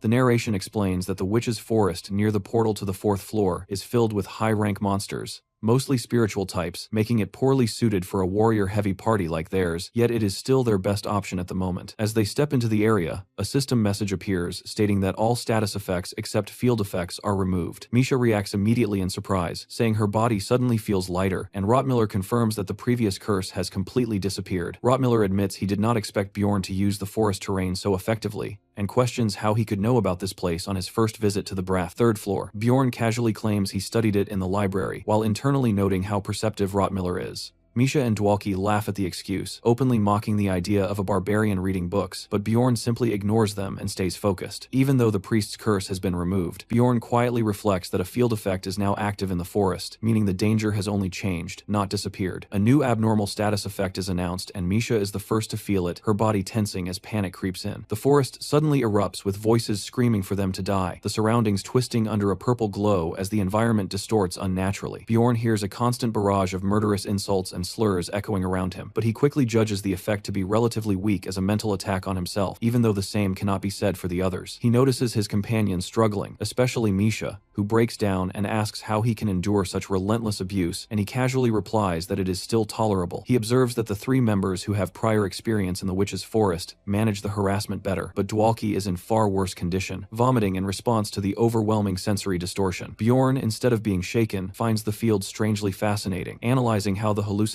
and warped perception make the world bend like a convex mirror, distorting both direction and depth. Even so, he checks whether Dwalki can still cast spells, and the mage weakly insists that he can, though Bjorn can't help but internally complain that mages always seem to have fragile stomachs. Rotmiller suggests they take a short break to adjust and recover, since they are already exhausted from the previous night, and Hikarod offers to stand watch while the others rest. As Bjorn lies down, he curses under his breath at how rough the situation has become, only for Hikarod to hesitantly bring up Elisa, whom Bjorn immediately refers, "Bitch Elisa." The dwarf awkwardly agrees the insult and begins explaining, recalling that when he went to the Explorers Guild to recruit teammates, a woman had persistently questioned him, and now he realizes that woman was likely Elisa. He reveals that during a previous rupture with Bjorn, he had obtained a valuable numbered item called the Guardian's Wrist Guards. This is a rare high-level item from ruptures above the 4th floor, and suspects Elisa overheard him mentioning it. Hearing this, Bjorn inwardly fumes, thinking about how he struggled for essences while Hikarod casually walked around with something worth a fortune, and demands to know why he failed to recognize Elisa earlier. Hikarod explains that her different priest outfit confused him, and then awkwardly admits that she had been wearing a revealing outfit at the time, implying he had been too distracted by her appearance to properly notice her face. Bjorn bluntly summarizes that Hikarod was too busy staring at her body instead of paying attention, and the dwarf lets out a guilty laugh, which only irritates Bjorn further. Putting the pieces together, Bjorn realizes that their earlier planning session at the bar must have allowed Elisa to eavesdrop and set up the ambush using other explorers. Hikarad sighs that treasure always brings trouble, but Bjorn sharply states that the real problem was Hikarad's carelessness. The dwarf defensively insists he couldn't have predicted this and urges everyone to get some rest, while Bjorn silently trembles with irritation, thinking the dwarf is pathetic and questioning whether this party is truly reliable. Suddenly, someone shouts for Bjorn to wake up, and Rottmiller tells him he somehow slept deeply despite the constant noise of the forest. Clearly amazed that a barbarian could rest under such conditions. Still groggy but unfazed, Bjorn immediately asks where the monster is, and Rottmiller points it out. Bjorn sharpens his gaze and prepares for combat, spotting glowing winged spirits hovering ahead and identifying them as fairies. Fairies are 9th rank non-combat monsters that release stimulant-laced poisonous dust. Hikarad quickly warns that such a large gathering means a stronger creature they follow must be nearby. Hikarad decides to draw the hidden enemy out. A system message appears as he casts lightning, unleashing powerful electricity, then follows it with unleash, amplifying the attack as lightning rains down on the fairies, making them shriek as they're struck. Somewhere unseen, something watches the scene and reacts, and moments later, the hidden monster charges toward them through the forest. A massive deformed hand slams into the ground as it approaches, revealing itself as a 7th rank half-troll, a creature known to appear only in the witch's forest and often stalk groups of fairies. The half-troll rushes in with its claws and club raised, and its weapon crashes down near Hikarad, the impact shaking him as he groans in pain. Bjorn immediately notices how much more it affects Hikarad compared to himself, and the forest's field effect amplifies pain for frontliners, making it especially difficult for warriors. While many monsters here resist physical attacks and rely on mental abilities, further complicating things as Dwalki continues casting. Finally, Dwalki completes his support spell, Freeze, Intensify, greatly boosting his next attack before casting an 8th rank Ice Spear. The empowered spell strikes cleanly, freezing and killing the half-troll, earning them 3 experience points. As they inspect the corpse, they're disappointed to find no essence drop despite the effort, and Rottmiller quickly urges the group to move and leave the witch's forest for the 4th floor. But just as they prepare to leave, Rottmiller notices something unusual reflected in his eye and spots another group of explorers approaching through the forest. At the front, Elisa immediately recognizes Bjorn's party and loudly accuses them of murdering her comrades, rallying her escort of priests and warriors. Bjorn curses internally as the situation worsens instantly, realizing they have no chance of winning this fight. Without hesitation, he calls out to Hikarad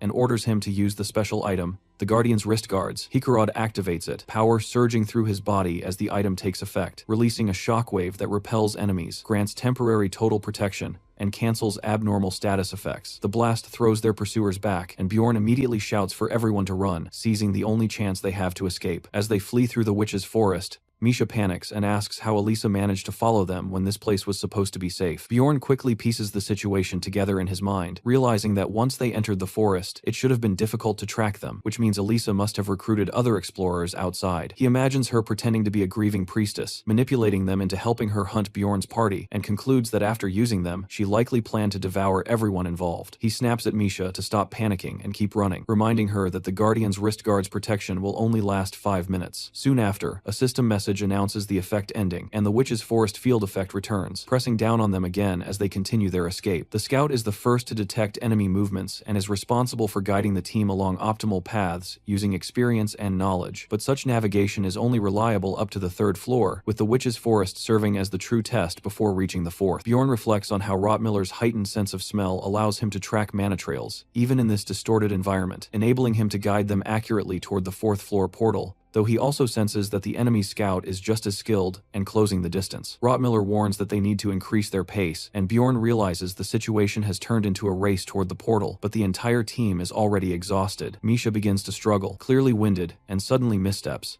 twisting her ankle badly before collapsing with a cry. Bjorn checks on her, and although she tries to brush it off as a cramp, he immediately realizes the injury is serious and that her ankle is broken. Without hesitation, he lifts her onto his back despite her protests and orders her to stay still, and she reluctantly agrees. Moments later, Bjorn notices that Rottmiller is no longer in sight and realizes they have become separated from the rest of the group. Misha panics, fearing they may have been split up permanently, and yells at him for not following the others, but Bjorn firmly refuses, telling her to stay quiet. He explains that in their current situation, moving blindly would only make things worse, and that it is safer to stay put and wait for Rottmiller, who will likely come back for them. Bjorn senses just how dangerous their situation has become, knowing that without a scout, navigating the witch's forest is nearly impossible. As they hide, Misha anxiously asks how long they have to wait, but before he can respond, a distant scream echoes through the forest. Bjorn immediately recognizes it as Hikarad's voice and realizes their team has been attacked. Misha begs him to go help, But Bjorn quickly shuts the idea down, reasoning that chasing the sound in this warped forest would only lead them astray, and that the others, if engaged in battle, would not be able to search for them anyway. He concludes that their priority must be survival above all else. The narration raises the question of what matters most in a catastrophic situation, listing things like food, water, stamina, and tools, only to imply that none of them are truly the most important. Bjorn arrives at the answer himself, above everything else. The one thing that determines survival is mental strength. Bjorn forces himself to keep moving while carrying Misha, pushing forward purely on willpower as she begins to despair, saying she cannot die meaninglessly after everything she has endured. He tells her to calm down and accept reality, instead of denying how dire their situation is, but she tearfully blames herself for falling earlier. Bjorn snaps at her that if she truly wants to live, she needs to stop dwelling on the past, obey him, and focus on what matters now, then orders her to take a potion from his bag, drink it, and start walking on her own. She hesitates but agrees, and after some time, he finally allows a short rest. Catching her breath, Misha remarks that she thought she would die from drinking a potion while being carried by a running barbarian, and Bjorn checks whether her foot has recovered enough to fight. She says it is manageable for now, while Bjorn reflects that they are only 4 days into the labyrinth and still have many harder days ahead. He also realizes that from this point on, he will have to survive with just one melee damage dealer while acting as the tank himself, and worse, most monsters here are spirits immune to physical attacks, meaning he needs some form of elemental or attribute-based power to deal with them. After thinking through his options, he suddenly asks Misha if she is married, catching her completely off guard. Confused, she asks why he would bring that up, and he follows by asking if she holds any beliefs about not showing her body to strangers. Flustered, she denies having such views, but finds his questions strange, while Bjorn simply says that is good news for him and starts removing his helmet, which immediately makes her panic as she assumes he is making some kind of inappropriate move. She yells at him to stay away, thinking he is about to make a romantic or sexual advance, and declaring she is not ready. Instead, Bjorn calmly extends his hand and presents a ring, telling her to take it. He explains that it is a special item he has been saving for someone worthy, which leaves her stunned as she asks why he would give it to her. He tells her that in exchange, she must swear to her guardian god that she will stay by his side, and he will support her as a warrior in return. Overwhelmed, Misha becomes flustered and starts misunderstanding the situation completely, thinking it is some kind of sudden proposal, and awkwardly admits that although she does not dislike him, she has never seen him in a romantic way, and Bjorn wonders what is she talking about. She blurts out that she prefers skinny men, leaving Bjorn completely confused about what she is talking about, before she loudly declares she does not find him attractive and calls him a stupid barbarian, while Bjorn internally registers this as his first rejection. Realizing the misunderstanding, he quickly clarifies that this has nothing to do with romance, and that he only wants her to form a comradeship contract in exchange for the ring. Misha freezes for a moment before realizing her mistake, then awkwardly laughs it off, and Bjorn explains that such a contract could be broken later if he either replaces the ring or compensates her with something like 15 million stones. Bjorn asks if she understands the terms, but she immediately questions how a ring could possibly be worth that much. He insists the price is actually cheap, explaining that the ring has the ability to grant one of her deepest wishes. Thinking back to his experience from years of playing Dungeon and Stone, Bjorn concludes that this is the right decision, then firmly states that he will use the ring to awaken Misha, leaving her completely confused about what he means. The Frost Spirit Ring is a special numbered item Bjorn once obtained from the master of the Altamian school, and at first glance, it appears completely useless, but destroying it triggers a hidden effect. Back in his real world,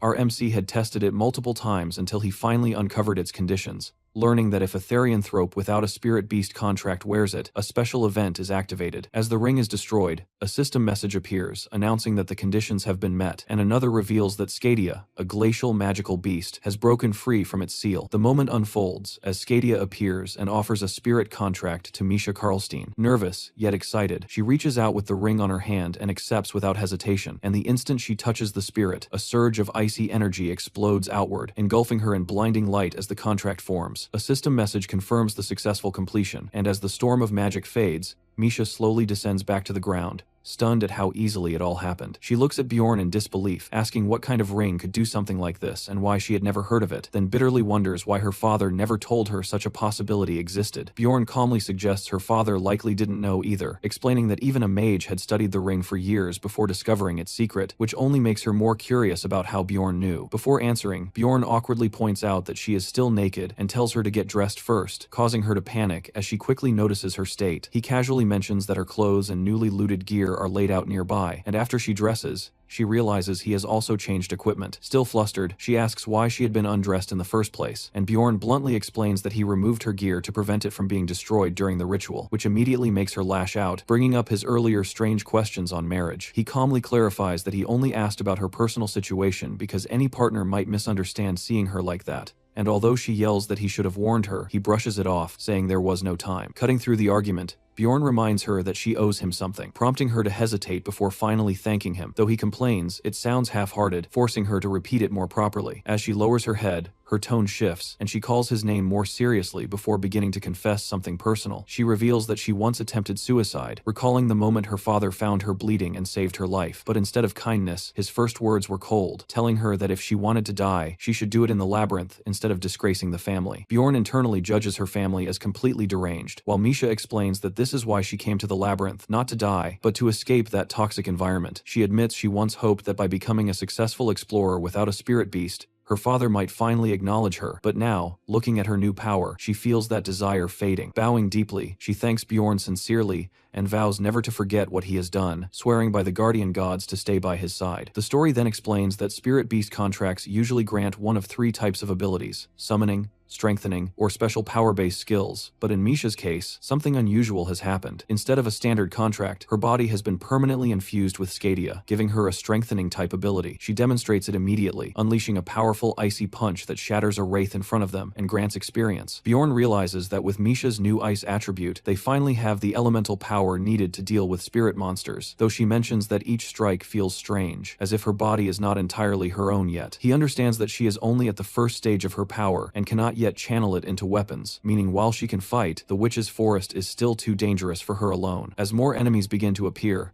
Misha warns that their numbers are increasing, and Bjorn immediately orders a retreat. Without hesitation, the two of them sprint deeper through the haunted forest, while Bjorn grimly realizes that their real struggle for survival has only just begun. Roughly 11 exhausting hours crawl by inside the Witch's Forest, and the grind feels endless as Bjorn and Misha keep pushing forward without pause. During that time, they constantly engage smaller groups, carefully evade larger ones, and end up slaughtering an insane number of monsters, including witch lamps, an owlbear, a diroder, and several other twisted creatures, each kill giving only small bits of experience and red magic crystals that barely feel worth the effort. Eventually, Misha starts complaining about exhaustion, while Bjorn keeps moving, still stopping just long enough to gather every fallen monster's crystal, like a man obsessed with squeezing value out of pure suffering. Bjorn feels relieved they still haven't run into a 7th rank monster, notices there's been no sign of Bitch Elisa, but that relief doesn't last long, because losing the Frost Spirit Ring has triggered the hidden passive from the Corpse Golem essence, and now his own acidic blood is slowly corroding his gear. His high-grade breastplate and shield are already dulled and damaged, and the thought of repair costs annoys him more than it should, especially since they haven't even found a single useful attribute essence despite all this fighting. When he looks at Misha, her breathing is getting rough, and he realizes her fatigue is becoming serious. While his own survival odds in this hellhole feel like they've dropped to barely 30%, they've now been moving for over 12 hours, and the forest itself feels worse, the field effect getting stronger, as if it's actively trying to crush them. Bjorn hands Misha a rope and tells her to tie it around her waist so they don't lose each other in the warped illusions, and she quickly understands why, securing it tightly while acknowledging the abnormal status effect she had heard about. That moment, the status Witch's Eye activates, and Bjorn immediately warns that from now on, they cannot afford to stop even for a second. The explanation is brutal and simple. If they stay still too long, a 7th rank monster called Canabaro will inevitably spawn along with flesh-hungry hounds and hunt them down, and the longer they stay in the forest,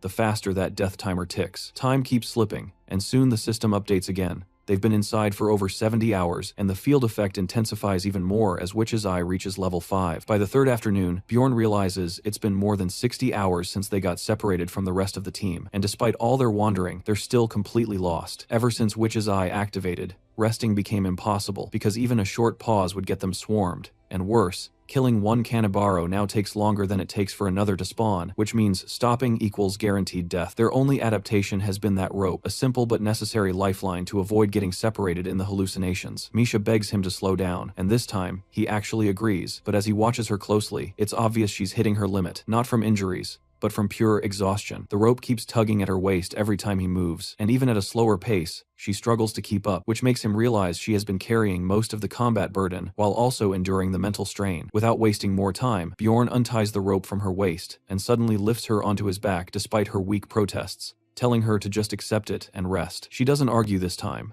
which tells him everything, and in a soft voice, she thanks him with her usual quiet Nia. Time drags forward again, and after more than 87 hours in the forest, Witch's Eye climbs to level 6, pushing everything into an even more dangerous state. For the last 17 hours, Bjorn has been carrying Misha almost non-stop, only putting her down when he absolutely has to fight, and even he can feel himself nearing his limits as the forest keeps whispering, mocking, and attacking his mind with constant hallucinations. Then suddenly, a woman's voice cuts through everything, soft, familiar, and dangerously real, questioning why he's still dragging Misha along like dead weight. Bjorn instantly recognizes the voice, and his stomach drops as the illusion takes the form of his ex-girlfriend, speaking to him like she's always been there. She tells him he's already fixed Misha's biggest problem, and doesn't need to try anymore, suggesting he abandon her, leaning into his thoughts, exposing his fears, his habits, even mocking how he never truly opens up to anyone. The illusion feels disturbingly real. Her voice, her touch, even the way she speaks lines up perfectly with his memories, and for a moment, his guard starts slipping. She presses closer, whispering that the others don't understand him, promising comfort, tempting him to let go, and Bjorn actually hesitates, even dropping his pack as the pressure builds. The illusion wraps around him, trying to pull him deeper, and for a split second, his mind starts to bend under it. But before anything happened,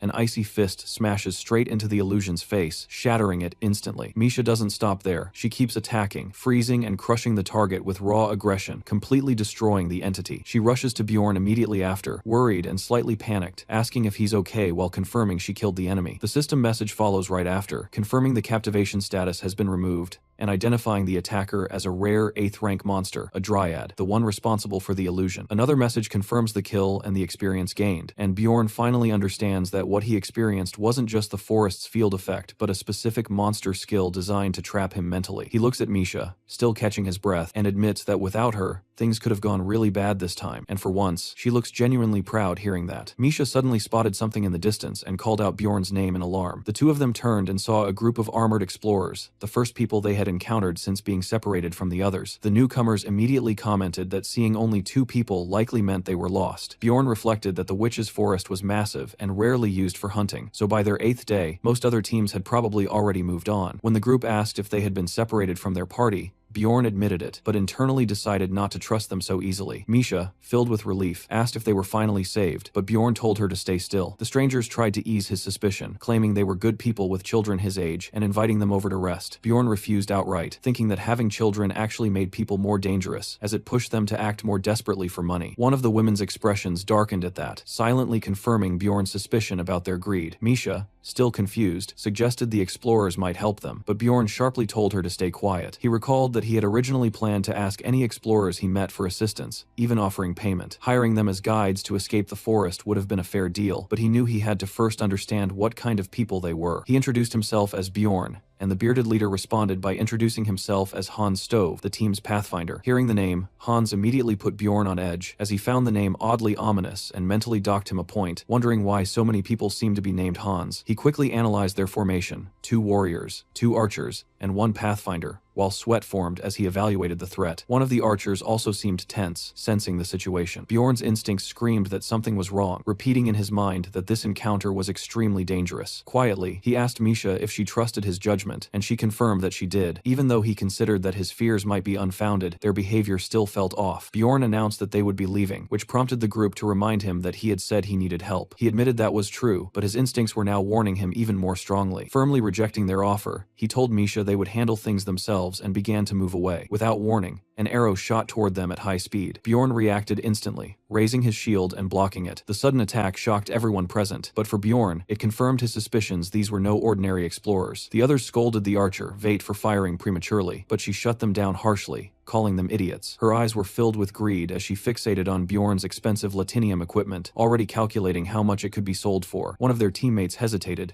pointing out that their targets were fellow explorers, but Hans coldly told him to step aside if he didn't have the resolve. He explained that Bjorn's expandable backpack alone was worth more than they could earn in a year. The hesitant archer admitted he couldn't go through with it, and Vate bluntly ordered him out of the way. One of the heavily armored warriors stepped forward, saying this wasn't his first time doing something like this, and that poverty left no room for kindness. Misha panicked, suggesting they run since it was 5 against 2 and they were already exhausted. Bjorn quickly assessed the situation and realized that with a pathfinder among their enemies, escape was impossible. They would be caught. That left only one option. He told Misha they needed to stall for time, and she nervously agreed. Bjorn raised his voice and offered to negotiate, saying he would hand over his expandable backpack and shield in exchange for their lives. But in that moment, Misha, overwhelmed by fear, betrayed him. She begged the attackers to kill the barbarian instead and spare her, claiming she was a Therianthrope princess who could pay them. Bjorn stared at her in disbelief, struggling to process what he had just heard as she broke down crying. Hans hesitated upon hearing her claim of royal status, but Vate immediately argued that it changed nothing. They would now have to kill both of them to avoid being reported. Some of the group even grew excited, assuming that a princess would be carrying valuable items worth stealing. Shouting that finders keepers justified their actions, the group charged forward. Bjorn braced himself, realizing he could no longer stall. Just as the situation reached its breaking point, something unexpected appeared. A 6th-rank monster, Canibaro, a skeletal creature with glowing red eyes, suddenly spawned between them. Hans cursed, realizing that the group's commotion had attracted it and that they had already been lost in the forest for 5 days. Bjorn immediately told Misha to hold on to him tightly. He knew that once Canibaro locked onto prey, it would chase relentlessly without stopping. Without hesitation, he lifted Misha and sprinted straight toward the monster. Instead of engaging it, he slipped past it at the last moment and ran directly toward Hans's group. Seeing Bjorn and Misha rushing toward them with the monster in pursuit, the group panicked. Bjorn swung his mace at Hans as he passed, fully committing to his plan, using them as bait. Without stopping, he dashed past them, leaving the Canibaro to redirect its focus onto the other group. As Bjorn and Misha fled, he realized the monster had now aggroed onto Hans's team, making it their problem. A system appeared, stating that Canibaro had activated a skill called Mana Mines. The creature slammed its weapon into the ground, causing glowing purple mines to spread across the area. Hans's group, already injured and in chaos, immediately realized the danger. Mines now littered the battlefield, making movement extremely risky. Hans ordered his team to ignore the other group for the moment and focus entirely on dealing with the monster, assuming Bjorn's duo wouldn't get far anyway. Meanwhile, as Bjorn continued running, he suddenly saw one of the mana mines ignite beneath his foot. He instantly understood that at his current speed, avoiding them was impossible. Making a split-second decision, Bjorn chose to keep running straight through them, deliberately stepping on the mines while carrying Misha on his back. As he did, Misha screamed in terror, warning that his foot was going to be destroyed. Meanwhile, chaos erupted behind them as the Canibaro let out a horrifying shriek and launched its attack. Purple energy gathered around the monster as it summoned hound-like creatures that immediately leapt toward Hans's team. The group tried to dodge, but the scattered mana mines trapped their movements. One of the warriors cried out in terror, realizing he couldn't escape with mines beneath his feet. Explosions tore through the area as the mana mines detonated, shredding several members of the group. The archer woman collapsed in fear, begging for it to stop, but another blast erupted within the purple haze, ripping bodies apart. In the middle of the chaos,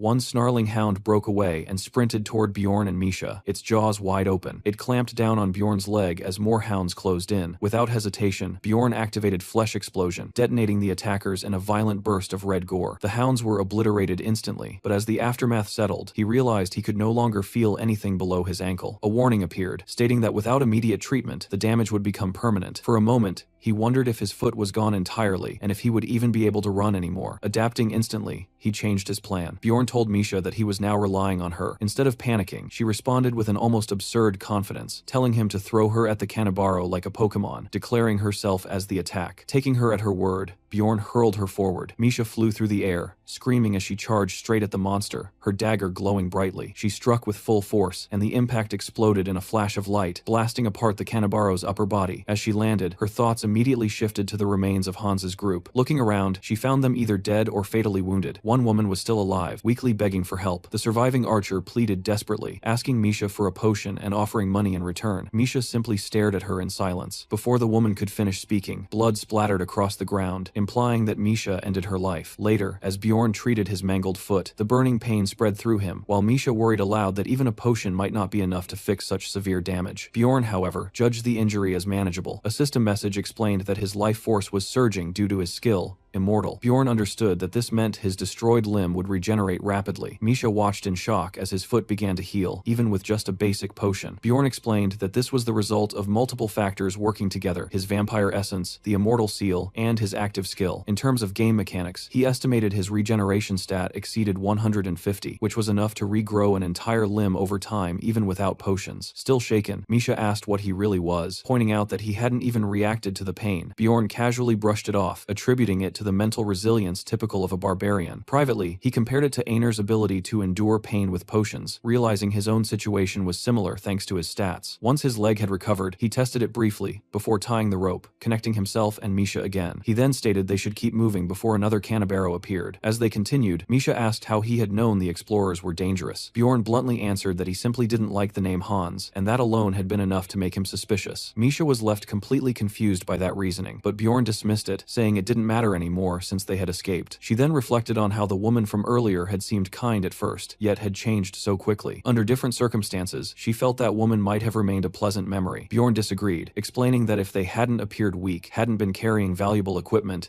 or hadn't met in the labyrinth at all, then maybe things would have been different. Even so, he pointed out that she had still been the first to attack them. He then asked Misha why she herself had entered the labyrinth. She admitted honestly that it was for money, realizing that her own motives weren't much different from the woman who had just died. Bjorn reflected that in a world where failing to pay taxes could cost someone their life, money was the only real form of protection. He guessed that the woman had likely been trying to protect more than just herself, remembering her mention of having children. As they continued walking through the forest, Bjorn felt that this dangerous journey was teaching him more than anything else ever had. Time passed, and the narration explicitly stated that they had now been lost inside the witch's forest for a total of 109 hours. At that exact point, Misha suddenly called out Bjorn's name in surprise. She had spotted a very specific tree marking, and excitedly declared that she had finally found the landmark they had been searching for. That landmark led them straight to the witch's hut, the only resting place in the forest where recovery was safe and uninterrupted. As Bjorn approached it, he silently prayed that nothing would go wrong this time. He reached out toward the entrance, and as his hand made contact, it began glowing with magic. A system message immediately confirmed that the character was entering the witch's hut. The narration explained in detail that the hut appeared randomly within the forest and stayed in one location for exactly 8 hours. Inside, it completely canceled the forest's field effects and functioned as a monster-free safe zone, although it was notoriously difficult to locate. Bjorn reflected that it had taken him a very long time to find the first hut, but this time, thanks to Misha's sharp observation, they had managed to find one much faster. At that moment, with 53 hours still remaining before the labyrinth would close,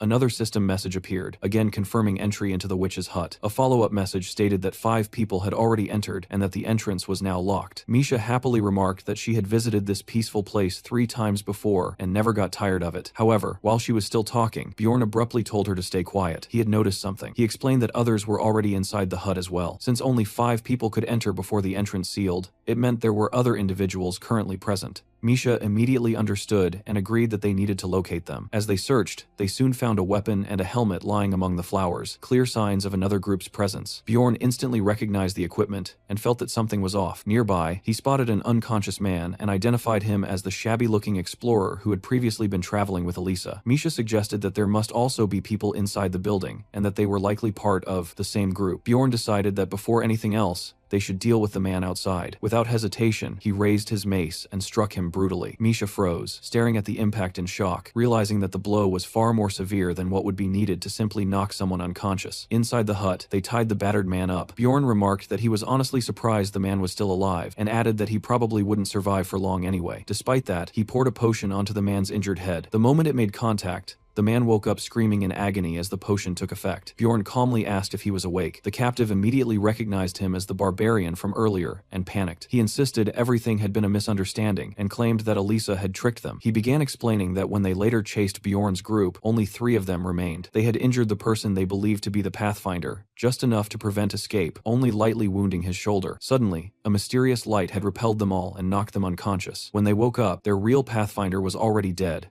killed by an ice spear that had pierced straight through his head. From this, Bjorn inferred that Hikarod's group had managed to escape and that the scream they had heard earlier must have been Rottmiller's at the moment of his death. The prisoner continued, explaining that without a Pathfinder, they had no way to continue tracking and ended up wandering aimlessly. He said the real trouble began on the 2nd day after their Pathfinder died. At that time, Elisa suddenly kissed one of their men. In the flashback he described, she drained the man's life force while clinging to him, grotesquely transforming him. It was then that they realized Elisa was actually an evil priest of Karui, who had been manipulating them the entire time. The captive desperately insisted that all of their misfortune was caused by Elisa's deception. He swore that they had never intended to plunder Bjorn's group, but Bjorn coldly told him to stop talking. The man broke down, apologizing repeatedly, blaming everything on the deceiving woman, promising full compensation, and begging desperately for mercy. Misha, clearly nervous, told Bjorn that she would follow his decision and asked what they should do. Bjorn began reflecting on his past actions. He recalled that every person he had killed in this world had been when he was forced to, and they had all been people he considered irredeemable. Comparing that to this situation, he realized these men had caused trouble, but had not actually killed anyone themselves. That made this situation fundamentally different. His thoughts split into 2 opposing sides. His barbarian instincts argued that morality was irrelevant, and that killing them now would eliminate future risks. His human side pushed back, saying they shouldn't be executed executed over what might have been a mistake and questioning why he was even struggling with this. Bjorn found himself caught in that internal conflict, unable to decide immediately. Eventually, he concluded that those moral standards belonged to his old world, not this one. He asked Misha for her opinion, and she answered bluntly that she couldn't trust the captured men. Whether it had been a mistake or not, they had tried to kill them, and to her, that was unforgivable. Hearing her answer, Bjorn felt as if the fog in his mind cleared. He accepted that in this world, survival meant following its ruthless rules. With that realization, he raised his weapon over the pleading priest, who continued insisting it had all been a misunderstanding. Bjorn acknowledged internally that it might have been accidental that time, but he believed they would do it again. He struck. This became his 10th kill, and immediately a system message appeared, granting him an achievement that permanently increased his mentality stat. Standing over the body, Bjorn reflected that from the very first day in this body, he had already known what he was becoming. He accepted that being a killer was now part of him, something he would have to live with. If he wanted to survive, he couldn't just carry the title of a barbarian, he had to truly become one. Even as Misha noticed his hand trembling slightly, he told her he was fine and ordered her to strip the dead men of their gear. Outside the hut, Misha cried out in shock as she realized what he was doing. When she saw him dragging a bloodied corpse, she demanded to know his intention. Bjorn answered coldly that he was simply doing what was necessary and dragged the body toward the fireplace. A system notification appeared, declaring that a new sacrifice had been offered and extending the witch's hut's open duration by 8 hours. Bjorn observed that this mechanic functioned exactly like it did in the game he knew. He calculated that the remaining bodies would provide them with approximately 24 hours of safe rest. Misha, still uneasy, asked again if he was truly all right. Later, Bjorn asked why she was still standing instead of resting. He decided that he would take the bed first. He collapsed face down onto the pillow and immediately noted how comfortable it was, confirming that a real bed was far superior for sleeping. His heavily muscled body relaxed as he sank into the mattress. As he drifted into sleep, his thoughts deepened. He reflected that his situation had become so extreme that it no longer even felt ironic. The more he embraced the life of a barbarian, the more he found himself able to act like an ordinary human. The bloodied mace lying beneath the bed seemed to reinforce that idea that savagery was what allowed him to cling to his humanity. His mind wandered back to his previous life. He remembered greeting his girlfriend after work, sharing meals with her, watching her study on the floor while he played games, and sleeping peacefully beside her at night. Those memories brought a faint smile to his face even as he slept. Suddenly, he woke up, drenched in sweat. His breathing was heavy as he realized Misha was asleep beside him, leaning against his right leg. Sitting up, he tried to steady himself and wondered if everything he had just experienced was nothing more than a dream. But as he looked at his powerful hand, he reaffirmed that this was his reality now, a life where he fought monsters to survive. Burning skeletons and constant death were no longer distant concepts, but part of his daily existence. He checked the time and realized he had slept for nearly 7 hours. Hearing movement beside him, he noticed Misha cuddled against his leg and assumed the chair must have been too uncomfortable for her. He told her to wake up, but she lazily asked for 5 more minutes. Irritated, he glared at her until she yelped and got up,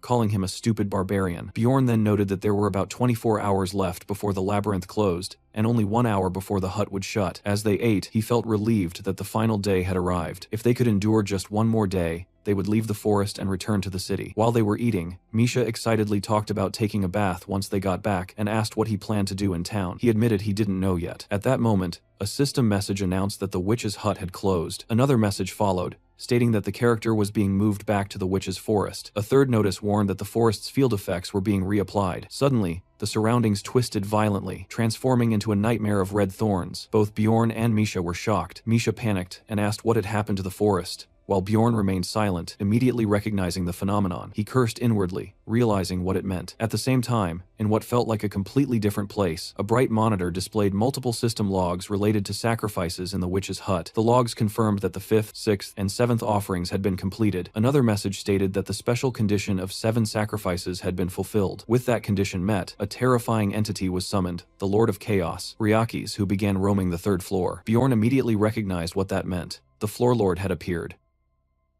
The narration explains that a floor lord is the field boss of a floor, and Bjorn recalls from the game that every floor has one such master acting as its hidden boss monster. Misha, clearly shaken, insists that the 3rd floor was supposed to have no floor lord at all, but Bjorn explains that it was never absent, only that its summoning method was kept secret. He adds that the reason it was hidden is because anyone reckless enough to summon it would cause far more than just a few deaths. Bjorn then specifies that the master of this floor is Lord of Chaos Ryakis, and he remembers exactly what happens when it appears. Once Ryakis is summoned, all other monsters on the floor hide or flee, and it begins roaming freely across the entire floor, killing everything it encounters until it is defeated. He also explains that all portals between floors are disabled while Ryakis is active, which means escape is completely impossible, and anyone on the floor has to be prepared to die. Hearing this, Misha panics and demands to know why it had to appear now. Bjorn admits that it is most likely their fault, and reminds her about burning the corpses in the hut, explaining that burning bodies is one of the summoning conditions. He reflects that he believed adding 3 bodies after such a long time without a summon would not be enough to trigger it, but he did not realize that someone else had already burned 4 corpses earlier,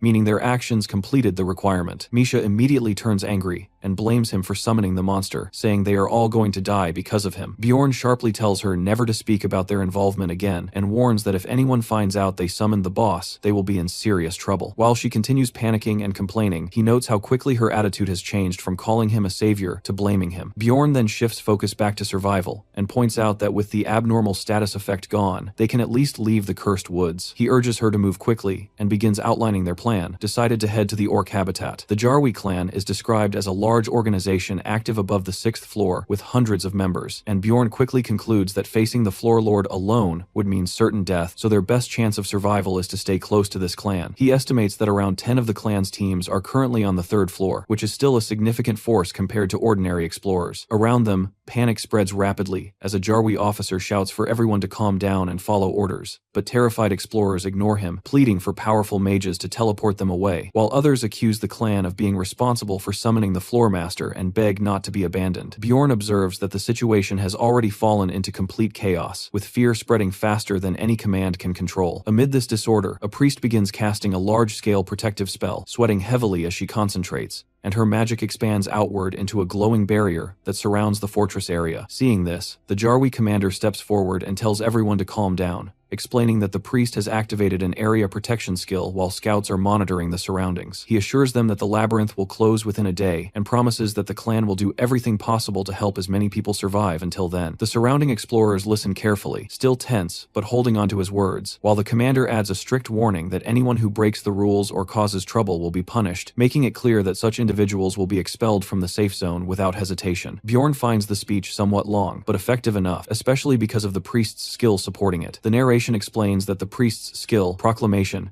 destruction of evil, creates a zone where humans can enter but monsters cannot cross, effectively forming a temporary sanctuary. Sitting with Misha near a tree, Bjorn concludes that they likely will not be expelled, but he also knows that this situation is far from safe and that a bigger problem is coming soon. He asks Misha whether she is confident in her ears, and she casually boasts that people often compliment them, which confuses him for a moment, before he clarifies that he means her actual hearing ability. He then tells her to listen carefully to nearby conversations and report anything useful. Through this, he learns that it has been about 10 years since the 3rd floor lord last appeared, and other explorers are wondering which reckless idiot summoned it, though many feel somewhat relieved that a 6th floor clan is present to help. They also admire the wide-range protection spell, attributing it to the resources of such a powerful organization. Bjorn considers that with the Jarwi clan fully preparing and reinforcing their defenses, it might actually be worth relying on them for survival, at least for now. Meanwhile, Misha ends up dozing off beside him, even drooling slightly as she leans against his arm, which irritates him enough to push her away to wake her up. She quickly sits upright and asks if something is wrong, and he replies that trouble is coming soon, then tells her to look around. He points out the sheer number of people gathered, estimating at least 500 explorers, and when she asks what will happen to them, he explains that there are only around 50 Jarwi members present, so they should pay attention to how such a small elite group manages to control such a large crowd. At that moment, the commander resumes speaking, calling for calm again as the crowd stirs, and explains that this sanctuary is the only safe place on the floor thanks to the proclamation skill. He then asks everyone to show respect to God before revealing the condition for staying inside the safe zone, stating that each person must immediately provide an offering of 1 million stones, whether in currency, magic crystals, or equipment. Bjorn immediately understands this as a calculated move, recognizing that most explorers do not carry that much money and will be forced to give up valuable items instead, which allows the clan to both collect resources and maintain control over the crowd. From the commander's perspective, the payment is presented as both a religious offering and a fee for protection, with reassurances that the clan will keep them safe. Privately, Bjorn remains skeptical, knowing that while the protection skill is powerful, it still cannot compare to the strength of the floor lord, but he also understands that they have no choice but to follow the rules. He tells Misha to take out the items they can afford to lose and use them to pay the fee, relieved that they can use looted gear instead of their essential equipment. He hands her additional items to trade and justifies the decision by reminding himself that survival matters more than holding onto every resource. Nearby, other explorers complain loudly, saying that demanding 1 million stones for a single day is outrageous, and some even decide to leave the safe zone, rather than pay such a price. When Misha returns after completing the exchange, Bjorn acknowledges her effort and quickly calculates that if around 300 people paid the fee, the clan has already earned at least 300 million stones, while also reducing the number of people they need to protect. Even so, he knows that none of this will matter if the Floor Lord reaches this place, because everyone here would die regardless of payments or protection. He understands that many people are relying on the hope that the third floor is large enough to avoid encountering Riakis entirely, whether they stay inside the barrier or leave it. Bjorn, however, does not rely on hope,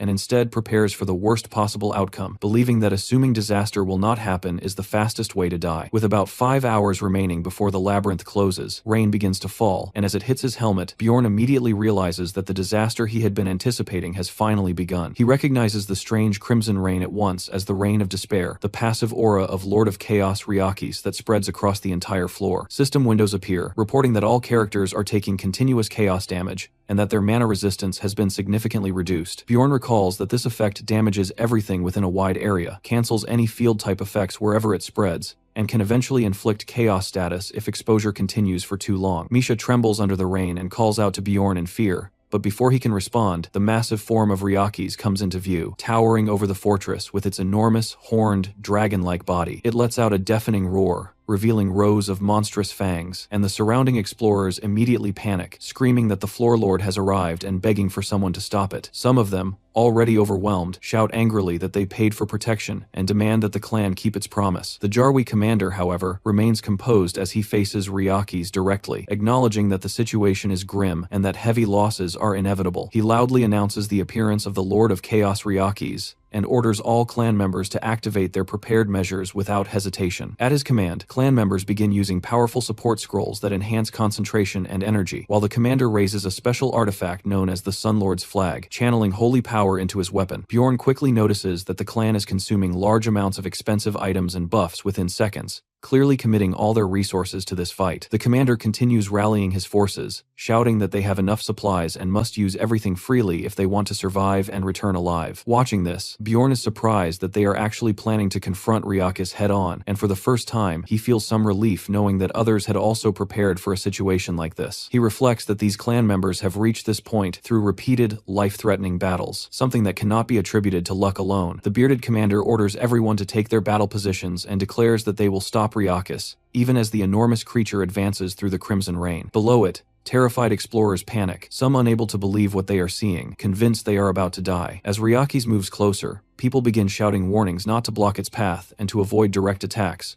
urging others to run instead of getting caught in its movements. Bjorn realizes that one of his long-standing questions about this battle has now been answered clearly as he observes how experienced fighters are handling the situation. In the chaos, a dwarf warrior crashes into Riakis' leg while shouting to a mage about how long a spell will take, while Bjorn notes that melee fighters and tanks are mostly avoiding direct clashes, only blocking weaker attacks and focusing on survival rather than offense. Despite this, some reckless individuals still charge forward, ignoring warnings, and the results are immediate as wounded warriors are healed quickly and sent back into the fight, even while their bodies remain battered. Nearby, someone kneels beside a fallen comrade, grieving that the man should not have died like that, but the commander shouts for everyone to stay focused and not let emotions interfere with the battle. The situation worsens rapidly as one warrior is crushed instantly under Riakis' force, while 3 ranged attackers are killed by a single breath attack. Observers nearby begin murmuring that multiple people have already died and question whether the fight is even possible, while others complain about losing their 1 million stone payment. Bjorn dismisses these complaints in his mind,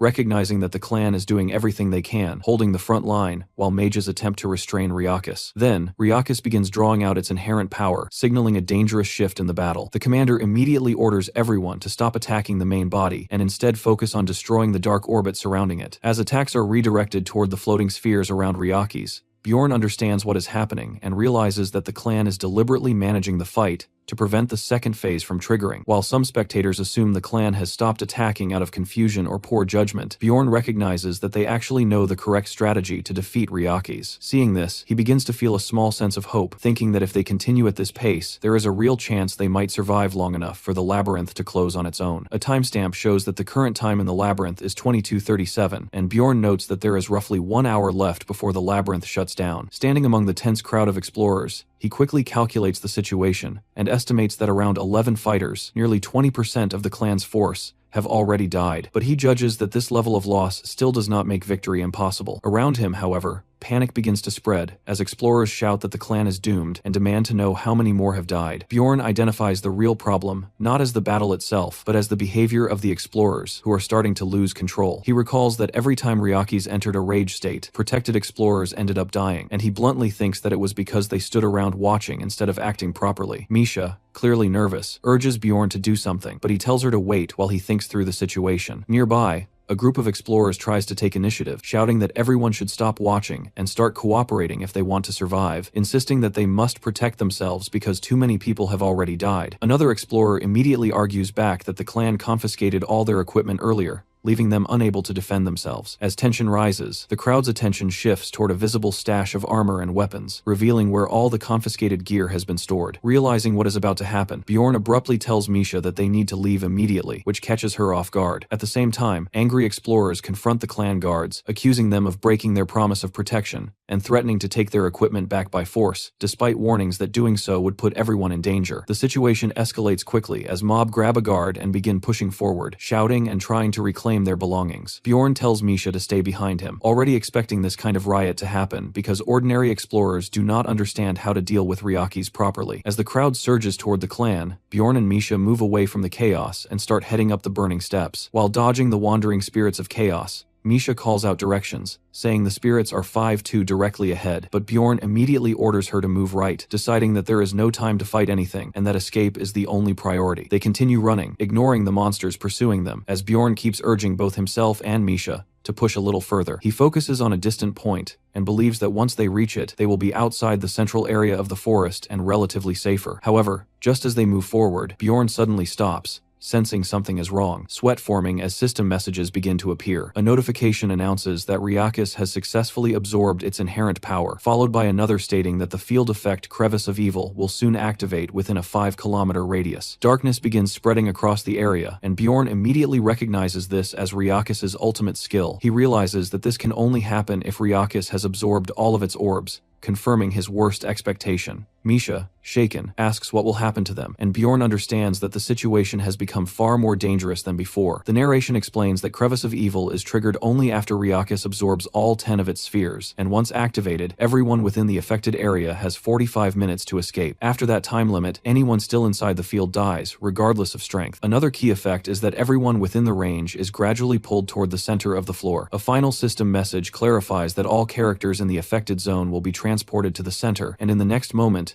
Bjorn, Misha, and the other explorers are forcibly relocated. Confusion spreads immediately as people look around, unable to understand what just happened, while Bjorn quickly estimates that around 200 explorers are still alive. He also observes that only about 20 members of the Jarwi clan remain out of the original 50, calculating that 11 died earlier and many more were lost in the recent chaos, making it clear how severe the situation has become while he and Misha were away. As the crowd demands answers, a clan mage responds harshly, silencing them with threats and warning that he will attack if anyone comes closer. Another clan warrior angrily blames the explorers for causing additional deaths and warns them to stay away, while the explorers shout back, blaming the clan for confiscating their equipment and begging to be allowed back under protection, even offering to pay more. The warrior responds coldly, saying they should be grateful they are not being killed on the spot, and makes it clear that the clan will not help them anymore. The mood quickly turns desperate as people begin to curse and question what they should do next. At that moment, one explorer raises a trembling hand and claims to know something about the situation. He explains that according to an old text he once read, everyone will die if they fail to leave the area within a certain time limit, but also says that escape is possible by traveling 5 kilometers in any direction despite the presence of monsters. Bjorn quietly confirms that this information is correct. However, he also understands the real problem, which is that Ryakis' clones and the spirits of chaos will relentlessly chase anyone trying to escape, making that option extremely dangerous. Even so, many explorers begin to move, deciding to take their chances. Misha points out that more than half the remaining people are already leaving, and asks Bjorn what they should do. Bjorn watches the situation carefully, and concludes that relying on that plan is too risky. Instead of following the crowd, he decides that they will attempt something with a higher chance of survival. Bjorn moves toward the Jarwi clan forces, deciding that instead of running blindly like the others, he will gamble on them as his best chance of survival. As he approaches, a clan member immediately warns him not to come any closer, but before things escalate, a Therianthrope swordsman notices Misha and is visibly startled to see her there. Bjorn casually greets him, deliberately acting like they are close, while Misha nervously whispers his name under her breath. Without wasting time, Bjorn directly asks whether the clan managed to obtain the rare orc hero's essence. The moment those words leave his mouth, the atmosphere changes. The swordsman's expression hardens instantly, and he draws his weapon, demanding to know how Bjorn could possibly know about something like that. Seeing this reaction, Bjorn quietly smirks to himself, realizing that his first calculated gamble has worked exactly as intended. At this point, the situation inside the clan is already critical. Out of roughly 23 members still alive, their forces are heavily imbalanced, consisting of 3 priests, 6 mages, 12 ranged attackers, and only 2 melee fighters left. Vice Captain Iraz Maglain repeats grimly that they are down to just 2 close-range combatants. He recalls how the earlier riot caused massive losses among their frontline fighters, and how they were forced to buy time by letting Lord of Chaos Ryakis absorb its spheres. The old geezer mage who had appeared earlier presses Iraz to make a decision quickly, reminding him that their understanding of Ryakis' behavior means they are running out of time. Iraz thinks through the situation and realizes the core problem is obvious. With only a swordsman and a spearman left as melee units, they lack a true frontline defender, someone capable of holding the line against incoming threats. He understands that without such a role, they cannot safely carve a path through the monsters surrounding them. Subordinates continue reporting that many explorers have already fled and urge Iraz to give orders before the enemy's attention shifts toward them, but the pressure makes it difficult for him to decide. The situation is slipping, and hesitation could cost everyone their lives. At that moment, Bjorn suddenly steps forward and declares that he will open a path for everyone. His voice cuts through the tension, instantly drawing attention. Iraz turns sharply toward him, surprised by the unexpected offer, while other clan members question who Bjorn even is. The red-haired Therianthrope tries to intervene, but Bjorn pushes past him, standing firm as he presents his proposal. Iraz demands an explanation, wanting to judge the situation personally. A subordinate nervously admits that they still do not know how Bjorn learned about the orc hero's essence. The clan members quickly relay Bjorn's condition, which is simple and direct. In exchange for opening a path to safety, he wants the orc hero's essence. Faced with this, Iraz activates his skill, Survival Instinct, an ability that highlights the individual most likely to increase his chances of survival. The result is immediate and unmistakable. Among everyone present, Bjorn stands out, glowing with an intensity that surpasses all others. Iraz trusts this ability completely, as it has saved him many times before. Without hesitation, he concludes that Bjorn is the key to overcoming their current crisis. Turning to his subordinates, he declares that Bjorn is essential to their survival, a statement that shocks everyone around him, especially the Therianthrope swordsman. Then, focusing fully on Bjorn, Iraz asks for his name. Bjorn understands that this moment is crucial. This is his second gamble, and just like the first one, it has worked. Iraz Maglain introduces himself as the vice captain of the Jarwi clan, and immediately questions Bjorn about how he figured out they were targeting the orc hero. Bjorn calmly answers that it was simply his own deduction, which makes Iraz narrow his eyes and ask how he reached that conclusion in the first place. Bjorn explains that a large elite clan would never monopolize something like the third floor's orc habitat unless they had a much bigger objective in mind. He points out that they did not just arrive casually, but brought a massive amount of supplies, far more than what would be needed if their goal was only to hunt great orc warriors. From that alone, he reasons that their target had to be something more significant. The orc hero is actually a 5th-rank hidden boss that can only be summoned through a specific method, offering a large number of great orc warrior crystals at an altar. Bjorn connects this with what he observed earlier, and concludes that all those supplies were likely meant to prepare for the possible appearance of an even stronger entity, the Orc Lord. At the same time, he notes that since their supplies still seem intact, it likely means they have not yet encountered that higher-tier boss. Hearing this breakdown, Iraz is clearly impressed. He then shifts the topic and asks Bjorn to explain why he believes the clan needs his help so badly. Bjorn answers directly without hesitation, stating that he is a barbarian carrying the immortal effect, and that he also possesses a powerful vampire essence. He continues by mentioning that he has absorbed a corpse golem essence as well, which grants him extremely high pain tolerance. Before Bjorn can continue listing everything, Iraz cuts him off and quickly summarizes the key point. He concludes that Bjorn's real advantage is his ability to keep fighting continuously while sustaining himself with potions, essentially allowing him to endure far longer than a normal frontline fighter. Iraz evaluates this and judges that Bjorn's build is exceptionally suited for the 3rd floor, even surpassing the remaining melee fighters in his clan. Excitement flashes across Iraz's face as he loudly declares that Bjorn is exactly what they need. Without hesitation, he announces that he will invest in Bjorn and support his plan. The Red Therianthrope immediately objects, reminding Iraz that the orc hero's essence was originally requested by a noble, implying they cannot simply give it away. However, Iraz shuts that argument down instantly. He states that they can just report that the essence never dropped, treating it as a calculated loss. If trading a single essence can increase their chances of survival and save even one additional clan member, then it is more than worth it. With his decision made, Iraz orders Karlstein to bring the orc hero's essence. Meanwhile, Bjorn watches all of this unfold and internally acknowledges that his first test has been successfully cleared, his gamble paying off exactly as planned. There are 3 different orc heroes that can be summoned through magic crystal sacrifices, and each of them consumes its own named monster upon appearing. In simple terms, they are advanced mutants, making their essences extremely troublesome to deal with despite being only 5th rank monsters. Because of this, even a 5th rank encounter like this normally requires a full assault squad to handle safely. These bosses are commonly known as the 3 Orc Brothers, and each one drops a different colored essence tied to a unique ability. The first is Danish, who drops a red essence imbued with the skill Shout of Passion. The second is Velta, who drops a blue essence containing Flag of Fighting Spirit. The third is Targus, who drops a green essence associated with the Gigantification skill, which is actually the basis for Bjorn's own shouting ability. As Bjorn thinks through this, he wonders which of these essences he is about to receive. Soon Bjorn got the essence. The moment Bjorn looks at it, he sees that the essence inside is green. Instead of feeling relieved, he feels a strange unease, thinking that luck this good usually comes with a price. System messages appear immediately as he absorbs the orc hero's essence. His strength, agility, fighting spirit, resistance, and bone hardness all increase significantly. Green energy spirals around his body as the essence fuses into him, and Bjorn can feel raw power boiling inside him, almost demanding to be used right away. At that point, Iraz instructs him to remove his current equipment first. As Bjorn strips off his gear, Iraz begins supplying him with additional resources,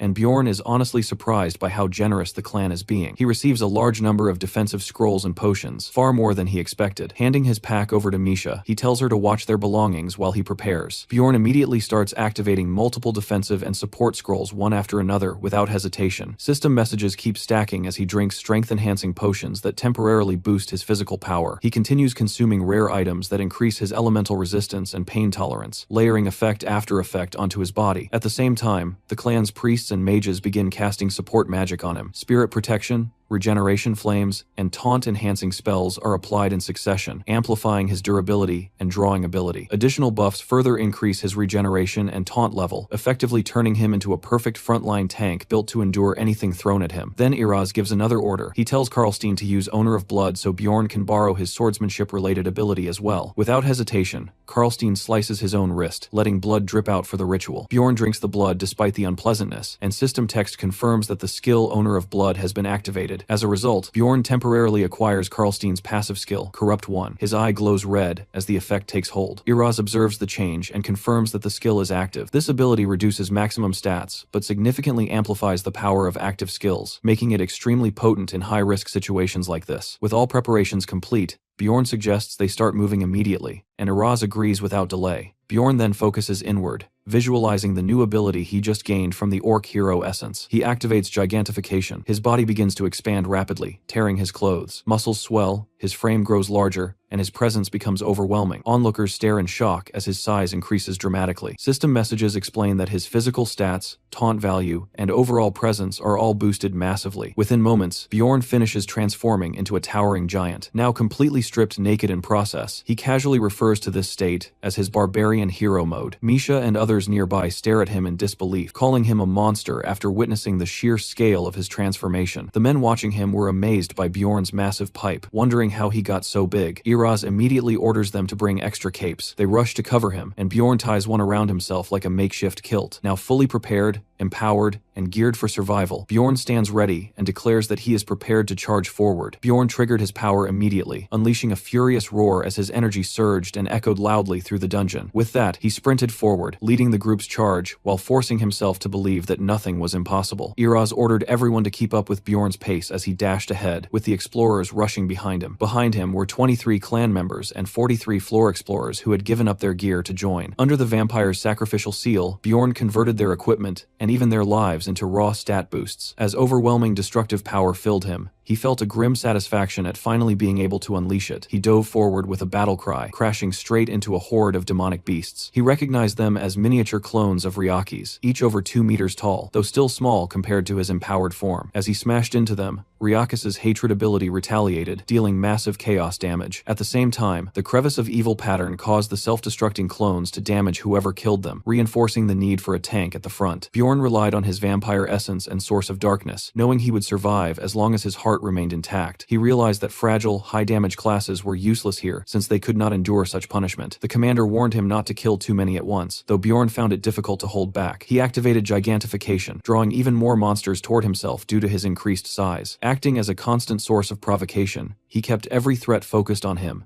ensuring the explorers behind him remained safe. Karlstein charged in and killed a clone, only to cry out as the reflected damage struck him with equal force. Injured, he called for the priests to heal him. Bjorn immediately ordered everyone to stop taking unnecessary hits and fall back. A priest healed Karlstein while he cursed in frustration, urging the healer to hurry. Bjorn concluded that only he should remain at the front for what was coming next. He continued carving a path through the clones, and once his health dropped below half, his hero's path passive activated, increasing his resistances and tolerances. He recalled the orc hero whose skill functioned the same way, which was the reason he had sought that essence. His defenses increased significantly below 50% health and peaked near 20%, and he intended to exploit that advantage as much as possible. Bjorn ordered everyone to stay back while he handled the vanguard alone, pushing forward and leaving the others behind. Hernision observed that Bjorn had fully joined them and acknowledged his presence, agreeing it was wise to let him take the front in case new threats appeared behind. Karlstein, still in pain, realized that even attacking a single clone was unbearable, forcing him to retreat. Watching Bjorn, he began to question who he really was, no longer seeing him as an ordinary barbarian. As they continued running, the clan members admitted that no one matched a barbarian's courage and praised the vice captain's judgment in recruiting him. Other explorers speculated about Bjorn's identity, assuming he must be a well-known warrior whose absence would have doomed them. When someone asked Misha about him, she insisted she did not truly know. Hernision remarked that if the legendary barbarian hero Valkan returned, he would likely resemble Bjorn, whose presence now matched that myth. Bjorn soon spotted the zone exit ahead and urged everyone to move faster, pushing himself harder as he sensed their escape was near. A notification warned him that his soul power was running low, but they managed to break through and reach the outside. As gigantification wore off, his body shrank back to normal size, leaving him panting heavily. The system confirmed that the crevice of evil field effect was ending. Outside, the survivors cheered in disbelief, though Bjorn could still hear the agonized screams of those who failed to escape as the space behind them collapsed. A massive red explosion followed, obliterating the entire area and vaporizing the orc habitat in an instant. He noted that their timing had been miraculous, escaping just as his transformation ended. The commander agreed, but warned that they were not safe yet. Bjorn also understood that the danger was not over. He recalled that after leaving the crevice of evil, the first phase of the insta-kill ultimate would select a single survivor as prey. He calculated the odds and realized there was a 1 in 15 chance that either he or Misha would be chosen. Then he saw Misha freeze in terror. System notifications revealed that Misha had been selected as the prey and was now paralyzed. Bjorn was filled with anger as he realized that fate had chosen her. Misha sensed something was wrong, and as the realization dawned on her, the surrounding explorers looked at her with quiet sympathy. Her brother stood frozen, unable to face her. Bjorn recalled Riakis's skill, Prey, which immobilized the target and marked them for relentless pursuit until death. Iraz acknowledged the situation grimly and offered clan protection for Misha,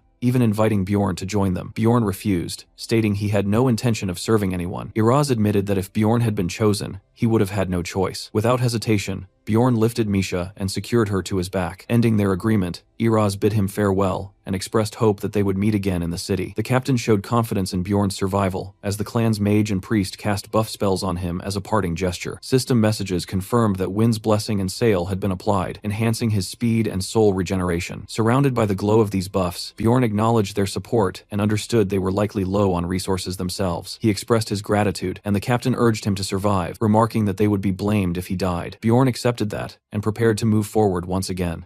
Only 15 minutes remained before the labyrinth would close. A massive claw stirred ominously as Ryaki's red eyes flared open, and the system announced that the Lord of Chaos, Ryakis, had awakened. Bjorn immediately broke into a run, carrying Misha on his back. She could feel the heat radiating from his burning skin and hear the roars rapidly closing in behind them, making it clear that if things continued like this, neither of them would survive. Being carried, Misha called out to him, urging him to stop running for her sake, since the monster was after her, not him. She realized that this was why everyone had looked at her with dread, recalling how even her own family had chosen to ignore her. Those memories surfaced bitterly, reinforcing the thought that her existence had always been treated as a threat. Earlier, when she had been paralyzed on the ground, she had trembled at being singled out. Now, on his back, she insisted he had already done enough and would die if he kept helping her. She pointed out that they were not even that close, and claimed she had already fulfilled her lifelong wish because of him. Bjorn immediately immediately rejected that, stating she clearly did not want to die, and that her self-sacrificing words made no sense. As he swatted aside chaos spirits while running, he pressed her on why she was pretending to accept death. She tried to insist she meant it, but Bjorn questioned whether she was actually afraid of being abandoned. Misha argued that she simply did not want to burden him anymore. Bjorn demanded to know if that feeling mattered more than her life, and told her to stop testing him with evasive words. He made it clear that if she truly wanted to live, she should ask him for help so they could fight together for even a small chance. Misha reflected on her behavior and realized she must have sounded like someone giving up instead of supporting the one risking everything to save her. Remembering how Bjorn had carried others before, she understood that he had already shown her the mindset needed to survive since the witch's forest. She accepted that surrendering and complaining was the wrong response in this moment. Finally, she asked him to save her, promising to stay by his side and support him if they survived. She even offered him all the money from the expedition as an added incentive. Bjorn responded with a faint smirk, acknowledging that this was more like it. As Wynn's blessing expired, he realized that all the buffs from the Jarwi clan had run out. Feeling raindrops, he deduced that Riakis was now directly behind them. Seeing even more chaos, spirits blocking their path, he decided to use another trump card earlier than planned. Activating Gigantification again, he enlarged his body, increasing his stats and taunt to draw everything toward himself. He noted that while all his stats increased, what mattered most was that each step now covered far more distance. Estimating he could maintain the form for 2 to 3 minutes, he asked Misha to track the time. She began counting the seconds precisely as he ran forward. Forced to fight while moving, Bjorn started smashing chaos spirits, their deaths corrupting the ground as he continued forward. As more enemies fell, Misha's voice continued counting down the remaining time. When she called out that only 120 seconds remained, Bjorn registered it grimly, followed soon after by her update of 103 seconds. Suddenly, a massive, fiery attack landed in front of them, startling him. As Misha announced that 90 seconds remained,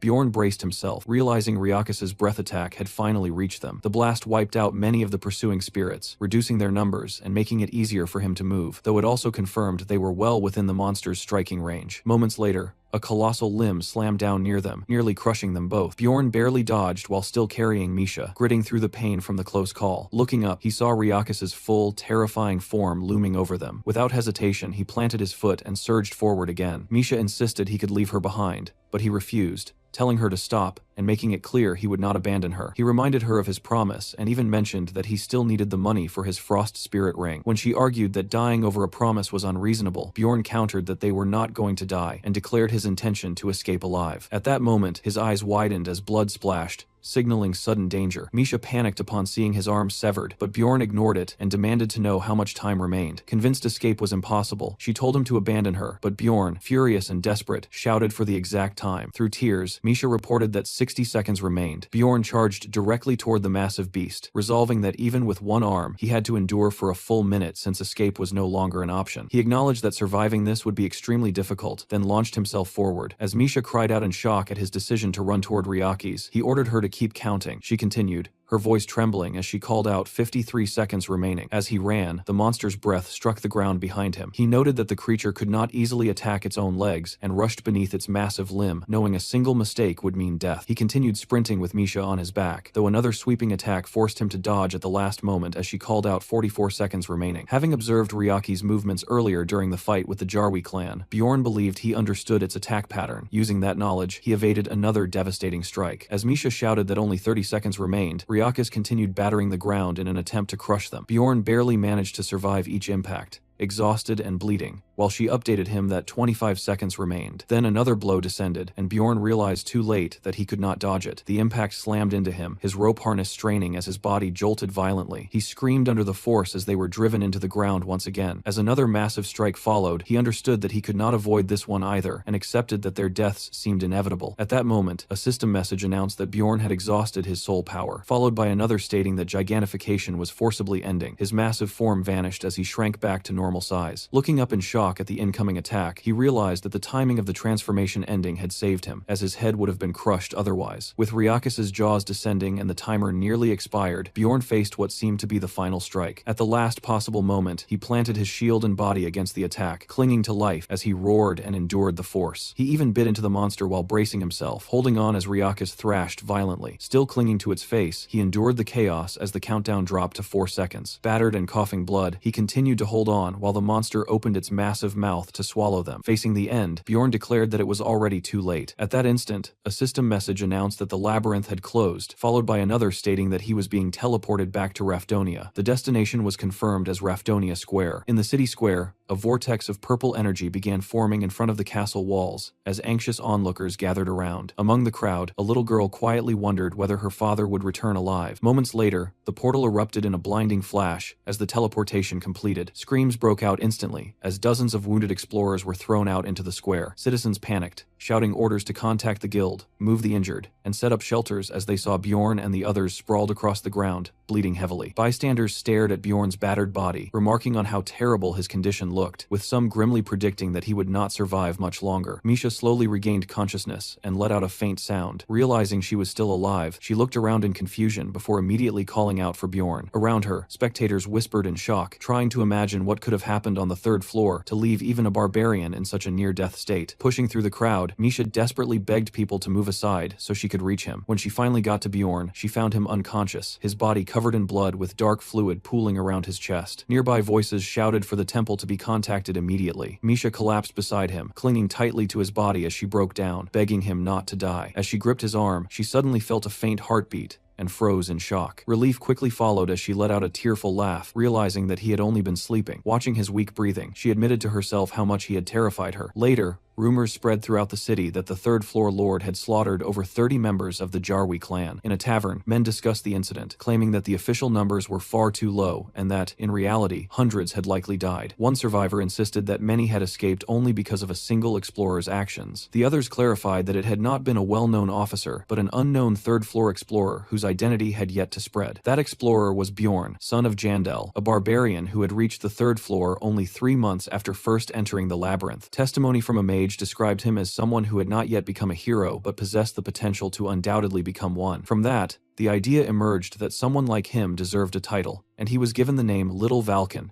in reference to the legendary hero known for unmatched bravery. At the same time, system messages indicated that Bjorn's fame stat was rapidly increasing. Another warning followed, explaining that such rising fame would trigger more special events around him. Elsewhere, a guild official reviewed the report, finding the nickname Little Valkan interesting as he began to take notice of Bjorn. He reflected that very few explorers had ever achieved so much in such a short time, making Bjorn's case unprecedented in his experience. The report also listed the powerful enemies Bjorn had already faced, including the Corpse Golem and the Vampire Guardian, along with the fact that he possessed the rare Orc hero essence. His rapid growth and the strength of his abilities went far beyond ordinary luck. The official recalled historical figures who had shown similarly abnormal development, individuals who were often remembered as heroes due to their extraordinary destinies. However, not all such figures had followed a righteous path. As he considered this, the official questioned whether Bjorn would become a hero or something far more dangerous. For a brief moment, he even wondered if Bjorn might be an evil spirit. Sometime later, Bjorn awakened under a tent with a low groan, his eyes opening slowly as sunlight struck his face. Confusion lingered for a moment before he realized he had survived. He found himself back in the city, with Misha asleep beside him, clinging tightly to his thigh. Quietly, he acknowledged that he had made it back alive, and gently patted her head, reflecting on the fact that they had both returned together. 2 days later, the entire town was still talking about the third-floor lord and the massive casualties. In taverns across the city, drinkers eagerly exchanged stories about the brave barbarian, now known as Little Valken. At the same time, Bjorn's interface continued to ping repeatedly as his fame kept increasing. Soon after, Bjorn and Misha reunited with their allies, who were visibly relieved to see them alive. Rotmiller apologized for getting injured earlier, but Bjorn cut him off and suggested they order food first.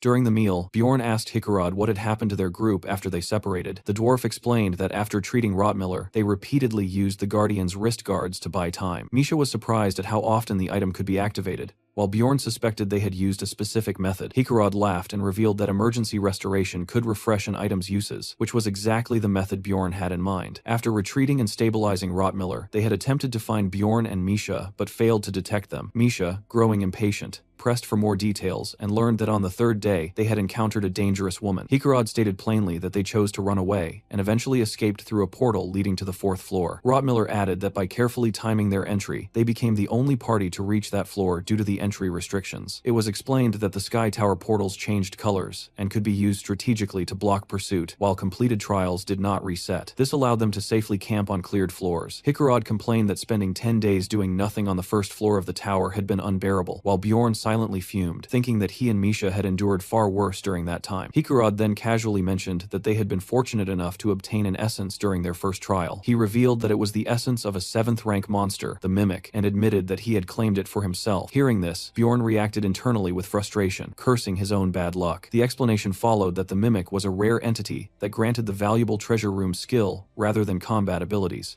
Its first activation filled a private storage space with random items. When asked what they had obtained, Hikarad listed large quantities of mana stones and high-grade potions, along with 2 highly numbered special items. This revelation shocked Bjorn. Embarrassed by Bjorn's reaction, Hikarad asked him not to curse, while Bjorn wondered how the dwarf could be so absurdly lucky. Hikarad then explained that he intended to sell the numbered items and share the profits with the group, which Bjorn estimated would exceed 10 million stones. Bjorn forced himself to congratulate him, though his frustration caused him to unconsciously bend his spoon, prompting Misha to scold him. He brushed it off by blaming the uncontrollable strength granted by his orc hero essence, but Misha pointed out that he had always managed it before. Bjorn deflected the comment, stating that she had not yet seen everything about him, which left her flustered. When the others asked what had happened to Bjorn and Misha, he decided to tell the story himself, aware that there were details he needed to keep hidden. He gave a summarized version of events rather than revealing everything, covering key moments from Misha's contract with the Beast to the desperate battle against Ryakis. The group listened in awe, fully grasping how intense the situation had been. Rotmiller congratulated Misha on forming a Spirit Beast contract and asked why she credited Bjorn for it. Embarrassed, she insisted that they would not have survived without him. Hikarad accepted her explanation and then offered Bjorn 1 million stones from their profits to compensate for the protection cost of the orc hero essence. Bjorn was taken aback by the gesture, internally comparing Hikarad to a rare source of generosity. The mage praised Bjorn's story, stating that the title Little Valken now suited him perfectly. Bjorn was surprised to learn that the name had already spread so widely, and Hikarad confirmed that it had become the common way people referred to him. The narration framed Little Valken as Bjorn's new title, likening him to the legendary barbarian hero Valken of the past. Bjorn, however, felt uneasy about gaining such recognition so quickly. He reflected that while fame had been beneficial in the original game, in this reality it only increased the likelihood of dangerous events and unwanted attention. Despite this, his companions congratulated him, confident that his new title and 5th rank essence would lead him far. Misha then shifted the discussion to how they would divide the money they had earned, including the reward for reporting the Karui priestess. She was especially pleased to hear that the bounty alone amounted to 3 million stones. The total profits and expenses were calculated, resulting in a net gain of 7.65 million stones.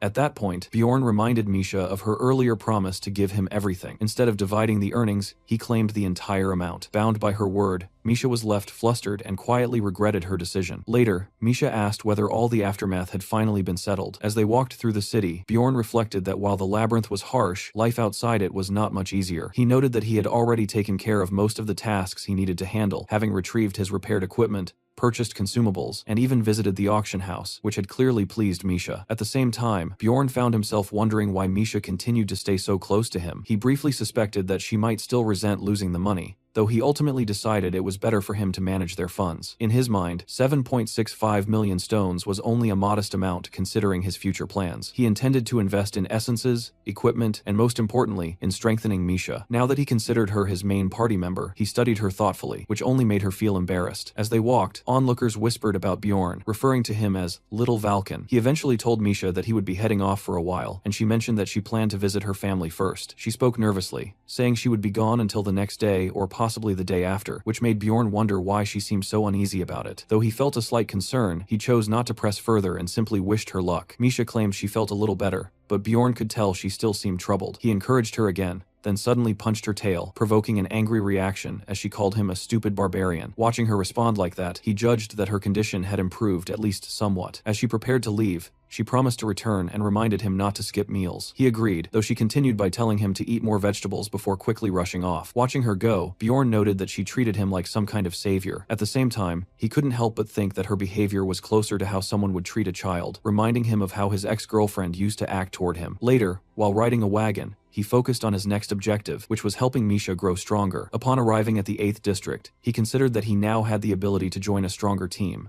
but Misha would not be able to keep up in that environment. Because of that, he decided to remain with his current group for now, allowing her time to strengthen her Spirit Beast contract and obtain an essence. At that moment, a public announcement declared that an execution was about to begin. Hearing the crowd's excited reaction, Bjorn cursed inwardly as he noticed that there were fewer spectators than usual. He looked toward the blood-soaked execution site, where the remains near the chopping block painted a grim picture. Some of the onlookers complained that the condemned man, labeled an evil spirit, looked completely ordinary, which caught Bjorn's attention. He soon recognized the man as Tarakan, while a nearby knight spoke disdainfully about such beings pretending to be human. Bjorn felt a pang of regret, realizing that he had not done more to help Tarakan. He recalled giving him money, and concluded that the man likely never even bought a weapon or entered the labyrinth. At that moment, Tarakan's eyes met Bjorn's within the crowd. The man reacted violently upon recognizing him, and Bjorn questioned whether he had truly been identified. Before anything more could happen, the blade fell, cutting Tarakan off mid-attempt to shout his name. Bjorn turned away from the execution, visibly shaken. Remembering that brief moment when he had handed Tarakan those coins, Bjorn realized that the man's fate could easily have been his own. From that point on, he decided he would no longer help others purely out of pity. As he walked away, a stranger suddenly addressed him as Jandel's son, Bjorn. Annoyed,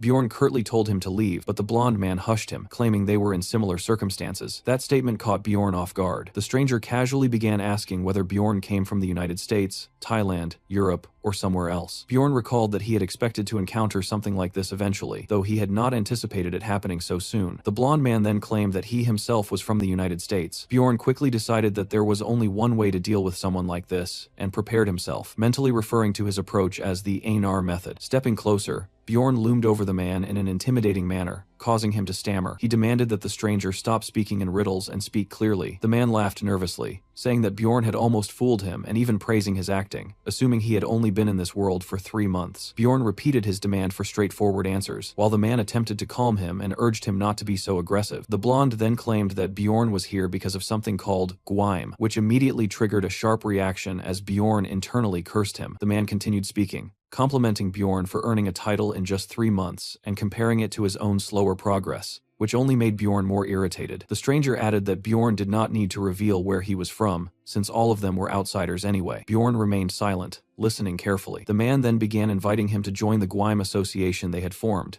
but Bjorn interrupted him with a question. Without hesitation, Bjorn directly asked whether the man was an evil spirit, leaving him momentarily confused. The blonde admitted that he had been speaking indirectly and finally confirmed that he was indeed one. The moment he heard that, Bjorn exploded into action, charging forward with fury. Acting on instinct like a true barbarian, he shouted the vice chief's teaching that any evil spirit he encountered must be killed. The blonde, now terrified as bystanders watched, stammered in fear at Bjorn's sudden intent. Without hesitation, Bjorn swung a powerful punch toward him. That night, at the security agency, a knight approached Bjorn and expressed his gratitude, explaining that his brother had survived the labyrinth because of him. Bjorn asked whether that brother had been part of the Jarwi clan, and the knight clarified that he had only been someone who paid for protection. Hearing that, Bjorn was surprised, realizing that only a handful of those protected individuals had likely made it out alive. Growing hungry and still irritated that he had been unable to kill the supposed evil spirit earlier, Bjorn asked how long he would be required to stay there. The captain hesitated before answering. Not long before that, guards had been shouting at Bjorn to stop, while knights restrained him as he insisted that the blonde man was an evil spirit who had tried something suspicious. The bystanders had been confused by his claim, while the captain explained that the matter was still under investigation. At that moment, a subordinate rushed in urgently, calling for the captain. The knight reported that the suspect possessed a token identifying him as an evil spirit hunter, shocking everyone present, including Bjorn. Later,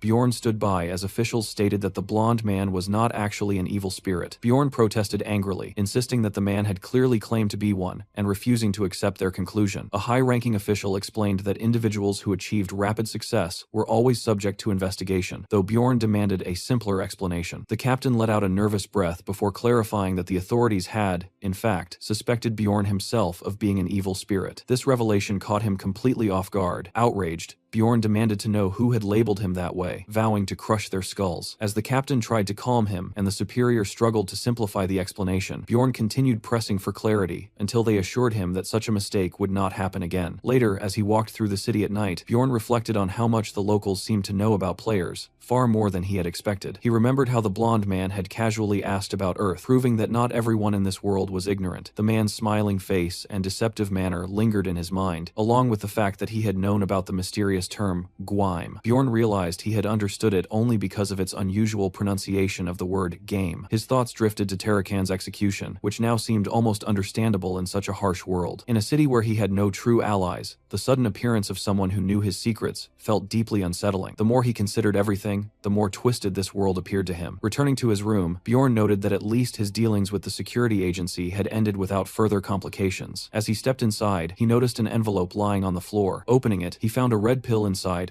and sat down on his bed, reading the attached letter with growing surprise. The letter explained that it was randomly sent to explorers suspected of being players, and was intended only for those capable of reading it. It warned that anyone who could understand its contents must never reveal to others that they were a player. It further instructed that even if captured by evil spirit hunters, the letter must never be translated. The message then described a hidden community that guaranteed anonymity, stating that swallowing the pill would grant access to it. It added that refusal was acceptable, and that the pill could simply be discarded, ending with a wish for the reader's survival. The name of this community was given as Ghostbusters. A final note mentioned that Raphonia's king is Motherfucker. Elsewhere, the scene shifted to the royal family's secret security agency, where a superior reprimanded an officer for exceeding his orders. He clarified that he had instructed only surveillance on Bjorn, not provocation. The subordinate explained that their agent had underestimated Bjorn due to his mere 3 months of experience. When asked about the outcome, the officer suggested reviewing the recording and activated a crystal device. The orb displayed the earlier encounter, showing Bjorn being approached in the street. As the superior watched, he remarked on how convincingly Bjorn had acted. The projection replayed Bjorn's blunt insistence on straightforward answers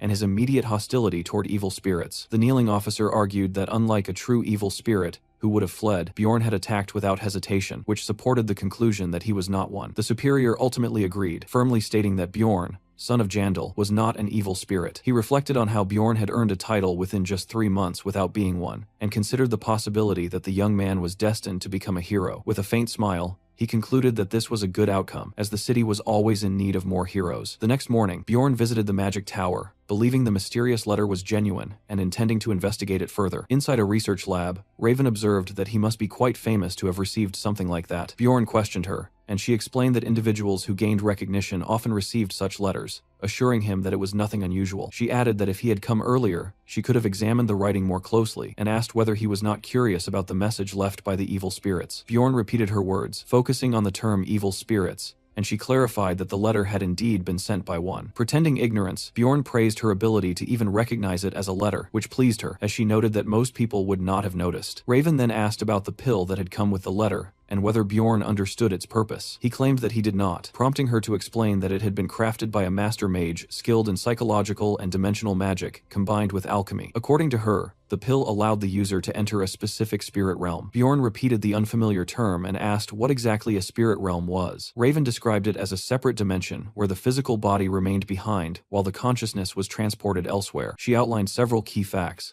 explaining that the pill would summon the user to the spirit realm every 15 days, that evil spirits likely exchanged information there, and that many infiltrators who had attempted to enter had ended up dead. Hearing that, Bjorn was visibly shaken, realizing he would have been in serious danger if he had taken the pill without thinking. Raven firmly warned him never to consume it, reassuring him that it was not poison. This led Bjorn to question who would send something so dangerous. She objected to the idea that mages were poisoners and clarified that the pill itself was harmless. She then explained the more widely accepted theory, which suggested that entities within the spirit realm could distinguish evil spirits from ordinary people. If an intruder was detected, their soul could be severed from their body, making the pill extremely dangerous due to its revealing nature. Bjorn understood that this would place his life in the hands of unknown individuals. Raven further noted that within the spirit realm, everyone appeared in soul form, meaning their real-world identities could not be traced. When Bjorn asked whether magic could track who had taken the pill, she replied that it was impossible, otherwise evil spirits would have already been captured. With that, she returned to her experiments, casually mentioning that the next test would involve drawing his blood. As Bjorn sat under a strange machine and watched her prepare an unsettling device, he reflected on the letter's promise of anonymity within the spirit community. He considered that joining such a place could provide valuable information. At the same time, he wondered whether the spirit realm might even hold a way for him to return to his original world. As Raven cheerfully prepared the equipment, he found himself hesitating, unsure whether taking the pill is truly the right choice. Later, back in his room, Bjorn carefully weighed the risks and benefits, ultimately concluding that taking the pill was likely the best option. He reasoned that if it were truly as deadly as it sounded, such a spirit community would not exist in the first place. Even so, he decided not to take it immediately. He realized that doing so right away would make it easy for the sender to identify him as a new member. If he were the only recent recipient, his identity would become obvious the moment he appeared in the community. Because of this, Bjorn concluded that entering now would expose him unnecessarily. Instead, he decided that if he ever chose to take the pill, it should be after 6 months, when multiple new members would have joined and his identity would be less obvious. Since he was not yet desperate for information, he felt no urgency and chose to wait. 15 days after returning from the labyrinth,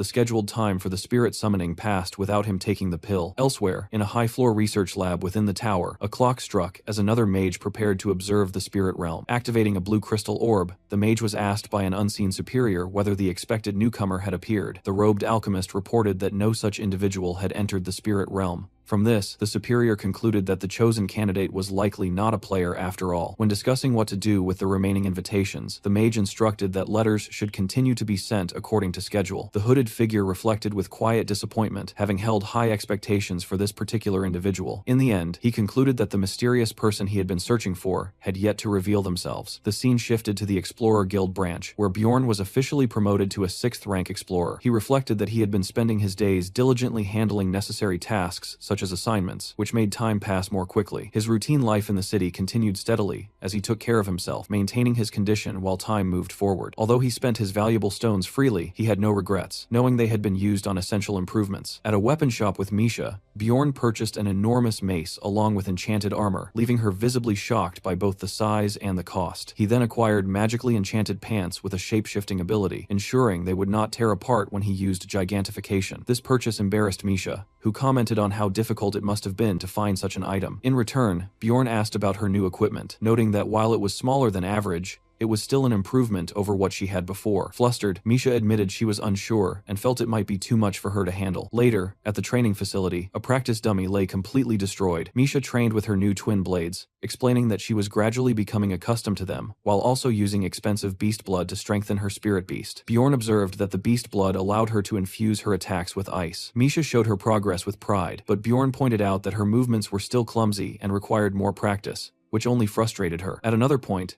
Bjorn upgraded his spirit seal to level 2. He recalled that while the process only took 10 minutes, it compressed the agony of 12 hours from the first level. During the ritual, the shaman had even told him it was acceptable to scream, and Bjorn realized that his high pain tolerance offered no resistance against the seal's effects. A system message confirmed that his mortal seal had reached level 2, granting significant stat boosts, and the shaman expressed surprise that Bjorn had remained conscious throughout. Afterward, the shaman offered to read his fate through a stick drawing ritual that reminded Bjorn of tarot. He selected a stick from the container, and the shaman examined it carefully, appearing puzzled. The shaman then suddenly asked for Bjorn's birthday, which caught him off guard since, as a barbarian, he did not even know it. After making a light remark about that, the shaman proceeded with the reading. Impatient, Bjorn pressed for the result, and the shaman foretold that he would repeatedly encounter all kinds of events, both good and bad, much like a hero. Later, back in his room, Bjorn dismissed the idea of fate as meaningless and resolved to focus only on what he could control. He committed himself to training so that he could endure whatever challenges lay ahead. The next morning, Misha arrived cheerfully with a basket of breakfast to wake him. Bjorn reaffirmed his determination to prepare himself as thoroughly as possible. When he returned to the shaman, the man expressed surprise, noting that no one had ever reached the stage of receiving a 3rd seal as quickly as Bjorn had. He explained that there were 3 possible paths for the 3rd spirit seal: flames, hard steel, or wilderness. Bjorn immediately recognized these options as identical to those from the game, and chose the spirit of wilderness. The shaman instructed him to brace himself, and after another intensely painful session, Bjorn successfully completed the 3rd spirit seal. A notification confirmed that his immortal seal had reached level 3, granting further increases to his resistances and overall stats. Another message stated that his body had been imbued with the spirit of wilderness, significantly increasing his base threat level and granting him the skill Wild Outburst. Bjorn quickly analyzed its potential, recognizing that it greatly increased his ability to attract monster aggression, while the skill itself could temporarily triple that effect and boost his physical capabilities. Exhausted but satisfied, he concluded that provoking monsters to enhance his strength was an ideal trait for a tank. He also realized that combining this with gigantification would amplify his threat level even further. Pleased with his progress, Bjorn prepared to leave as the exhausted shaman dismissed him. However, before he departed,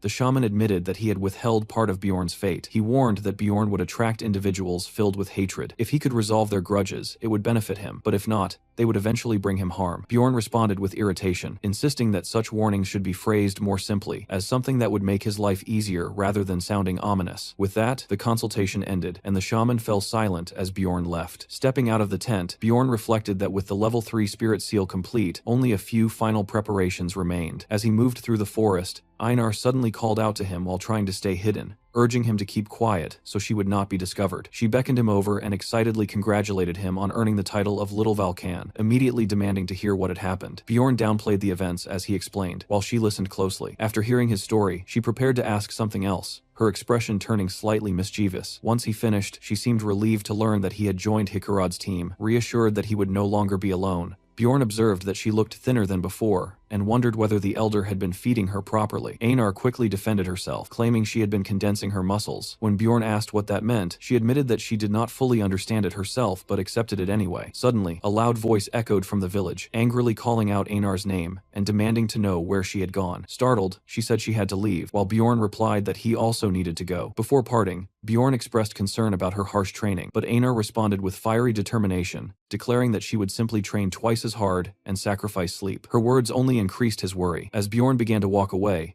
Einar called out to him again, making him stop and turn back. She added that she was glad to see he was doing well, her bright smile reflecting genuine happiness for him. Watching her, Bjorn reflected on how much she had changed. When they first met, she had been driven purely by survival instincts, but now she seemed more at ease, likely because she had found companions she could trust. Without a formal farewell, she promised to return as a stronger and more dependable warrior before leaving. Bjorn remained still for a moment, gazing up at the sky in thought. He began to wonder whether he himself had also changed, whether he had become more relaxed without realizing it. Later, at the library, the blue-haired librarian remarked that he had become quite famous. Bjorn was slightly surprised that she initiated the conversation and wondered if she had something important to say. As he considered leaving, he thought that he no longer needed to maintain a close connection with her as a mage, since he had already reached rank 6 and gained a title. Walking away, he reasoned that he already had a mage in his party, even if that person was not affiliated with the magic tower. He continued justifying his thoughts, assuming that since she worked only as a librarian, she was likely in a situation similar to Dwalki and therefore not worth pursuing. However, he quickly realized that this line of thinking was nothing more than rationalization. Bjorn acknowledged that his focus on survival left him with little room to consider the feelings of others. He recognized that he lacked the capacity to care deeply, recalling how this mindset had led him to constantly doubt everyone and analyze their actions coldly. In the past, he had judged people solely based on the benefits they could provide. If someone appeared threatening or unreliable, he would eliminate them first, fearing betrayal. He understood that he had always acted selfishly. Yet, Misha's willingness to sacrifice herself for him continued to linger in his thoughts. That memory made him understand why Einar had commented on his recent change, prompting him to quietly curse under his breath. He realized that he had begun to feel the urge to act in ways that were unnecessarily altruistic, which made him uneasy. It felt as though he was becoming too comfortable in this world. When he questioned how he should deal with this shift, he found no clear answer. He reminded himself that regardless of any changes, he was still a barbarian. Acting on that conclusion, he turned back toward the librarian and bluntly told her to stop staring and say what she wanted. Deciding to follow his instincts and live as a barbarian, he watched as the librarian blushed slightly, before explaining that he had spoken up because her eyes looked like she had something he wanted to say. The following day, Bjorn arrives at a cafe that's completely packed with women, and he can barely force his way through the entrance. The moment he steps inside, he already starts regretting coming here, especially since the overly cute and girly name of the place should have been an obvious warning from the start. Inside, the entire cafe looks like a pink-themed dessert haven, clearly meant for women with a sweet tooth, making him feel completely out of place. While he's still taking in the situation, a woman suddenly waves at him with excessive enthusiasm after realizing he's the client she had been waiting for. She introduces herself as Shavin Emir, a blue-haired woman who turns out to be a friend of Lagna, the one who referred Bjorn to her. Despite dragging someone like Bjorn, a literal barbarian, into such a sugary, feminine environment, Shavin casually asks him what he wants to eat. Bjorn responds with heavy sarcasm, telling her to bring him beer and steak, clearly mocking the setting. Without wasting time, he shifts to the main point and directly asks what she actually needs from him. Shavin is genuinely surprised to hear that Lagna didn't explain anything to him beforehand. Deciding to skip unnecessary conversation, she gets straight to the job. She explains that she needs someone to handle patrol duty in the sewers, where a group of freeloaders who avoid paying taxes have been illegally staying. However, the situation is far from simple. None of the patrol members who were sent there previously ever returned. That's exactly why Bjorn has been called in. According to Lagna, he's the most suitable person for this dangerous task. Bjorn tries to argue that there are plenty of more experienced and qualified explorers who could handle it, but deep down, he suspects this mission is far more dangerous than it sounds, possibly involving something like evil spirit hunters, making it feel way beyond what he should be dealing with. Shavin, acting like a total nerdy otaku, dismisses his concerns and insists that he's perfect for the job simply because he's currently a trending hero on what she basically treats like fantasy Twitter. She looks at him as if his popularity alone makes him the ideal candidate. Then, without any shame, she makes a strange request. She asks him to let her pretend that he's buying the cookies she's about to order, just so she can brag to her friends that he gifted them to her. Bjorn agrees to this instantly, without hesitation. After that, she finally brings up the payment, telling him the job will earn him a solid 200,000 stones, which actually sounds pretty decent. But she adds another point, explaining that working with her organization would also boost his reputation, since they are extremely selective about who they hire. Being associated with them would increase his credibility and help him secure more opportunities in the future. Bjorn quickly dismisses that idea, thinking that no matter how strong his reputation becomes, people still wouldn't be eager to hire a barbarian. Even so, he agrees to take the job without much resistance. After he leaves, Shavine reflects on the interaction and feels that Bjorn truly is as unique as she initially thought. She's pleasantly surprised to realize that talking to him actually made her feel more relaxed. On top of that, the fact that he still doesn't know much about Lagna despite their connection makes him seem even more straightforward and genuine in her eyes. Quietly, she finds herself approving of her friend becoming closer to someone like him. Sometime later, deep underground, Bjorn, now acting like the hero leading the charge, meets up with his party right outside the sewer gate. The moment they gather there, everyone immediately starts complaining about the absolutely unbearable, disgusting smell, even though they all knew exactly what kind of job they had signed up for in the first place. Bjorn doesn't pay any attention to their whining at all. Instead, he forcefully throws the gate open and walks in with an intimidating presence, carrying full main character energy. As he leads the way inside, he warns everyone not to damage their helmets, since they're equipped with GoPro cameras meant to record solid evidence. The team itself had been put together the day before. Bjorn first brought in Hikarod, who happily agreed to join without even asking for payment. Then Dwalki joined as well, mostly because doing anything at all sounded better than sitting around reading books all day. Rotmiller came along, wanting to test out a newly unlocked skill, while Misha was clearly excited to slice up criminals using her brand new Lich twin blades. Looking at this lineup, Bjorn feels like an absolute genius for assembling a full team without spending anything, and in his mind, Rotmiller stands out as the real MVP thanks to his exceptional navigation skills, which are extremely useful in a place that looks like an endless, confusing maze of filth. As they proceed deeper, Dwalki casts a light spell to illuminate the pitch-dark tunnels, but Hikarod still looks tense, practically clutching his soul as he keeps worrying that some sewer monster might suddenly jump out at them at any moment. Hearing that, Misha asks the sorcerer if there's any known information about monsters in this place. Dwalki explains that mages sometimes dump magical waste into toilets, so there's a chance that some bizarre, chemically mutated creature could have been created down here. That horrifying thought nearly knocks Misha out mentally, but Bjorn casually dismisses it, pointing out that there haven't been any monster sightings reported in the last 2 years. Right then, Rotmiller suddenly comes to a halt. It's not the smell that alerts him, since everything already reeks, but rather his instincts, as he senses another presence lurking nearby. Trusting his mimic essence, Bjorn immediately prepares himself for a fight. Almost instantly, Misha spots someone clinging to the wall, trying to hide like a cheap, low-effort ninja. Bjorn reacts without hesitation, grabbing the man and slamming him down so hard that whatever invisibility he had is completely broken. The man immediately starts swearing in panic and pulls out his sword, but before he can do anything, Bjorn grabs his arm and snaps it effortlessly like it's nothing. However, Bjorn stops there, realizing that the man isn't really a threat and is just desperately trying to survive. Looking down at him as he curls up on the ground crying, Bjorn questions him and calmly offers to snap his neck next if that helps him start talking. Terrified, the man breaks down even more and confesses that he's nothing more than a poor tax evader trying to get by. At that moment, Rotmiller notices a tattoo on the man's forehead and points out that it symbolizes a great sin. Hikarod adds that he's seen the same kind of mark before back when he used to work with shady individuals during his blacksmith days. Hearing all this, Bjorn starts considering whether it's worth capturing the man alive, since there's a decent bounty of 5,000 stones for that. At the same time, killing him would also be acceptable, as long as everything gets recorded properly. After all, in his eyes, anyone hiding in the sewers while dodging taxes probably deserves whatever punishment comes their way. The desperate man then starts begging for a deal, offering to share valuable information in exchange for his life, but that only irritates Bjorn further. Just when things seem to be going nowhere, the man suddenly mentions a name that immediately grabs Bjorn's attention. He claims there's a dangerous woman with a massive bounty roaming around, surrounded by corpses, which strongly suggests some kind of dark, forbidden magic is involved. The moment Bjorn hears this, his instincts flare up, and he realizes it might be none other than the Karui priestess Elisa. His reaction makes it obvious something serious is going on, and Misha quickly asks what they should do next. Bjorn responds firmly, saying they can't allow a violent, bloodthirsty psycho, especially one who might hold a grudge against them, to keep moving around freely. He tells the group that their first step is to confirm whether it's really her, but at the same time, everyone is already prepared to jump straight into a fight the moment that confirmation comes through. Their new guide takes them along through the sewers for roughly half an hour, before finally coming to a stop at a concealed passage that does not appear on any maps. Bjorn feels a bit surprised that the man never chose to settle down in this place permanently. The man then explains that he had been constantly moving around because a crazy woman had taken over his previous hideout, and that situation was exactly when they happened to run into him. When they finally arrive at what is supposed to be the hideout, Bjorn observes that there is only a single way in and a single way out. This detail makes him smile, since it means the madwoman will have no possible escape route. Even so, he remains extremely suspicious, so he orders the man to go in first. Just outside the main chamber, the group begins to panic when they notice heaps of lifeless bodies scattered around. Despite this, Bjorn forces his trembling guide to move forward, and the unfortunate man ends up activating a trap. Instantly, a barrage of curses crashes down on both of them. Bjorn quickly shouts at the others to retreat at once, while the drug-addled man is torn apart by a revenant's curse that drains his maximum health each time it strikes, and gives him the sensation that his very soul is being sucked away. Elsewhere,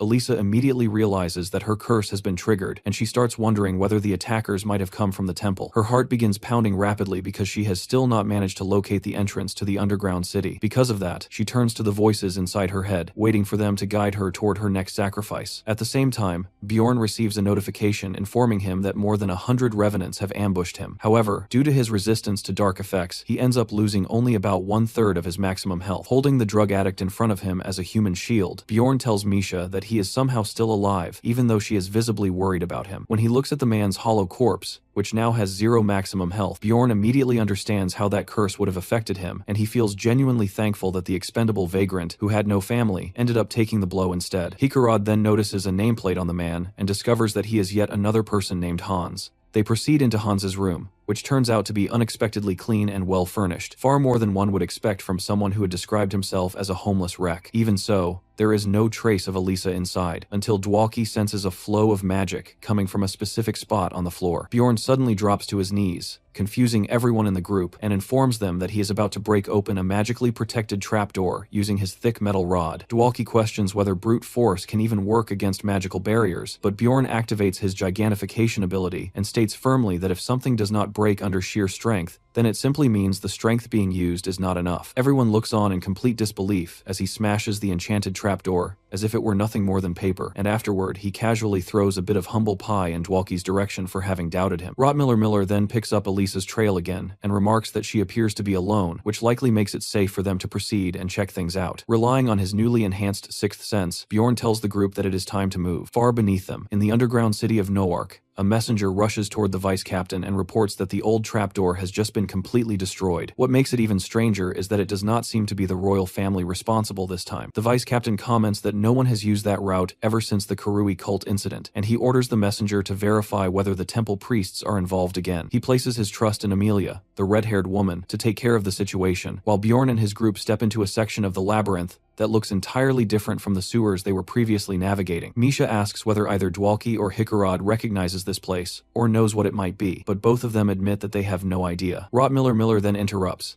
saying that Elisa's scent is growing stronger very quickly, which likely means she is heading straight toward them. At the same time, Elisa begins to move faster, filled with fear because she just heard the evil lord's laughter echo inside her head. The last time she heard that sound, things ended badly, and she has no intention of letting that happen again. Believing that her pursuers are agents from the temple, she runs as fast as she can to avoid being caught. When her scent suddenly disappears, Rottmiller suggests that they chase after her before she vanishes again. Right then, Elisa hears Misha's voice echoing in the distance and realizes that this is not a random encounter, it is Bjorn's party. At that moment, she decides that it is finally time to eliminate them all once and for all. The Karui priestess opens what seems like the gates of hell and releases a swarm of wraiths, but Misha cuts through them effortlessly, as if they were butter, thanks to the powerful bonuses from her elemental attack buffs. Not wanting to be left out, Bjorn activates his wild outburst ability to draw the wraiths' attention toward himself and crushes them as easily as if they were nothing more than used tissue paper. Rottmiller and Hikarad provide support from the backline, which leaves Elisa both frustrated and completely bewildered, as she cannot understand how a party she once considered trash tier has become strong enough to overwhelm her so completely. In response, she casts multiple curses, trying to ensure that Bjorn suffers the most painful death imaginable. However, Dwalki steps in at a crucial moment and uses his light magic, effectively canceling out all of her dark spells and giving her no chance to recover. Bjorn nearly smashes the priestess's head in, and then signals to Dwalki to proceed with the next step. The sorcerer looks confused at first, but Bjorn urges him to act quickly, as he rushes into close range while Elisa approaches. Thinking she is clever, Elisa makes a last-second move by turning into a spirit, allowing her to evade the physical attack. But Dwalki's materialization spell activates at just the right moment, forcing her back into her physical human form. Bjorn immediately grabs her by the collar and delivers a clearly painful strike with his shield directly to her face, then continues to beat her relentlessly. He hits her with such force that the rest of the group begins to doubt whether he even intends to leave her alive to claim the 3 million reward. After battering her face until it is completely unrecognizable, he ties her up and casually tells the group that they should move on. However, when he turns around, ready to congratulate everyone on a job well done, he realizes that all of his teammates are lying flat on the ground,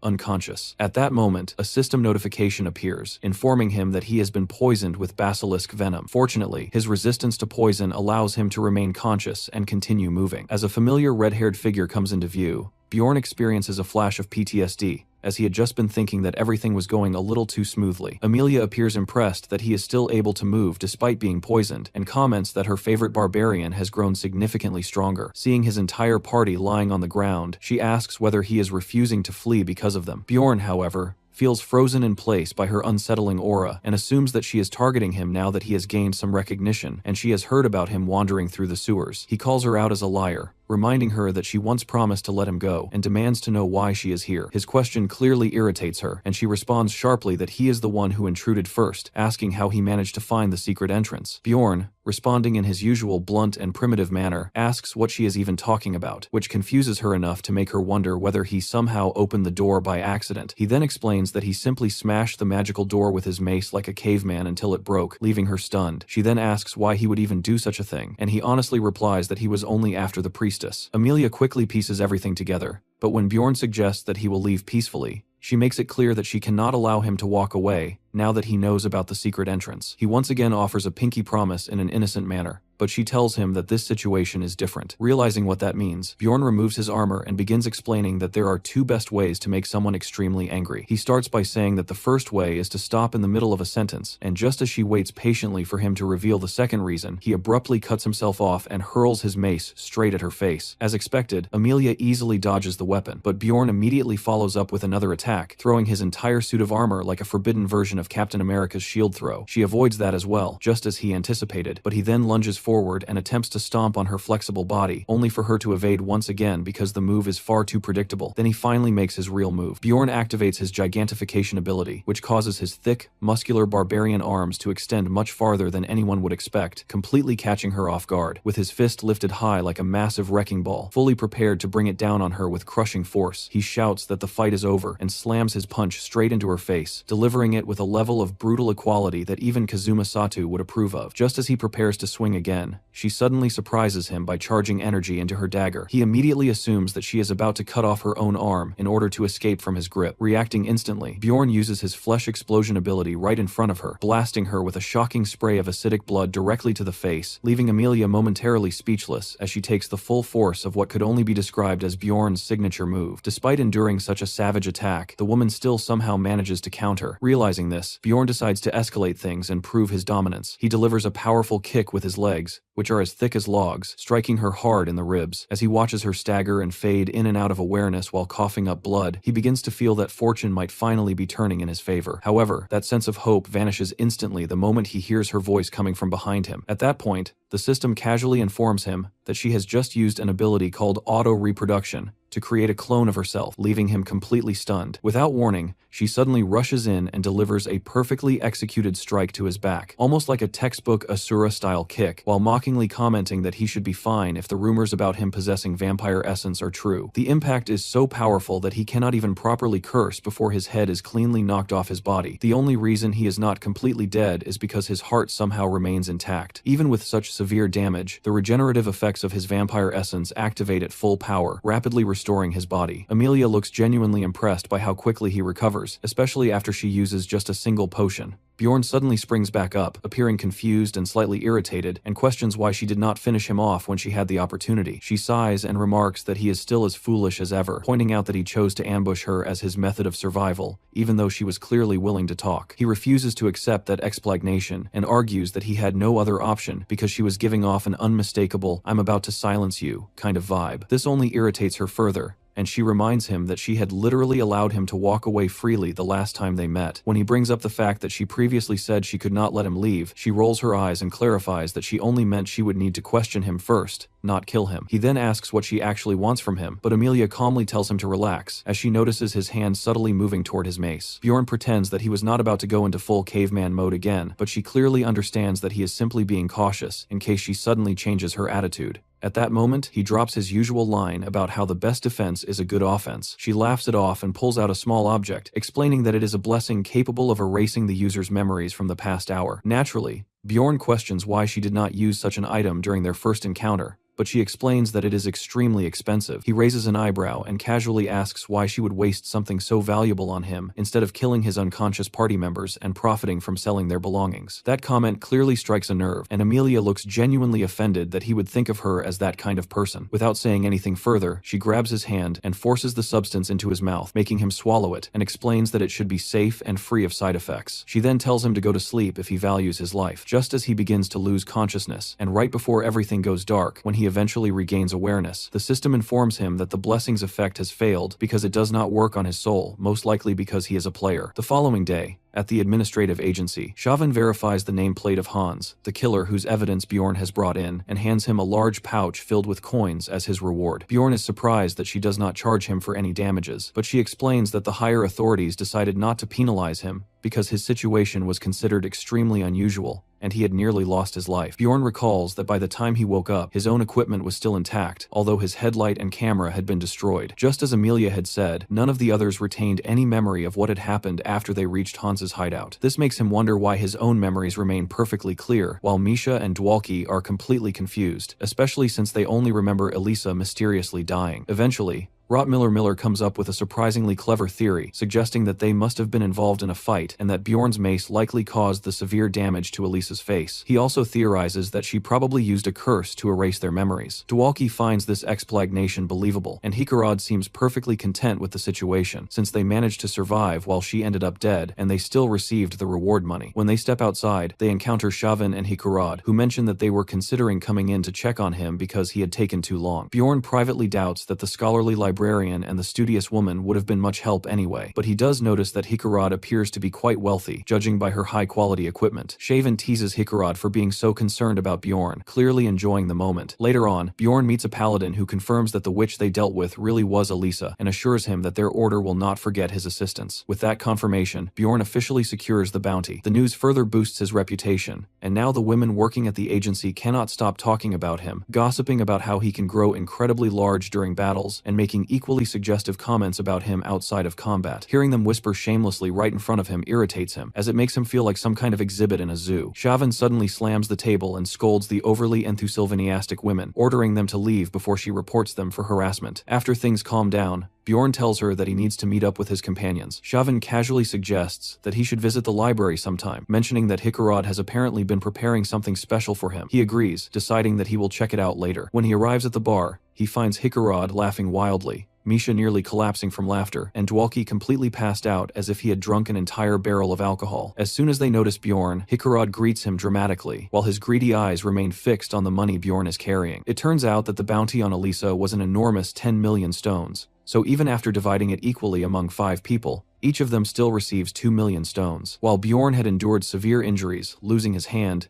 and even having his head knocked off to earn that money, the others treat it as if they simply hit the jackpot, having no idea what he actually went through. Suddenly, Misha pulls Bjorn aside, as if to share something extremely important, and quietly tells him that her father wants him to come visit their home. However, this moment is interrupted by a troublesome blonde man named Hans, who begins to bother them. Bjorn immediately tells him to go away. At that moment, 2 knights enter the tavern, and everyone wonders why the Mauslan, an elite group similar to an investigative force that only nobles can join, would be there. The knights walk directly toward Bjorn's table, making him genuinely think that he is about to be arrested for something trivial. Instead, one of them approaches the unconscious Dwalki and casually lifts him by the collar as if he were nothing more than a small animal, leaving both Bjorn and Misha confused as they watch. 3 hours later, the entire group is standing outside the city gates, waiting while Dwalki is being questioned. Hikarad looks extremely uneasy and wonders whether the poor man is being tortured, but eventually Dwalki emerges, appearing completely drained and lifeless, like a mindless zombie. Back at the tavern, Dwalki reveals that he has to leave the party because Baron Martin is actually his older brother. Bjorn is completely bewildered by this revelation, as Dwalki never gave any indication of being connected to nobility. Dwalki then explains that he is technically of noble blood, since his father was a baron, but he was born as an illegitimate child from a relationship with a maid. Because of this, he was considered a stain on the family name, and the baron's wife arranged for one of her own brothers to adopt him immediately after his birth. Despite that, Dwalki says that his life with his mother was still good. However, Hikarad asks what any of this has to do with him leaving now. Dwalki explains that his father has recently died, and the title has passed to the second son. When Miller points out that it is strange for the eldest son not to inherit, Dwalki clarifies that this is exactly the problem. The new baron is ruthless and has eliminated his own brother along with any potential threats within the extended family in a manner similar to organized crime. Because of this situation,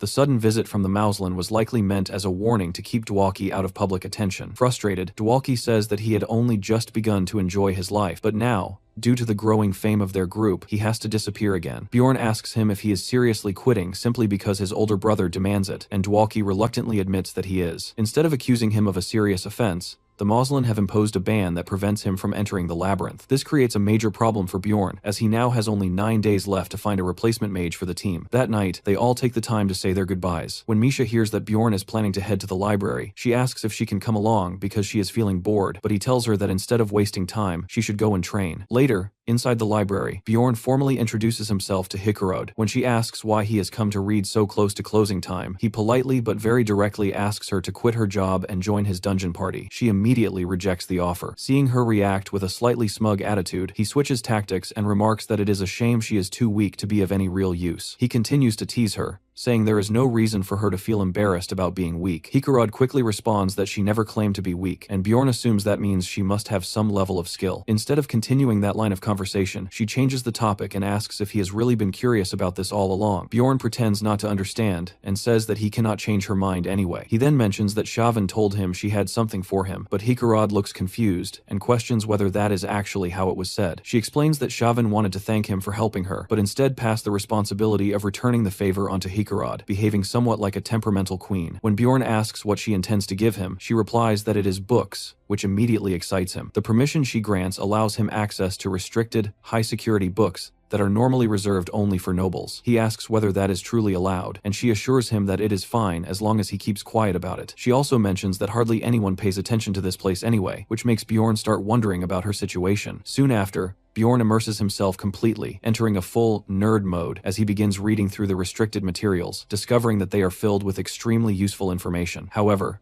since he arrived so close to closing time, he knows he will not be able to read everything. Hikarad scolds him for staying so late, but still permits him to continue reading. He goes through a text detailing Raftonia's organizational structure for public facilities, which reveals several interesting details about various agencies. Another book describes how a secret police agent barely survived a journey into the world of evil spirits and returned in a half-dead state. The Rupture book, due to limited space, documents only 4 cases. As Bjorn reads, the content feels like a perfect wiki-style guide, aligning closely with everything he learned during his 9 years of experience playing the game. What truly shocks him, however, is the name of the author Oriel Gabus, who is also listed as the developer of Dungeon & Stone. This realization immediately raises serious questions in his mind, making him wonder whether the book was written by another player or by the actual developer. If it is the latter, then it would mean that everything happening is intentional and far more complex than he initially believed. Bjorn begins to consider the possibility that the developer might be some kind of divine entity, and he feels fortunate to have discovered such an important clue. At the same time, it reminds him how little he actually understands about his current situation. He starts to think that the Abyss Gate might be the key to returning home, and he considers that tracking down information about the author could potentially help him achieve that goal in the future. For now, he debates whether he should start asking around. He goes back through the book carefully, checking if he missed any details, becoming increasingly tense as he does so. Before he realizes it, morning arrives,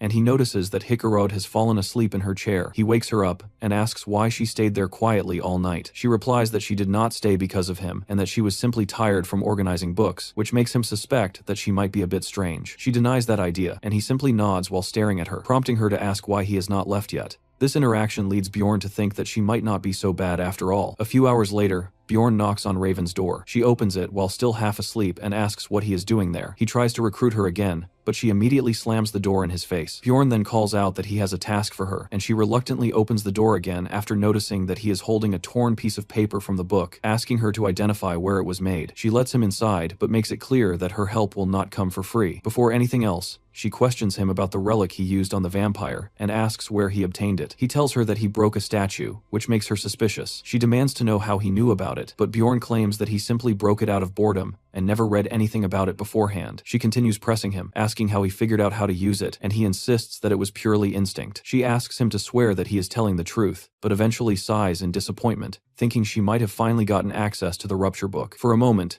Bjorn considers telling her that the book is in the library, but before he says anything, she changes the subject. She agrees to help him, but only on the condition that he assists her seniors with their research. She promises to give him the results the following week and warns him not to show up unannounced again. Bjorn agrees to her terms. Later on, during a team meeting, Misha suddenly bursts into dramatic tears while complaining that Bjorn had not come home. He calmly tells her that he was at the library reading books, which immediately makes her suspicious. She narrows her eyes and asks him if he is absolutely sure about that, causing him to feel a bit uneasy and start sweating slightly. Trying to avoid the situation, he quickly changes the subject and asks what she had wanted to tell him the previous day, which makes her panic. Before she can respond, the rest of the team arrives, unintentionally saving her from the awkward moment, while Bjorn quietly takes note of her strange behavior and starts by addressing Bjorn, who straightforwardly suggests that they should find a new mage. The dwarf reacts angrily to this idea, but Dwalki stops him and agrees with Bjorn. Hikarad starts going on a long rant about needing to think things through carefully, but Bjorn cuts him off and tells him to get to the point. Hikarad then explains that they should try speaking to the Baron, who frequently visits a nearby tea house and is expected to arrive soon. The dwarf becomes overly dramatic, insisting that if they miss this opportunity, they might have to wait an entire month, and he even gives a pleading expression. Bjorn grumbles, but ultimately agrees to go along with the plan. After some time, the Baron arrives at the tea house, and Dwalki recognizes him as his second brother. Misha nudges Dwalki, encouraging him to go and speak with him. Dwalki approaches nervously and requests an audience, while the bald butler informs the Baron that he is the son of Lady Carolina. The Baron asks what business he has, but Dwalki becomes so nervous that he can barely speak, forcing Bjorn to step in and apologize for the awkward situation. The Baron seems intrigued by the fact that a barbarian is addressing him and remarks that it has been a long time since he last encountered one. Bjorn then explains their situation and requests that Dwalki's ban be lifted. However, the Baron coldly responds by asking why that should concern him at all. Bjorn notices a hint of confusion on the Baron's face as the butler explains that Dwalki is an illegitimate child. Upon hearing this, the Baron dismisses the matter as a waste of time, which causes Dwalki to lose all color in his face. Bjorn tries to persuade him again, but the Baron remains unmoved until the butler quietly whispers something to him. At that moment,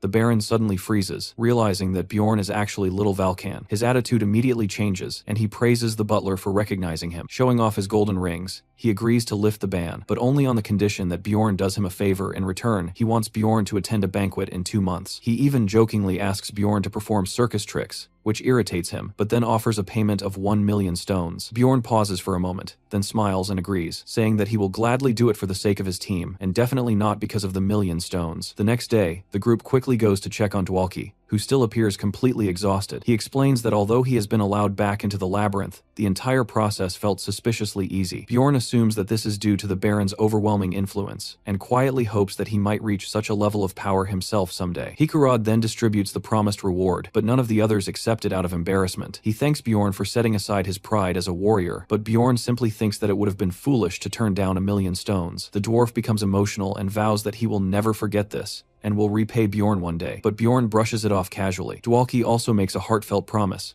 which slightly embarrasses Bjorn, while Misha laughs and teases him about it. On the day when the labyrinth opens, Bjorn leads a group of inexperienced barbarian recruits toward the portal, and they chant his name as if he were some kind of heroic figure. He gives them advice, telling them that if they follow his guidance, they will grow into strong warriors. They all agree enthusiastically and thank him for his help before heading off. The barbarians continue praising him, while Hikarad jokes that he is surprisingly kind. Bjorn shrugs it off and simply says that this approach is better than learning everything through trial and error. As he narrows his eyes, he recalls what Carrick once said about how most of their original group had died and only a few had survived. Bjorn cannot help but think that things might have turned out differently if they had received proper training. Meanwhile, Misha asks Rottmiller why he is not carrying a weapon, and he explains that he has stored it in a pocket dimension. With that, the group finally sets off. Bjorn reflects on how terrible his previous attempts in the labyrinth had been, and now that this is already his 4th run, he prepares himself for whatever challenges lie ahead. Thanks to a fortunate starting point, they manage to clear the first and second floors quickly, hunting everything they encounter and reaching the next portal within 4 days. By the 8th day, they cut their way through the Witch Forest and arrive at the Sky Towers located on the 4th floor. The area is filled with monsters everywhere, including 6th-rank creatures along with a few rare, exclusive ones. Without hesitating at all, Bjorn rushes straight into the fight, seeing the place as a perfect opportunity to farm experience and quickly wipes out the monsters. After spending some time hunting,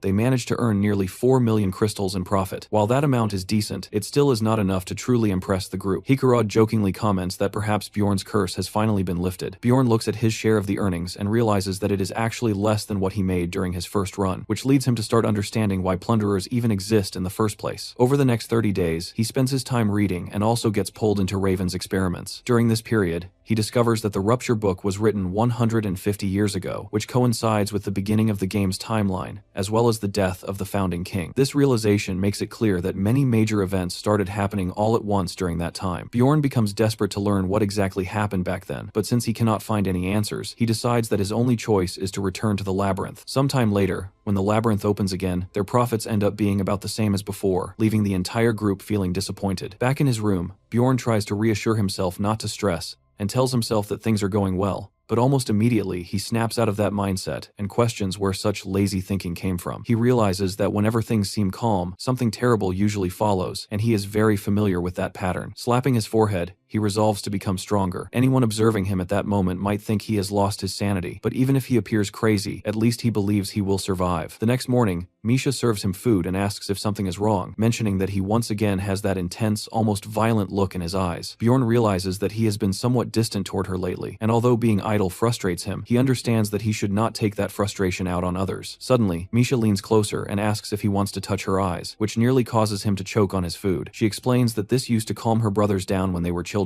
Bjorn's mind struggles to process this, as he wonders what kind of environment she grew up in. But he assumes that she is simply trying to be kind, and does not realize how strange it sounds. He tells her not to say things like that, as others might misunderstand, which catches her off guard. He thinks to himself that if he did not already know that Misha prefers skinny men, he might have taken her words far too seriously. Misha responds by saying that he is not like most people, though she appears slightly sad. She then quickly changes the topic and offers him more meat. After that, Bjorn heads to the library and speaks with Lagna. He is about to say something, but notices her expression and tells her to go ahead and ask whatever is on her mind. She hesitates briefly before warning him that something serious may happen soon. She explains that there is a possibility of a dimensional collapse occurring inside the labyrinth, which would be far more dangerous than even a floor lord. At that moment, Bjorn realizes that this could explain why everything has been unusually peaceful lately. However, he still looks doubtful. To support her claim, Lagna adds that the warning came from a mage at the Terrapani school who specializes in studying such collapses. Bjorn thanks her and immediately begins walking away, which surprises her. She asks why he is leaving so suddenly, but he simply waves and continues on his way, now that he feels he has a new objective. At first, he questions whether this mage even exists, but soon rumors about the collapse begin spreading everywhere,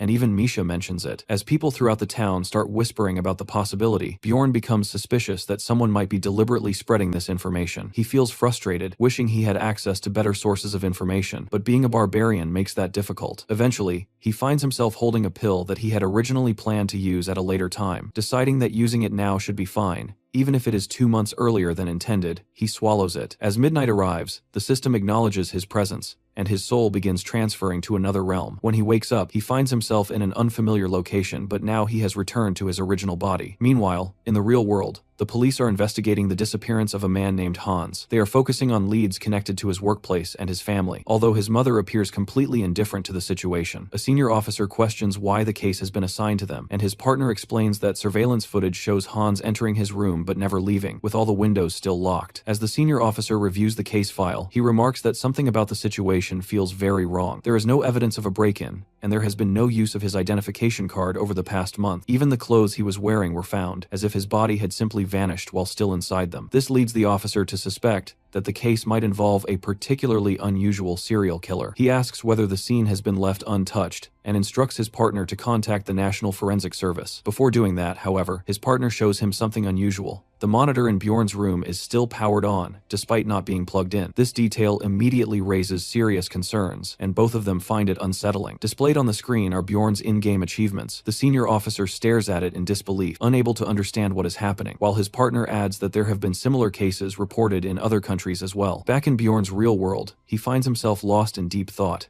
reflecting on the fact that it has already been 5 months since his arrival, during which he has carried out actions so extreme and unimaginable that they were solely for the sake of survival. As these memories weigh on him, he begins to question whether any trace of his humanity still remains within him. While contemplating this, his attention shifts to his old computer, which now appears within the spirit realm, and he notices that it is prompting him to enter a password. Without overthinking, he types in the only phrase that comes to mind, the one written on the note claiming that Raftonia's king is a motherfucker. The instant the password is accepted, the entire surrounding environment begins to transform. Once the change settles, Bjorn's eyes widen in disbelief as he realizes that he is now standing inside his old room. Wasting no time at all, he rushes over to the mini fridge, and just as he hoped, it is filled with cans of Coke. He quickly grabs one and starts chugging it down, but almost immediately, he notices something strange. The drink has no flavor whatsoever, and it doesn't even have any fizz. Just then, the moment is interrupted by the sound of a doorbell, followed by a voice from outside asking for permission to enter. A woman walks in and explains to him that the room he is seeing is merely a manifestation of his own thoughts. However, due to the strength of his mental defenses, she herself can only perceive it as smoke, rather than a clear space. She further mentions that the password he entered was not actually valid, which is why she had to come and check the situation personally. Introducing herself, she tells him that she is the Soul Queen, someone who acts as a guide for players within this realm. As Bjorn processes this, his thoughts drift toward the suit he is currently wearing, and he realizes that it originally came from his ex.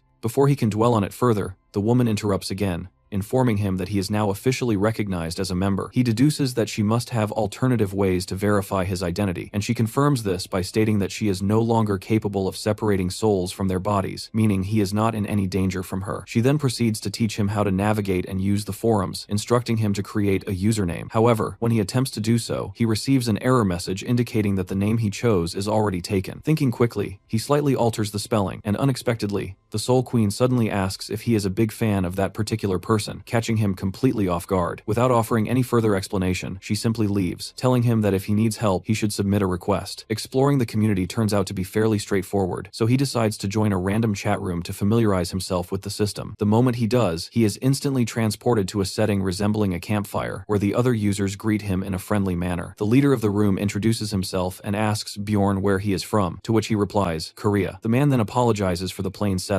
explaining that they did not have enough points to decorate the space properly. After that, he tells Bjorn to reveal his nickname, which initially leaves him confused until the explanation makes it clear. Once he understands, Bjorn reveals his chosen username, Elf Nuna. The entire room suddenly falls silent, and then it erupts into chaos as everyone begins fangirling in excitement. They are shocked that Elf Nuna is actually present. One person remarks that they had always suspected Elf was Korean, while another questions whether it is truly him. In reality, Elf Nuna is a highly dedicated professional gamer who had uploaded a detailed stat breakdown 3 years into the game, and he now realizes that the post must have gone viral without him ever noticing. At that moment, the earlier comment made by the Soul Queen begins to make more sense. Feeling a bit panicked, he quickly claims that he is only a fan, and points out the extra letter in his username as proof. The others immediately lose their excitement and deflate in disappointment, and Hanzu can instantly feel the impact of his lie. Following this, the other players completely ignore him, effectively ghosting him. However, after a short while, a random guy approaches him and asks how long he has been playing the game. Deciding that telling the truth could be risky, Hansu responds that he has been in the game for about a year. The man comments that he must have received his letter quite late, as most players tend to get theirs early. He also adds that Hansu must have been a convincing actor, and then mentions that in the real world, only around 70 days have passed. This statement completely catches Hansu off guard. The man then explains that time flows at a ratio of 1 to 5, meaning that for the 3 months Hansu has experienced in the game, only about a month has actually passed in reality. Curious, Hansu asks how one can return to the real world, but the man referred to as Pink Guy admits that he has no idea. Hansu then asks about the first player, and Pink Guy replies that there is someone who has been in the game for over 20 years, dating back to when the community first formed. Hearing this leaves Hansu utterly stunned,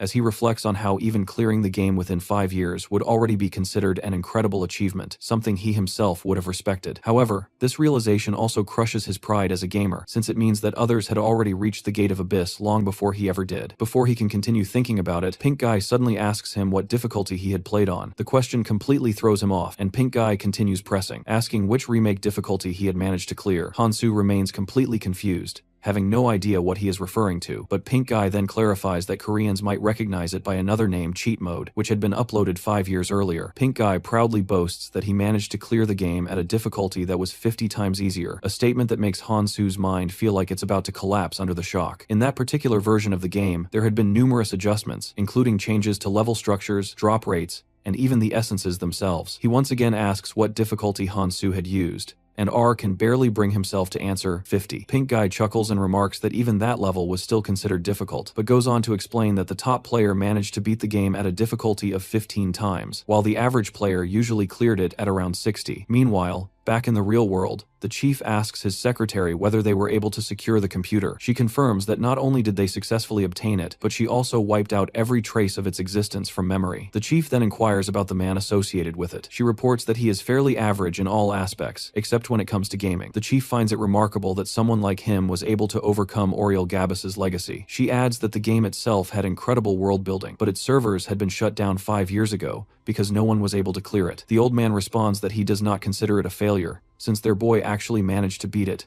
and now he is curious about just how far someone like him can go. Back on his side, Hansu realizes that his conversation with Pink Guy turned out to be far more helpful than he initially expected. He recalls how Pink Guy had asked him what food he missed the most, and Hansu had answered immediately that it was hot soup with rice, describing it as the most efficient meal he had ever prepared. Thinking about it again, he recognizes that Pink Guy had genuinely helped ease some of his stress. Now, as he stares at the screen, he begins to wonder whether this space will automatically close once the allotted time runs out. However, he remembers Pink Guy mentioning that the duration had been reduced from 12 hours to 7 hours. With that in mind, he decides to look into anything related to the dimensional collapse and opens the trade market. Right away, he notices numerous players offering information in exchange for money. Without wasting any time, he filters the listings to show only the highest paying requests and concludes that this is likely the most efficient method to earn a fortune. Armed with years of intense gaming experience, he begins generating money at an incredible rate, almost like a human cash machine, as he understands the game far better than most players and uses that knowledge to his advantage. The moment he posts his own request, a seller appears who has the exact same name as him. This imitation, resembling a knockoff version of Picasso, asks whether he is looking for information about the mage and the school. Hansu had intentionally phrased his request in that manner. Believing that asking directly about the collapse would lead many people to lie, he calmly takes a seat and confirms that he wants to know the true intentions of the mage. Picasso immediately realizes that what Hansu is actually seeking is information about the collapse, and when Hansu asks whether the circulating rumors are true, the man denies them. Hansu then asks for the source of this information, but the man responds that it involves individuals in higher positions of authority. In response, Hansu offers even more money, which works instantly. The man then explains that the Terotane school specializes in dimensional magic, and that the headmaster is planning to conduct an experiment involving the labyrinth. He claims that the experiment itself is not dangerous, but it requires a reduced number of people inside the labyrinth, which is why the school spread false rumors to keep explorers away. Hansu questions whether it is really okay for him to be revealing all of this, but the man casually dismisses the concern, stating that he is only interested in making money. He further adds that the royal family will soon intervene to shut down these rumors, since having fewer explorers would result in fewer magic stones being collected. Satisfied with the explanation, Hansu offers to complete the payment. However, the man waves off the additional charges,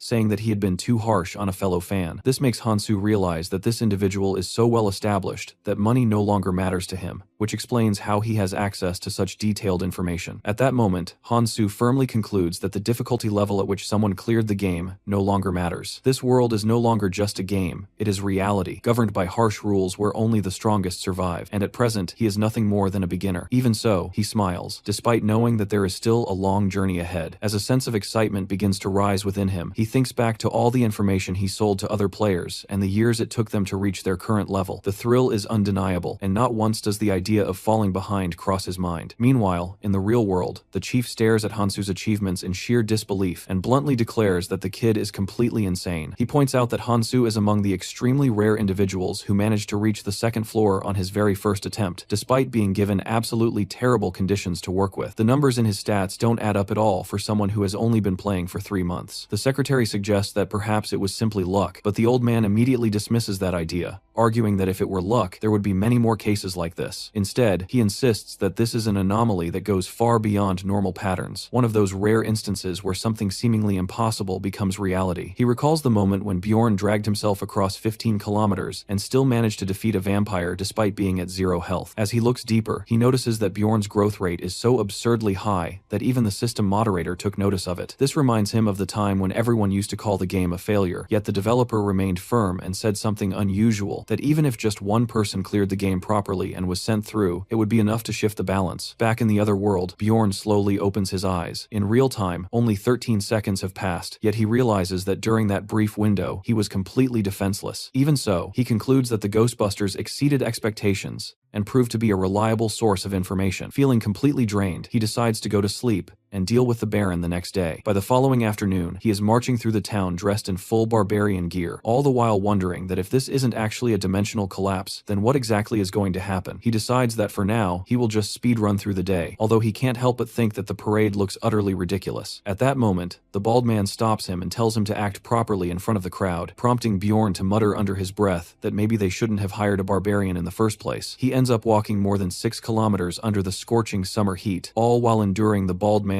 non-stop nagging. Despite this, the Baron appears delighted and remarks that he has never received this level of attention before, promising Bjorn a generous reward. He tells Bjorn to enjoy the banquet before leaving to meet the Count. Meanwhile, the guests glance suspiciously at the barbarian and whisper among themselves, questioning whether it is even safe to leave someone like him unattended. Bjorn begins to feel a bit uneasy until a man in uniform approaches him, praises him for his work, and tells him to relax until the Baron returns. Bjorn asks why the man is not mingling with the nobles, and he replies that he used to be an explorer, which makes him unwelcome in their circles. When Bjorn asks his name, the man introduces himself as Carl, and Bjorn quickly finds himself liking him, noting that he has none of the arrogance typically seen in others. He even thinks that the butler could learn something from Carl, but almost immediately, the bald man shows up again and starts scolding them for sitting down. Carl shuts him down and explains that he was the one who told Bjorn to rest, yet the bald nuisance refuses to back off and orders Bjorn to stand up. Concerned about how this might look to others, Bjorn tries to defuse the situation with humor, but the man keeps nagging, making him question whether the reward is even worth the trouble. Eventually, Bjorn decides to just go along with what the bald man wants, since it is only for a single day. He puts on his helmet, declares himself a wild barbarian, and lets out a massive war cry that shocks everyone nearby. The bald man yells at him, demanding to know what he is doing, and Bjorn casually responds that he simply felt like shouting. Noticing the food, he immediately dives in and begins devouring it like a true savage, leaving the butler completely stunned. The guests watch him with growing interest, and as more people gather, the butler's mood begins to shift, even forming a smile. However, Bjorn suddenly grabs the man's shoulder and, in a completely serious tone, says that he wants to crush his skull. The man instantly breaks into a cold sweat and nervously laughs,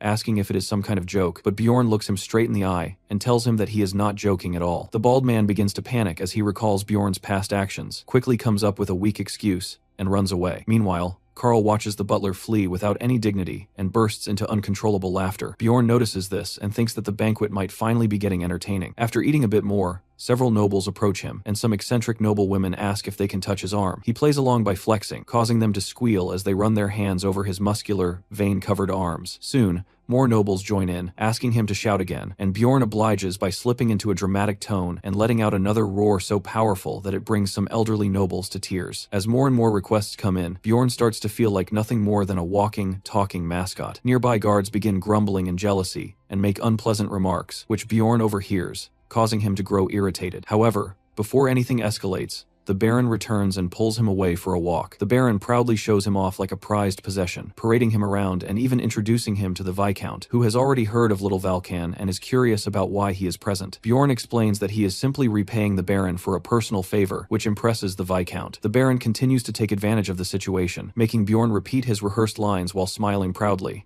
The Viscount praises Bjorn's strong sense of duty, while Bjorn internally despairs at the realization that he still has 13 more exhausting meet-and-greet interactions to endure. Even so, the outcome turns out to be quite favorable, as his fame skyrockets due to all the exposure he receives. Once all the introductions are finished, He is pushed into the role of an entertainer, where he begins bending metal bars with his bare hands while the crowd goes absolutely wild. At that moment, a familiar paladin arrives and greets the Baron, clearly surprised to see Bjorn standing in the middle of such a gathering. The Baron finds it intriguing that Bjorn knows the captain, but Kovitz humbly insists that he is not worthy of being called by such a title. The surrounding nobles strongly disagree with his modesty, while Bjorn starts wondering why a paladin captain would be involved in collecting corpses in the first place. The captain then tells Bjorn that he is welcome to visit any time, and offers his support, recalling the significant favor Bjorn once did for them. This revelation catches the Baron off guard, causing him to look at Bjorn with a noticeably intrigued expression. Around 30 minutes later, the Count finally makes his arrival, and the Baron quickly brings Bjorn over, saying that the Count has been eager to meet him, although this gives Bjorn a strange feeling. The Count greets him enthusiastically, shaking his hand with a wide grin, while Bjorn finds it unusual that someone of such high status is being so friendly toward a barbarian. The Count jokingly suggests that perhaps it is time to start calling him Big Valkan instead. Then, without any warning, he announces what he considers a brilliant idea. He plans to organize a sparring event among the knight trainees and asks Bjorn if he would like to participate. The people nearby immediately begin whispering among themselves, clearly excited at the prospect of watching the barbarian fight. Meanwhile, Bjorn recalls that the reward for winning such an event is 2 million stones, along with a numbered item known as Garpa's necklace. This item has the ability to generate random substances using a crystal, and similar to the Frost Ring, it also contains a hidden special event. Although Bjorn has been feeling as though something bad might be approaching, he forcefully suppresses that anxiety, realizing that trying to run away from everything would only lead to a worse outcome. He admits to himself that he is nervous, but also understands that he needs to confront his fears and move forward. The Baron asks him how strong he really is and warns him not to lose, while Bjorn confidently replies that 10 seconds is all he needs to crush a few skulls. Hearing this, the butler nearly faints, while the Baron bursts into laughter and promises to double the reward if Bjorn wins. With renewed determination igniting within him, Bjorn stands up and declares that he will give it his all. Later on, one of the knight trainees approaches him and starts talking arrogantly, mocking him for claiming he could finish a fight in 10 seconds. Bjorn immediately recognizes this person as the same individual who had previously mocked his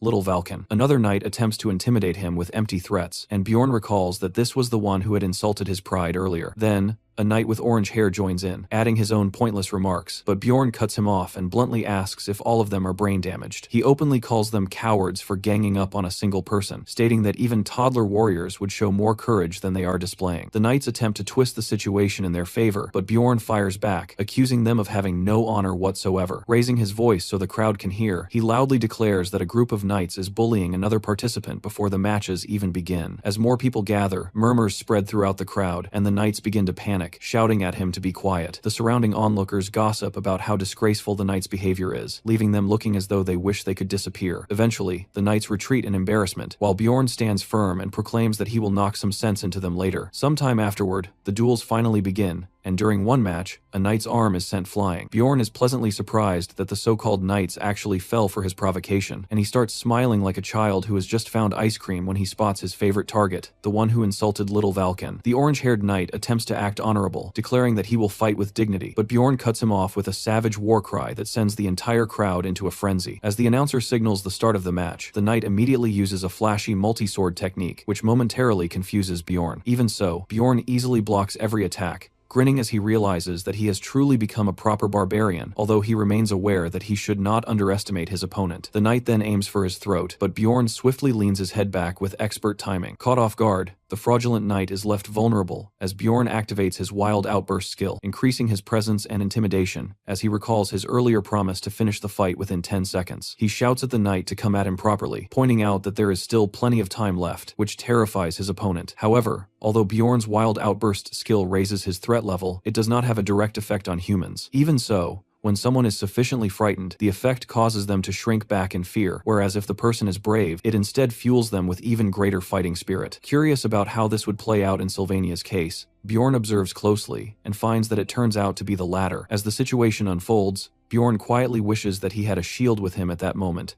while Sylvania charges in, attempting to slice open his arm with his sword. However, the attack barely manages to break the skin. The red-haired knight stares in complete disbelief, and Bjorn points out the obvious fact that he is simply far too weak. Then, as if it were nothing, Bjorn casually pulls the sword out of his own arm, causing a few drops of blood to splatter onto Sylvania's face. Trying to maintain his dignity, the redhead accuses him of using a dirty trick, while Bjorn is left wondering what exactly he had done wrong, concluding that something must be seriously off in that man's head. Bjorn then reminds him of the promise he made earlier that the next time they met, he would fix whatever was wrong with his brain. Acting on that, he grabs Sylvania by the neck with one hand and lifts him straight off the ground. Since he believes the issue lies in the head, he decides that the barbarian solution is straightforward and punches him directly in the face. Later, inside the medical tent, Bjorn asks the priestess whether Sylvania is dead. She replies that he is not, but remarks that perhaps Bjorn could have held back a little. Bjorn argues that he only used his bare hand and did not even resort to his axe, adding that he did not expect a single punch to knock the guy out completely. The priestess, clearly irritated, explains that it was not merely a knockout. Bjorn struck him with such force that some of his brain fluid actually leaked out. Bjorn quietly takes satisfaction in giving her a glimpse of what he considers barbarian-level foolishness. Suddenly, Sylvania regains consciousness and asks where he is, swearing that he had just been on his way to the duel. The priestess calmly explains that he likely suffered some memory loss due to the injury, but assures him that it will return soon, since she has already healed his body. As Sylvania thanks her, Bjorn casually steps closer and asks if he truly does not remember anything. Sylvania nervously admits that he does not, and asks Bjorn to stay back, saying that he is not comfortable with the situation at all. Bjorn can tell that he is telling the truth and says that he will leave, but before that, he wants Sylvania to do one thing. He asks him to repeat the same words he once used to mock him. The moment Sylvania says those words, everything suddenly clicks, and his memory comes rushing back instantly. However, Bjorn does not stop there. He looms over him, fully radiating intimidation, and Sylvania immediately breaks down and begins begging for mercy. Bjorn considers this a major success, believing that he has effectively fixed brain damage that even the priestess could not resolve. Shortly afterward, the Baron approaches and asks where Bjorn has been, saying that he has been searching everywhere for him. Bjorn casually shrugs and replies that he went to check on the knight. The Baron appears surprised, especially since it was Sylvania who attacked him first. Bjorn responds that if this had happened in the labyrinth, he would have used his axe instead, adding that he never expected knights to be this fragile. To his surprise, the Baron agrees, stating that it is their own fault for becoming lax in their training. Bjorn then asks whether it is truly acceptable for him to go all out against opponents who come from noble families, but the Baron reassures him that it is not a problem at all. In fact, he explains that this is the entire purpose of such events, and no one really cares even if someone dies. He adds that if any issues do arise, they can easily be covered up. All Bjorn needs to focus on is winning, and the more unrestrained and wild he acts, the more entertained the Count will be. Hearing this,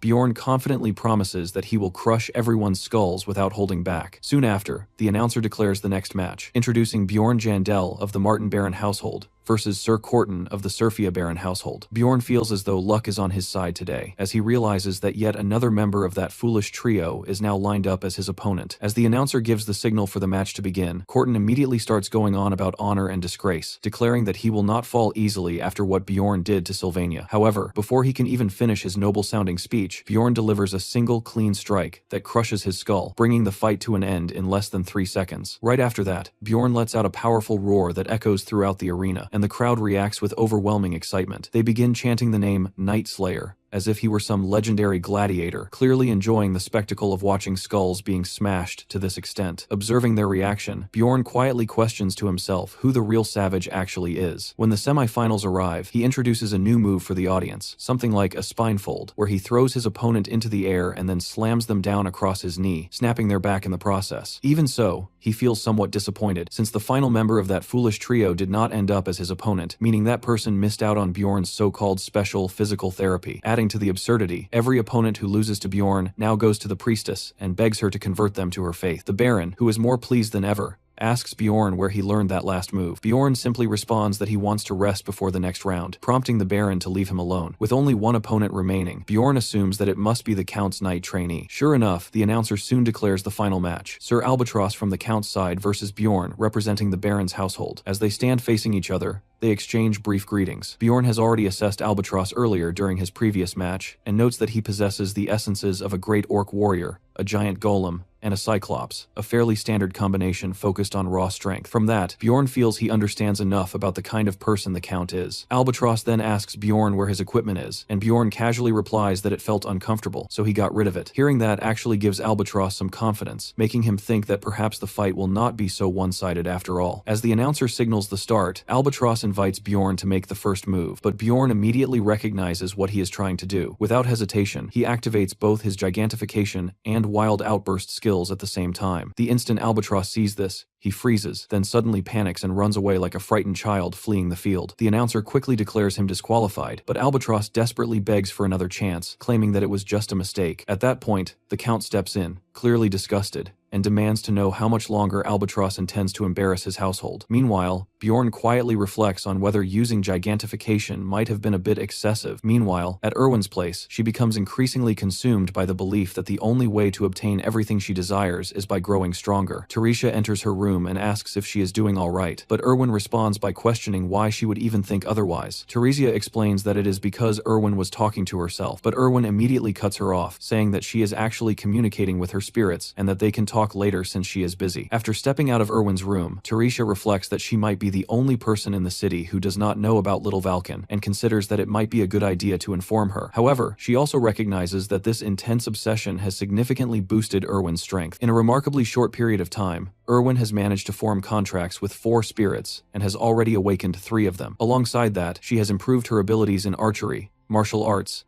and dagger combat. At this point, she is even capable of hunting 7th-rank monsters entirely on her own. Seeing this rapid progress, Teresia decides that it might be better not to say anything, since Erwin is advancing so quickly. She then begins to wonder whether this unusual growth could be linked to Erwin's essences. To confirm her suspicion, she pulls out a compilation of low-tier essences and checks through it, eventually realizing that she is correct. All 3 of Erwin's essences increase her obsession stat, which explains her current behavior. Concluding that it is not worth removing an essence just to eliminate its side effects, she decides to wait until a better option becomes available. Now that she understands the cause, she believes that the situation can be managed. However, as she tries to fall asleep, she cannot help but worry about what might happen if Erwin learns about Bjorn before they manage to fix her essence. At around 2 in the morning, Bjorn finally makes his way back to the city. He reflects that quests given by nobles are always worth taking, considering how well he was paid for just a single day's work. The Baron had been extremely impressed, and even told him that he could ask for help whenever he needed it. On the other hand, the Count appeared somewhat dissatisfied, and mentioned that he would reach out to Bjorn again once he was better prepared, while also asking him to decline any requests from other nobles in the meantime. It was clear that the Count was willing to go to great lengths to ensure things unfolded according to his own plans, and because of that, Bjorn agreed to his request. Even now, Bjorn finds it hard to believe how easily he obtained the necklace, especially since he was never able to acquire it while playing the game. Lately, he feels as though luck has been on his side too often, to the point where he is now cautious even with something as simple as breathing. The following morning, he receives a flood of requests from various nobles, but due to his agreement with the Count, he is forced to turn them all down. Despite this, he still cannot figure out what the Count is really planning. However, the expression he saw in the Count's eyes left a strong impression on him. What troubles him the most is not knowing the true intentions behind why a noble would take such an interest in a barbarian like him. Determined to get some answers, Bjorn decides that he will investigate the matter during the next community meeting, especially since this is his final month assisting Raven with her research. When he asks Raven who he will be working with that day, she appears nervous,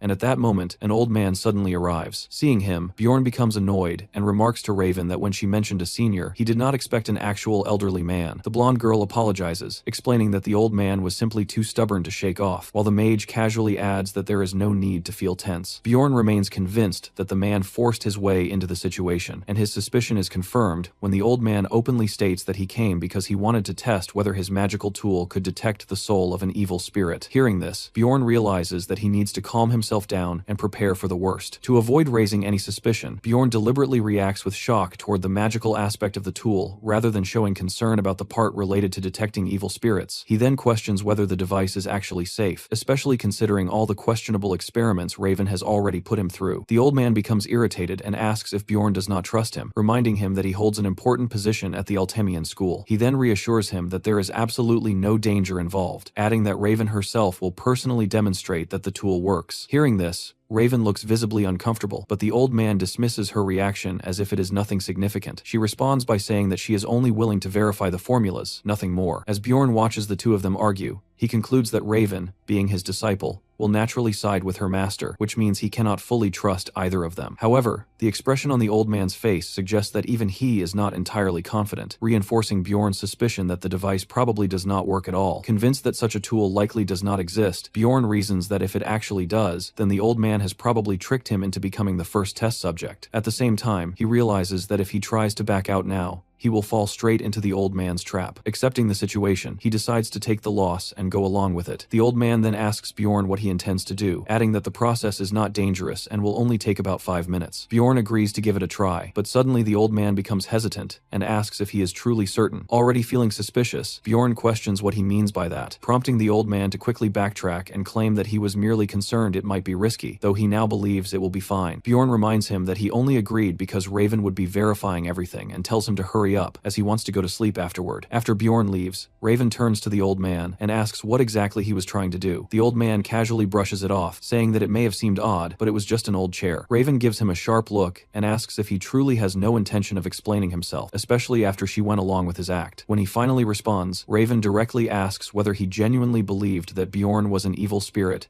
and if that is the reason he asked about the labyrinth the other day. The old man tells Raven to calm down, but she does not let it go and presses him again, asking whether his doubts have truly been resolved now. He admits that he was mistaken. Raven responds by saying she understands why he had suspicions in the first place. Bjorn does act a bit goofy, but she still insists on knowing why he chose to test him like that, instead of reporting him to the authorities. The old man replies that if he had done that, Bjorn might have ended up dead. After saying this, he simply walks away, mentioning that he is tired. Raven is left completely stunned by his words. She had always believed that he needed a living evil spirit for his experiments, but now she has no idea what that eccentric scientist is actually trying to achieve. Meanwhile, Bjorn returns to his room and collapses onto the bed, thinking about what a bizarre experience the whole situation was. He wonders why the old man seems so shaken, but ultimately decides that it is not worth worrying about. Then, completely out of nowhere, Misha slips into his room and asks if he is asleep. He is startled for a moment, until he remembers that he had given her a key. Acting like a man of culture, he grabs her hand, pulls her closer, and says that he needs her for the night. Misha becomes flustered, but before her thoughts can wander too far, Bjorn clarifies that he needs her help writing some letters, since he has to respond to various nobles. She asks whether it is really appropriate to send such replies to nobles, as it might lead to problems. Bjorn casually says it will be fine while writing that he is too busy, and that they should look for another barbarian instead. As they continue writing, the Catgirl asks him to tell her about what happened the previous day. Later, during the team's regular meeting, Hikarod asks why Bjorn has not been responding, but Bjorn tells him to wait since he is still thinking things through. With only 10 days remaining before the labyrinth opens, the dwarf announces that he will not be joining this time, stating that if a dimensional collapse truly occurs, they would all die anyway. Dwalki and Rottmiller express the same opinion. Misha then asks Bjorn what he plans to do. Bjorn considers that he could try to convince them using the information he has, but realizes there is no real benefit in doing so. In fact, it might be better for him if things remain this way, as he can take advantage of the rupture to level up. Since he cannot reveal everything yet, he decides that he will only take Misha along with him. Bjorn then declares that it is decided this time. Only the two of them will go. Misha is surprised by this, and Bjorn asks if she really thought he would go alone. She hesitates, so he resorts to a bit of emotional pressure, saying that if she is worried, he will just go by himself. However, Misha pushes back, saying that he should have asked her properly first or at least spoken more nicely. Taking that in mind, Bjorn formally asks her to come with him, and she immediately responds that there is no way she would allow him to go alone. He is somewhat surprised by how easily that worked. In the end, Bjorn confirms that it is settled this time. It will be just him and Misha,